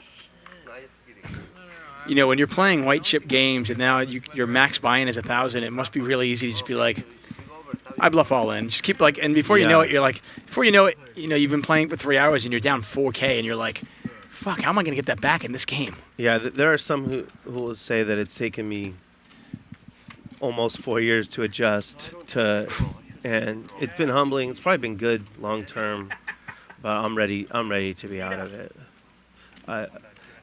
Ready to move up. The $5 chips are red in Vegas, and I've called it red chip hell because that's how it felt to me always. And it's not. It's just for me it felt like that. I mean, it's all relative. Like I said, I mean, for a lot of people who might play 1-2 and 2-3, you know, and maybe they aspire, they want to go up to 2-5 or 5-10 or whatever it might be. Some people, hey, like they're playing for fun, they don't really care, and yeah, that's so fine too. I've felt bad for calling it that, but then also it's just how I'm feeling, so I'm gonna say it's all perspective, you know. I mean, you like you said, I mean, you were playing white chip games where you were in a spot where you could lose a $70,000 pot. So I'd never been in that situation, so I can't even imagine playing that big and then going to play 2-5. Yeah, it wasn't often. I only played white chip no limit less than 10 times, but yeah, always playing 10, 20, 40, 20, 40, 80, no limit. And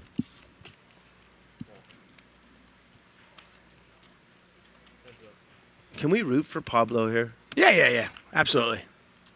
Go, Pablo, go. Because GT's a nice guy, but he's doing well now.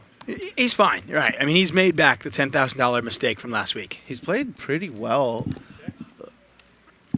As this stream's gone on, he's gotten more locked in. Pablo takes the free card and hits it. There you go. Bing.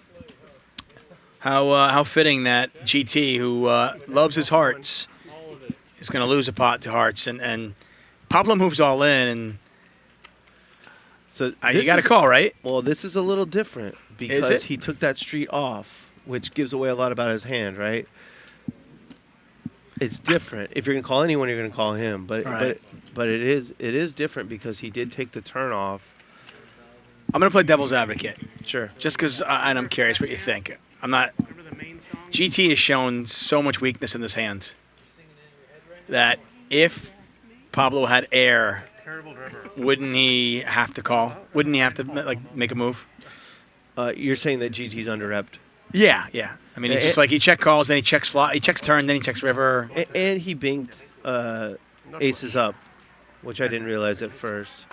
Oh, yeah, I didn't even see that either, to be honest. Yeah. I was so focused on the heart, I didn't even notice that it was ace-4. So ace-4, obviously that's an easy call. Yeah, so, yes, you are you're paying, Pablo has earned that call, but there was just something different about his line there than the other ones. Yeah. The other ones were just pure aggression, and this one was, well, he came back with the 5K buy-in, and he's been playing it a little more cool since then. Well, aside from the King 5, obviously.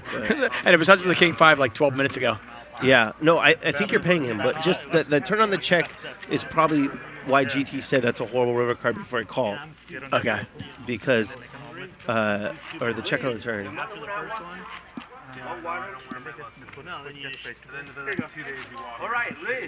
For the record, I'm whether I hit my 2-pair or not. You're calling.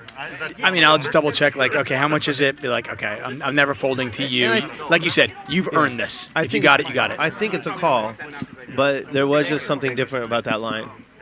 Someone said they played with Brad Booth, the Peppermill, in 3-5 and 5-10 games, and he used to play 500, 1,000. It's kind of the rule, unfortunately, in poker, that you see people on top and they won't be there for one reason or another. Poker reasons or life reasons. Yeah. Okay. I played with Brad Booth a bunch too. Shout out to Jimmy, by the way, who runs the Peppermill Poker Room. Love it up there. I've been up there for Run It Up Reno. Jimmy is, as far as I'm concerned, an absolute legend. I've never been up there. I heard it's really nice. Oh, it's so nice. It's just a lot of fun. Good poker room. Jimmy does a really good job. He's and it's a cool little area. I mean, Reno is definitely better than it used to be. It's a cool little spot. If you ski or snowboard, it's not. If you go in the winter, it's relatively close by. Yeah, pretty good action there. All year round now, yeah. Definitely, without a doubt. So no one has anything, and there's $260 in the pot. He'll actually run. He'll run like some 25, 50 games too. PLO, no limit. Black cards, but stepping away, magic. But yeah, that's a great story though. It's all relative, right? I mean, the guy who used to play 10-20, and now you're seeing him play 1-2. Someone asked in the chat if I played Brad Booth heads up. I did. I've been drinking a lot. I was calling him Babe Ruth. And he said, call me Babe Ruth one more time when I'm leaving. I said, okay, I won't, Babe Ruth. And he was gone. So we did play heads up, but it wasn't for very long. You totally Jim Romed him. Like you basically, the Chrissy Everett. It wasn't my fault, man. I had been overserved in Las Vegas, and if you call me Babe Ruth one more time, I'm gone. Okay. If you had a lot to drink, Brad Booth, Babe Ruth, I don't know. It wasn't. I wasn't being a dick. It just, I couldn't. I don't know. I couldn't stop. Was he a spot in the heads up? I mean, did you want him to stay? Yeah. I wanted to play him heads up. I think he had won a nice pot off me in like a regular game and agreed to play bigger heads up. And yeah, but it wasn't the end of the world. It's not like he was terrible. Okay. And it was more worth it to definitely call him Babe Ruth one more time. Nick is just trying to give everybody action. He just continues just to hit the nuts here. Look at Nick. I tell you, it is Vertucci's world. We just live in it. He absolutely smacks it on a rainbow board. He checks. Patrick bets. Jack calls. Yeah. Nick's going to raise right away. Not messing around. He doesn't want a card to come off to kill his action.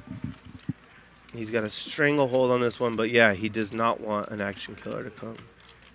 You like to raise here? I do in this game, sure.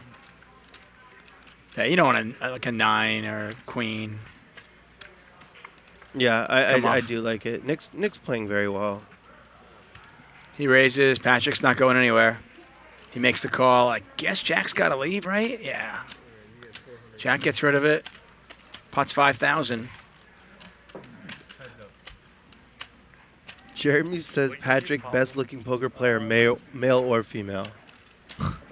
That's pretty Queen on the strong. turn here, so this is interesting.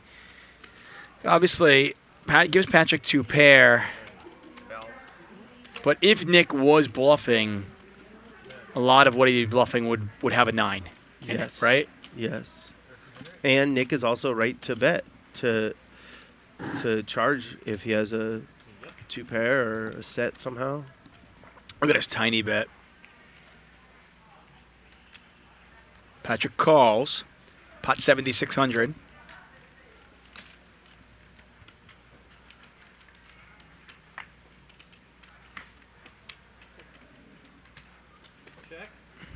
I would have liked one more small bet, but maybe he thinks Patrick will bluff.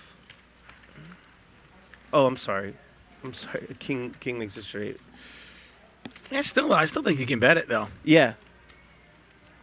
But he's not hoping for Patrick to bluff. Patrick's going to go to showdown with Queen Jack. I flopped the nuts.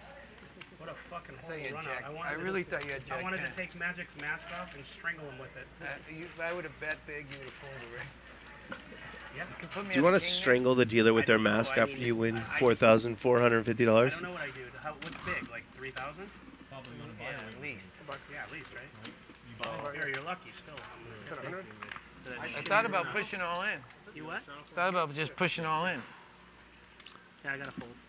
Huh? I don't think you flush out fold. and a king. I mean, what am I going to do? You're going to fold, right? I have to. Yeah, fold. Should have pushed. Have to. Oh, so was speaking late. I didn't even realize there was a flush.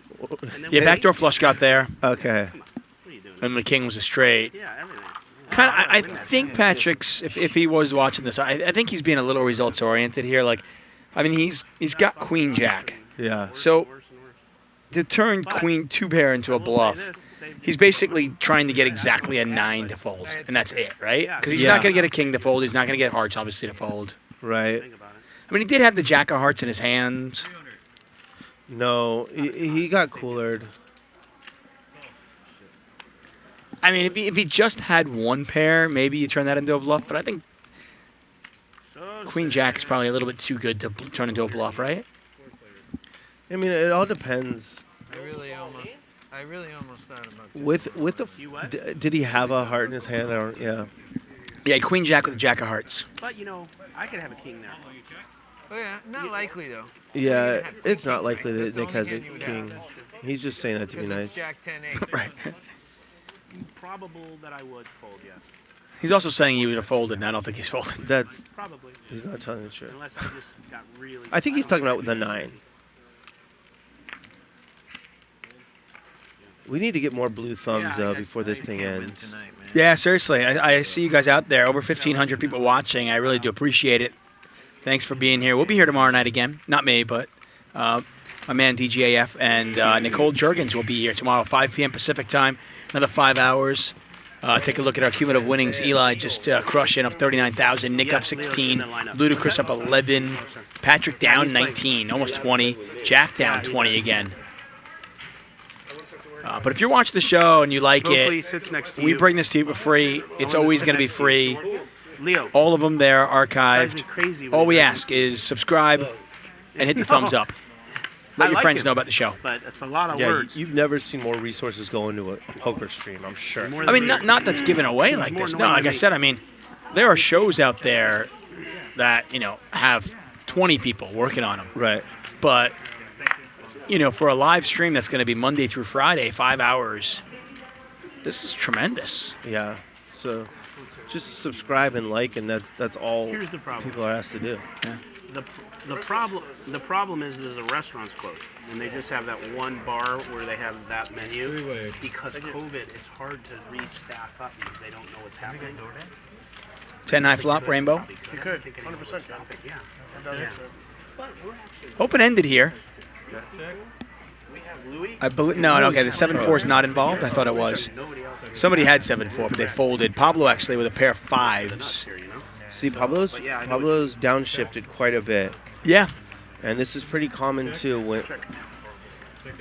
when someone has to rebuy a few times. That last rebuy. Yeah, he had built this deck up to 29,000. Pair of 5s. And then ended up losing a couple of pots, and then lost that monster pot when he moved all in with 7s. Are you going to the same one that I would? The first one to the left? Pablo's gonna. Just little one stall. Yeah, are you talking about like the sink? Or No, he's not even in there. I've never had a real bad, like where you walk in. Never had that. You guys ready for another round? No. No? That means yes. I know. I think that's key, like what you just said.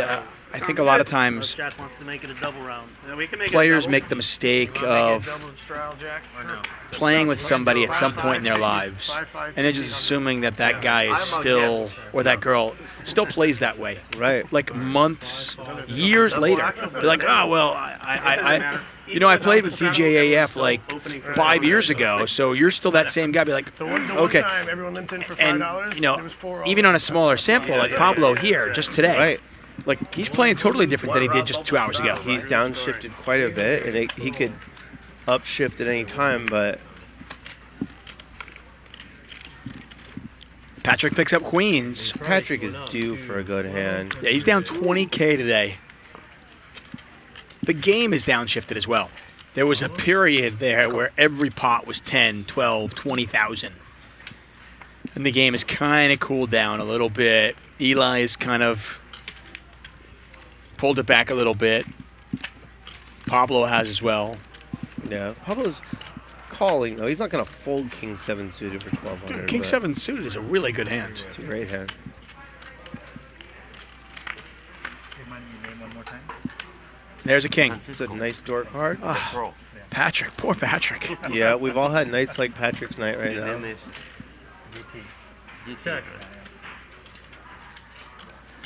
It's so weird, you play poker long enough, you have those days where you feel like you'll never lose, and those days where you feel like you'll literally never win again. Like, am I ever going to win? Ever? You can win 7 months in a row, and you have a losing month, and you feel like you're never going to win again. Yeah, I play with everybody. What's your best streak ever? I don't Of know, months? Yeah, it's just like or not even, or like sessions. I don't know if you keep track. Like just like a streak where you just like, you won 20 out of like 22 sessions or something crazy like that. Yeah, I've had some streaks like that. This year, I think I won like I was thinking what you said 12 in a about the row bubble. There's at no some bubble. point. You're right. You're right. But I think All is I've in never there. had a year without a losing month. Oh, okay. I thought somebody said all in. No. So Pablo bet 2,400 here. You're right. And this went, check, bet. Really tough for Patrick to lay this down. I mean, I know Pablo's changed gears, but yeah, you're never folding this. If he folds, it's the greatest fold in the history of poker. Whoa! Oh my God! I gotta tell you, if you're Patrick, you gotta be thrilled with yourself because you should have gone broke there, or at least lost like $3,000 or $4,000. Look at Ludacris. He can't believe it. If you're Pablo, I mean, he doesn't seem upset at all. If I'm Pablo, with the action I've given everybody, that's amazing. Just check folded. So Patrick picked up on the downshift by Pablo. Yeah, obviously. But you still have a straight draw. From the car? It's just not my night. That was incredible. Just keep piling. Yeah, I mean, he just didn't even. He 3-bet pre and then check folded. Done. Move on. But he had a straight draw. I mean, he also can just beat air. He can beat a jack. He can beat. Yeah, I am not ready to fold that against anyone. I'm definitely against Pablo. You're definitely calling at least one straight. I'm trying to think of one player I would check fold. That was incredible. Great read. I mean, Patrick's down over 20K today, but that was a fantastic read. No exaggeration. That was the best play we saw tonight. It was. I'm not. He must have just read him. I'm horrible. But at the potential 8 high flop, 2 hearts. Exactly. Looks like sixes are in the lead right now. That is ludicrous. We are pro in our mind. Eli's back in. Banking account. Eli gonna take a shot at this with 10-7. And what's the longest downswing you've had? No. Yeah. That's a good question. What do you compare with that? Hasn't been that long. No? Okay. But I did have one losing year, and I said I could never have a losing year. Yeah. And I did, and that was like There's that. a gate thing. That was 2017. Okay. How about you? Eli, with a flush draw, he checks here. Ludacris picks up a straight draw. My best streak ever was actually, I was at Aria, my fiance at the time, calls me and says, can it come out? I come out, and she tells me she's pregnant. That was in October. You guys all have parking passes? And I don't think I had more than 2 losing sessions over the next 5 months. That's great. It was just like this weird, like, I was just so focused and like dialed in. I mean, maybe I had a few more, but it was like, I was really focused, and it was just like every time I thought about doing something stupid, which is all the time, I just kept thinking, no, I've got to support a baby. It's on the way. Baby's on the way. Baby's on the way. And I was just so focused. Baby's on the way, and also I've been winning, so I don't need to push it right now. And there's a lot of momentum. Yeah. In poker, people say there isn't, but there certainly is, because we're all human. Well, you feel better about yourself. You trust yourself too. That confidence, just trusting your reads, trusting your instincts. You know, when there's that big bluff spot that's perfect to take, you have the confidence to take it, as opposed to second guessing yourself and not pulling the trigger. And I've also found that when I do make a play like Patrick did, a really good play that no one else at the table is making, sometimes that turns things around for me. Yeah. I can buy that. Because he has to feel great. Pablo showed him the hand. He has to feel like he won that pot, even though he didn't. And like any poker play, I mean, I've been playing the game for a long time, and yeah, I've gone. I mean, 2-3 months where it's just like, I mean, I've won a few sessions in there, but just, you know, lose 100 big blinds, come back the next day, break even, then lose 200 big blinds, come back, and it's just like, man, I can never win. Yeah, that's the... and those kind of days where... That's what I was talking about earlier, that you go through too many of those swings that it just wears on you long term, I think. Yeah. Jack has queens. I think Ludacris is going to gamble with him. Yes, he will. Yeah, he calls. Patrick in there as well. No, it's a big... I mean, Jack only has 12,000 behind, so he put like... He had 12,000 behind. The game has definitely changed as we've seen. We got about 30 minutes left in tonight's game, but the game is clearly different than it was, say, 2 hours ago. I'm surprised Ludacris pulled a small pocket pair there. Yeah. Didn't set mine. And it was really hard for him to let go. I know. I saw it. He was like 50.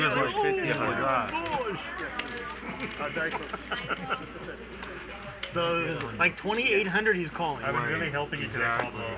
When you had nothing, I'm not calling you. When you had everything, I'm calling you. Patrick, you agree with what Big John says? Everybody, we are pro in our mind. So you're the... It's true, right? I think that's Francisco you hear. But in your He is an mind, aspiring man, professional poker player. What is it? 100.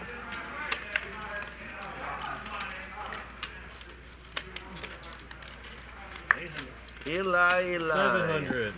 Eli. Eli's going to raise this up with tens. The one thing about being a professional poker player, if you do it long enough, I think there is something that goes into at least knowing when you're running hot and knowing that you're cold, and also knowing that no matter how hot you are, at some point it's gonna get you're gonna like cool off. Yeah.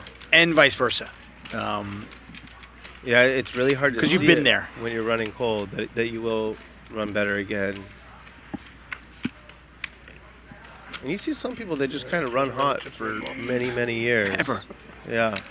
But there has to be outliers in everything, right? Even in variants. I mean, live poker, you don't forget. I mean, what are you getting in No Limit Hold'em? What are we getting? 25 hands in an hour? I mean, I like to think more than that, but not much more. I mean, even if it's 30, 35 hands an hour, I mean, you think about how many hours you play. It's such a small sample size that you can. I mean, there's definitely people out there that run hot for years. Yeah, well, an online player's downswing in terms of hands is like a couple of years. Like a normal downswing for an online player is like a couple of years for a live player. Absolutely. And when I talk to some of the better players out there, at least the more accomplished players, the people that you know their names, you know, to a man, almost everyone and woman, I should say, they all say, well, when I first started, I sucked, but I ran hot. Yeah. And I think that's probably key for most people because it's like they ran hot early, they convinced themselves they were good, and then they learned how to play. Then they learned, exactly.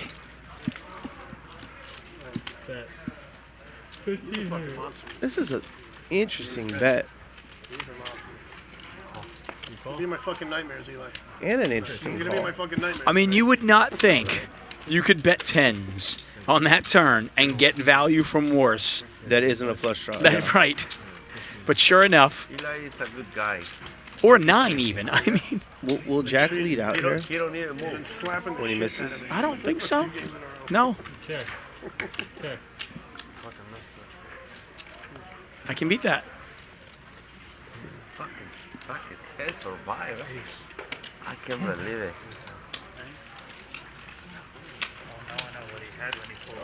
Yeah, I remember when I first propped here in LA. And for anybody who doesn't know, a prop is the casino pays you to play poker. You use your own money, but they pay you usually like it can be like minimum wage and rake back type thing, but you're there to start the games. If the games get short, they want to make sure the games are going because obviously as the games go, the casinos make money. And when I remember when I first started propping, my bankroll was tiny. And I was like, well, if I go through this, I'm done. And I won like the first 14 sessions. Yeah. And it was pure luck. I mean, just pure dumb luck that I was hot the first like month of my professional career. It's true for most pros. They won a tournament, they won a jackpot, or they went on a nice heater. Yeah. Bart Hansen talks about it. He said he was playing online and he won like 60,000 in some sort of like weird blackjack jackpot, and then he started playing poker. Ace is here for Big John. Big John's had a nice day. I've seen it work. Eli's got 8s. GT in there with Queen Jack. Pablo's going to play, right? Yes. He does. He's wearing that fashionable Hustler Casino Live hat. Ace 9-5. Top set. Pair of 9s for Pablo. Pablo will lead out on that, sure. Big John will call. He's savvy. He's been playing for a long time. Yeah, Big John has the ace of hearts as well, so if you think your opponent was leading out with a flush draw, it's a little bit less likely.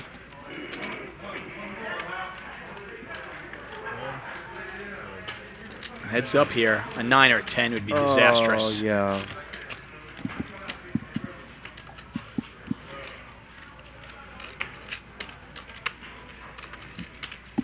Where's Dennis? No. Pablo's not going to slow down. No, Pablo. Who, Dennis? He played Monday, yesterday. Yeah. Yeah, I don't know if he went back after that, but yeah, I don't know. Probably. He goes back a lot. Big John makes the call.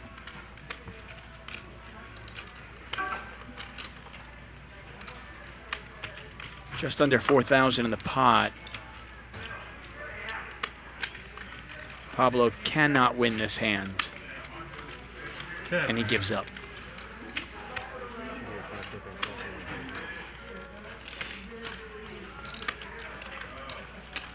Fold. 2,400. Fold. Fold. Good. Good fold. That's a bluff for sure. Oh, fuck you. I get to Get me on that one. You showing it to me? His big hand, but was He wasn't bluffing with top set, was he? the best card. He did have the blocker.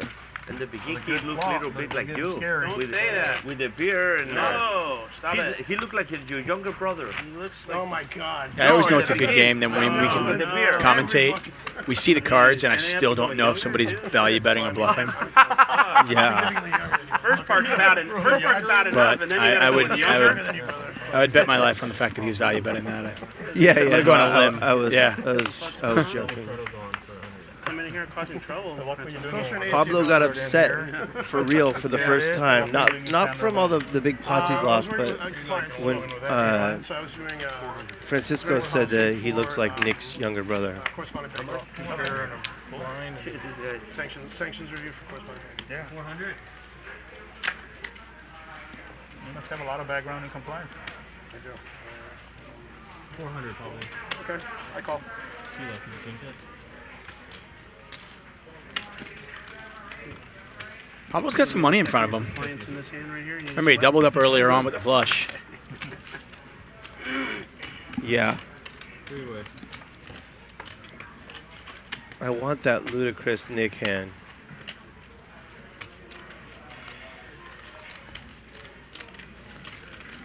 I think this year I'm going to win at least one big tournament in Vegas. Yeah? I'm almost close. I know, you always close. I get to the money. You make more money and last longer bets than you do in tournaments. You know, last month I went to, before I go vacation, I went to... Jack bets 1,000. He's got the queen 9 on the 6-4-2. Pablo calls. Unfortunately for him, Pablo has cards. I just don't like. Did you see the rules of the World Series this year about COVID? I would drink by myself, and You have to wear a mask? No. That if they think that you distribute any signs of COVID, I win all the they can kick you out of the tournament and you forfeit your buy-in, regardless of what point in the tournament you're at. I get lucky, everybody won a bet. Jack's going to continue firing here. Now, Pablo was bluffed out of a hand earlier on, and it was Jack who did it. Jack didn't know he was bluffing. Moved all in with top pair with his jacks. Yes. And Pablo folded kings. It would have been a monstrous pot. If Pablo remembers it, The rules say all you have to do is. I can't imagine him folding. Well, you know what they could do? They could cancel the tournament. You know what I mean? These crazy people. So imagine you have 2,000 entries, and they just go, oh, event canceled. This is when you're sitting there with the queen 9, like, did I really just bet again into this guy? How often have you bet, and literally as the chips leave your fingers, you're thinking, what am I doing? All the time. At least once a session. But you see how he went to raise and then he just called. He's just playing passively. Yeah, he thought of everything there. Should I just move all in?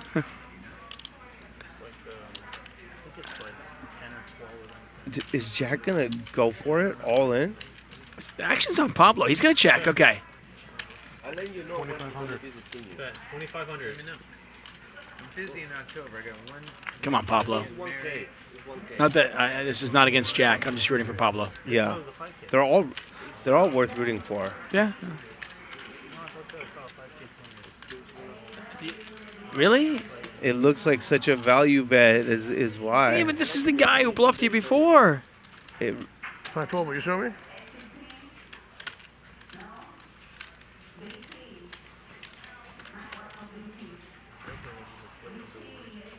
Oh, yeah. ouch.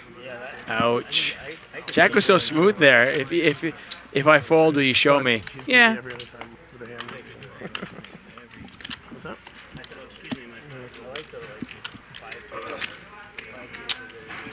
Chris, I'm coming for you.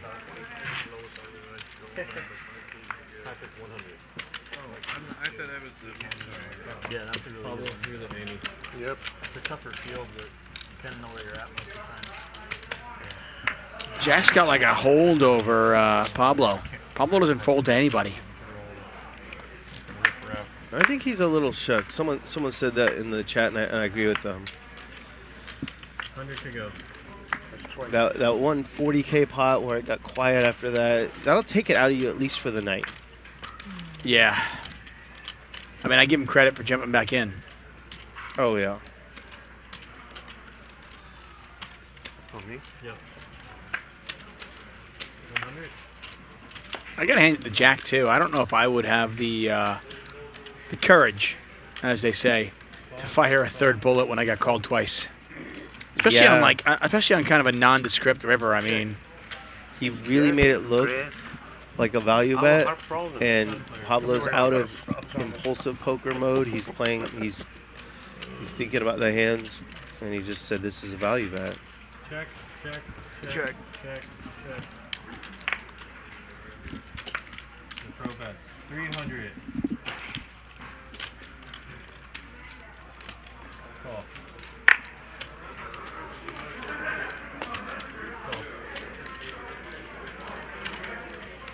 Oh, great, thank you. 3 players.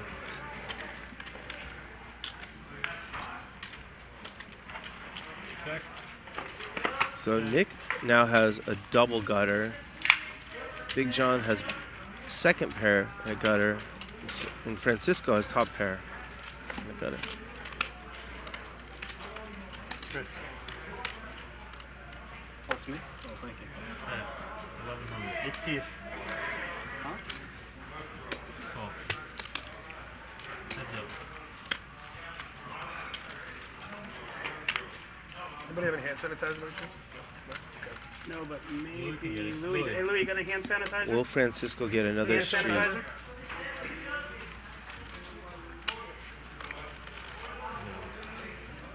It's on you, Big John. You're first. You check?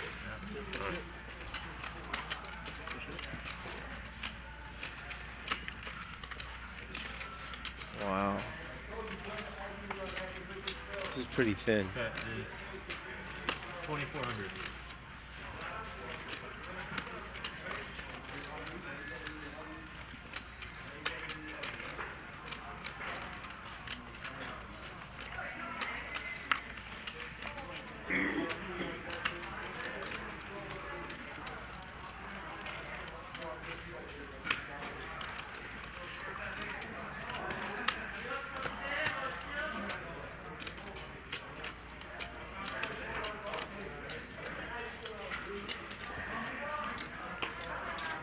Is he thinking about raising?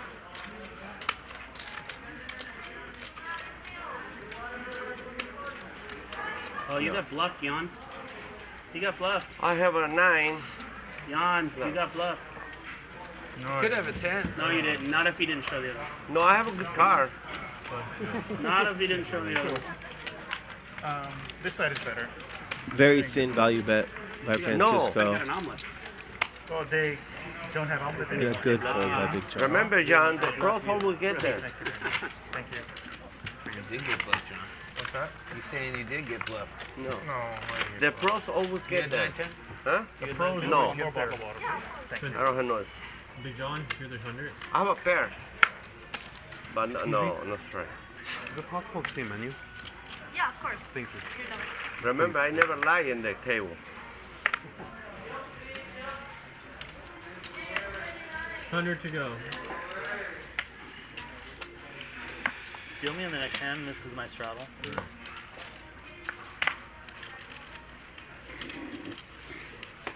Call. 3, 400.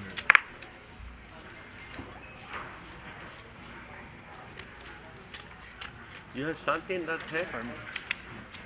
Maybe. I put Not you. as good as yours. I put you flat roll.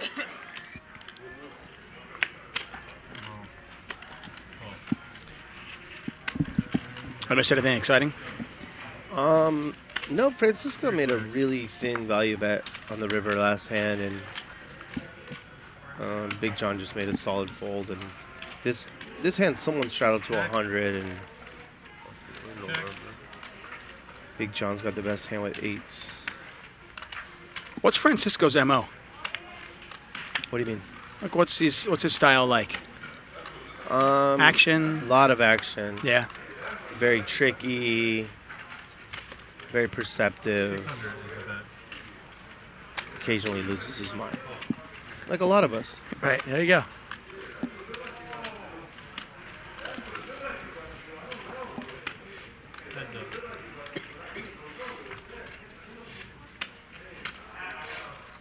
Eight's still very much in the lead here. Pot's 26-10. Once again, thanks for joining us. Got about 20 minutes left in tonight's show. DGAF, David Tuckman here in the booth for Hustler Casino Live. Back at it tomorrow, 5 p.m. It'll be Nicole Juergens and DGAF again. And then on Thursday, it's you going solo. Yep.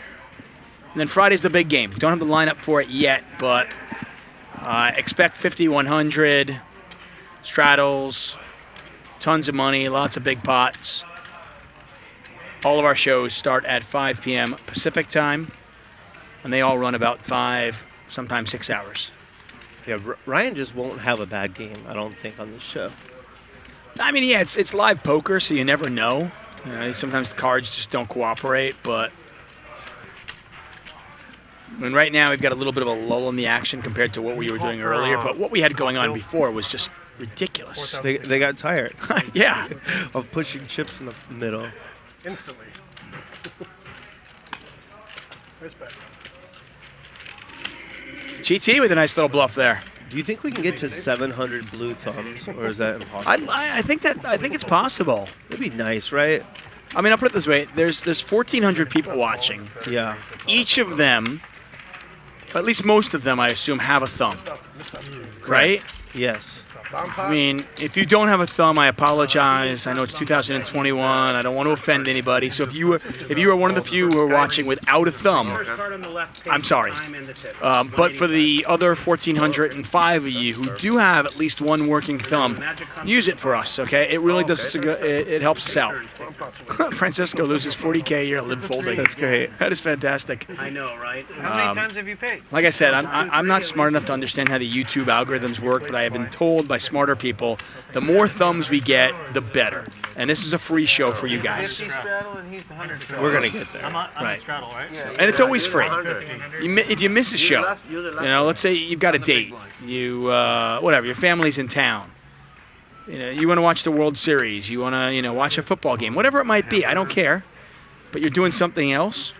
These shows will still be here for you. You can wake up the next morning and watch last night's show. It's not bad for me. For free. 20 minutes from my house. That's good. Even with traffic. With no traffic, maybe 12. 1,300 to call. Okay, we're going to have fireworks. I thought was Ludacris has ace king and Pablo has pocket tens. Oh, and Eli has pocket queens. Oh, of course, right? Oh, but Eli's protecting that 60K stack. He just called. Yeah, but it's not going to matter because Pablo's gonna raise this up. I'm gonna give it to you. Yeah. And then Ludacris. I'm really intrigued. What is Jack doing? I love Jack. Jack's got so much heart. Jack reminds me of like if Jason Bourne was an accountant. Yeah. Like he's just got that crazy in him. He doesn't look it on the surface. He looks like the accountant, but he's that crazy guy. Wasn't there a Ben Affleck movie where like he was an accountant, but he was an action hero? There probably was. Yeah, I feel like I'm pretty clueless. I feel like it was probably after Jack. 4-bet by Ludacris to so there's a 3-bet from Pablo. There's a 4-bet. What do you do with queens? I'll ask you. Well, I don't think you should be. How much you playing, Chris? You do this. You find out how much Chris has. Thank you. What was the pre-flop? No, Was there a straddle? I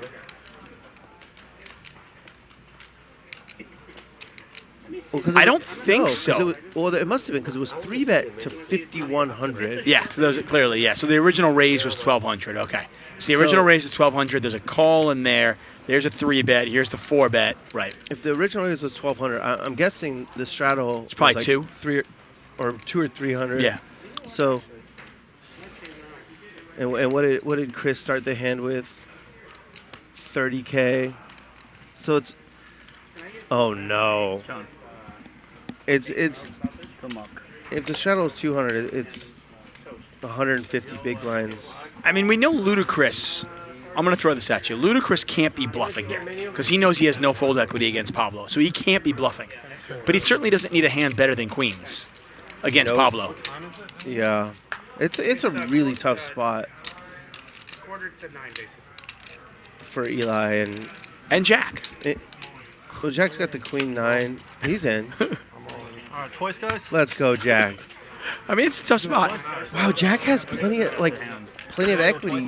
Yeah, I want to go for queen 9. I don't know if it's factoring in the dead queens. I don't know. I have to see if I can negotiate my way here. You guys want to go twice? Well, you always get us. Let's go twice, Jack. They all have to agree, by the way. Once is good. Did he say once? What a boss. Just leave everything where it is. I mean, Jack's in terrible shape because Pablo blocks his straights, and there's 2 queens dead. What if he just... Oh. There's a 9, though. He's got some equity. Oh, but no, it's over. Wow. Oh, motherfucker. No! No! That didn't just happen. We knew the big pot was coming. It did. Yeah, wow. We thought it would be Ludacris and Nick. Even I though figured you're you had harvesting, that. even though you're harvesting for me. I figured you had queens too. Guys, What do you have? I would Well, he had like a to queen. win the donkey of the night. I took 10 off my stack. What do you have, Jack? You give me 10 for your bag. Who said they wanted to win Donkey of the Night? By the way, Eli literally, he almost mistakenly steps in gold when he almost steps in bullshit. I mean, it's just amazing. I mean, he gets queens there. He's in kind of a tough spot. What do I do? And he would have lost a 60K pot there. That's sick. Yeah. Right? I mean, Yeah. Did you guys move that there? Yeah, I mean, but once the straddle is 300, or you said it was probably 200, you do have to look at 30K as not as much money as it was before. Yeah, no, for sure. Yeah. I mean, I'm not sure I'm folding queens there. And I'm losing a monster pot to Ludacris. Yeah. I think Pablo is done for the night. He's thrown in the white towel. Pablo, I love you, man. I love you still, okay? You showed some heart today. You made some really great plays. So did Jack. Yeah. How much heart is that? I don't care. He had 17K. I'm in there with Queen 9 off against 2 all-ins. And the craziest thing is he was only in for 1,200. It wasn't like he was in for like 5,000. He was in for 1,200. Just like, YOLO, fuck it. And the guys with the good hands wanted to run it twice, and he said, "Nah, once is good." Okay, so you owe me that was my favorite hand. I'm just gonna. I'll Oh. I'm gonna forget. Well, that was a Ludacris picked up about 28,000 in profit on that hand. You're an old man. You might forget. And that man right there, Eli, escaped almost unscathed, despite having queens. That was the biggest pot I was hoping you'd go with it, Eli. of the night, for sure. I think so, yeah. I know they're both coming, and it's never going to be good. Let's play 100K pot. Well, if we get a Ludacris Nick battle, it could be $100,000. Because they both have over 50 now. Yeah, I don't think Nick would have folded those queens. To send down somebody? No. I mean, it was a really tough spot, but I don't think Nick. I think they would have played the big one. Well, that particular hand is really interesting, and I want to get the chat involved in this one, and I want to get your take. I think when you get that much action pre-flop with, in a regular game, you start looking up your queens and you're thinking, man, maybe you talk yourself into one of your opponents having jacks and the other guy's got ace-king, and you're like, okay, I can't fold this. But in this game, when one of the players who was doing it was Pablo, I just feel like Ludacris could have a lot of hands that he's trying to isolate Pablo with, right?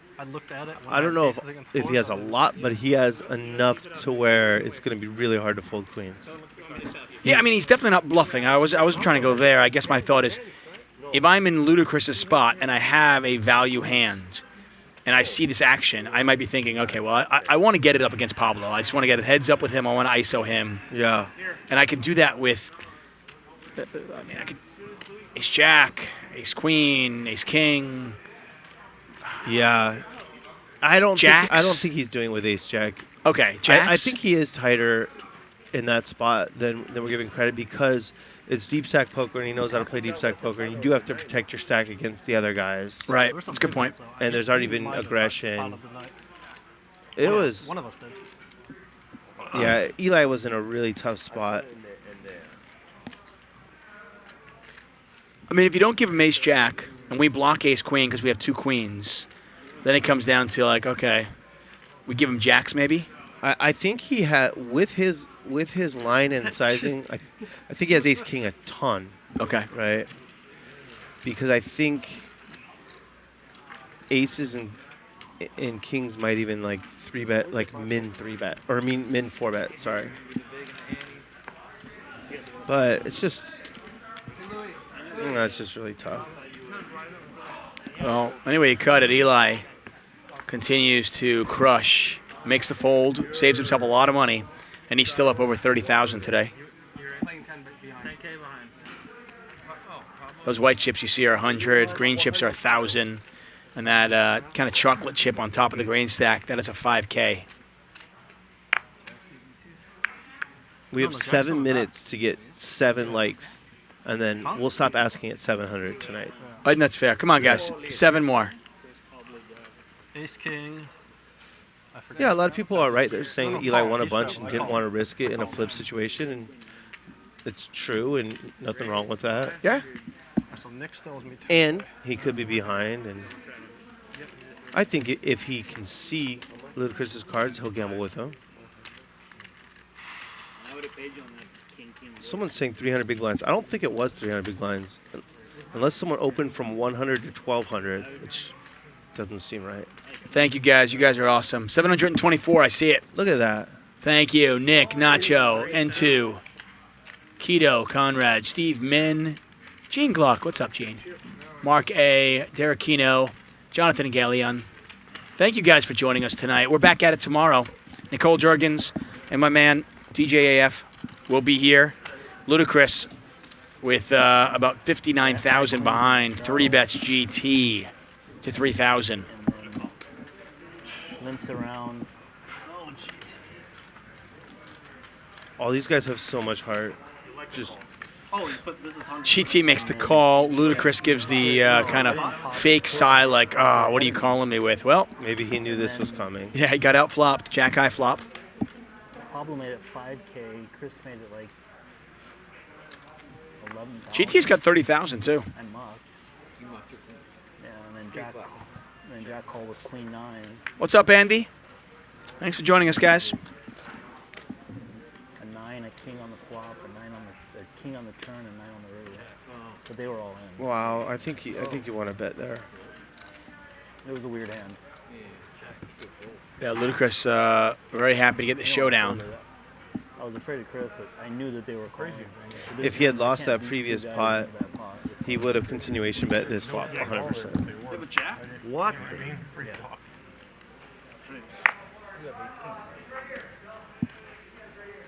I should never be good. Waiting. Shit. Forever.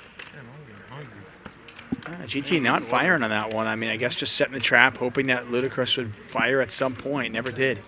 Nice. You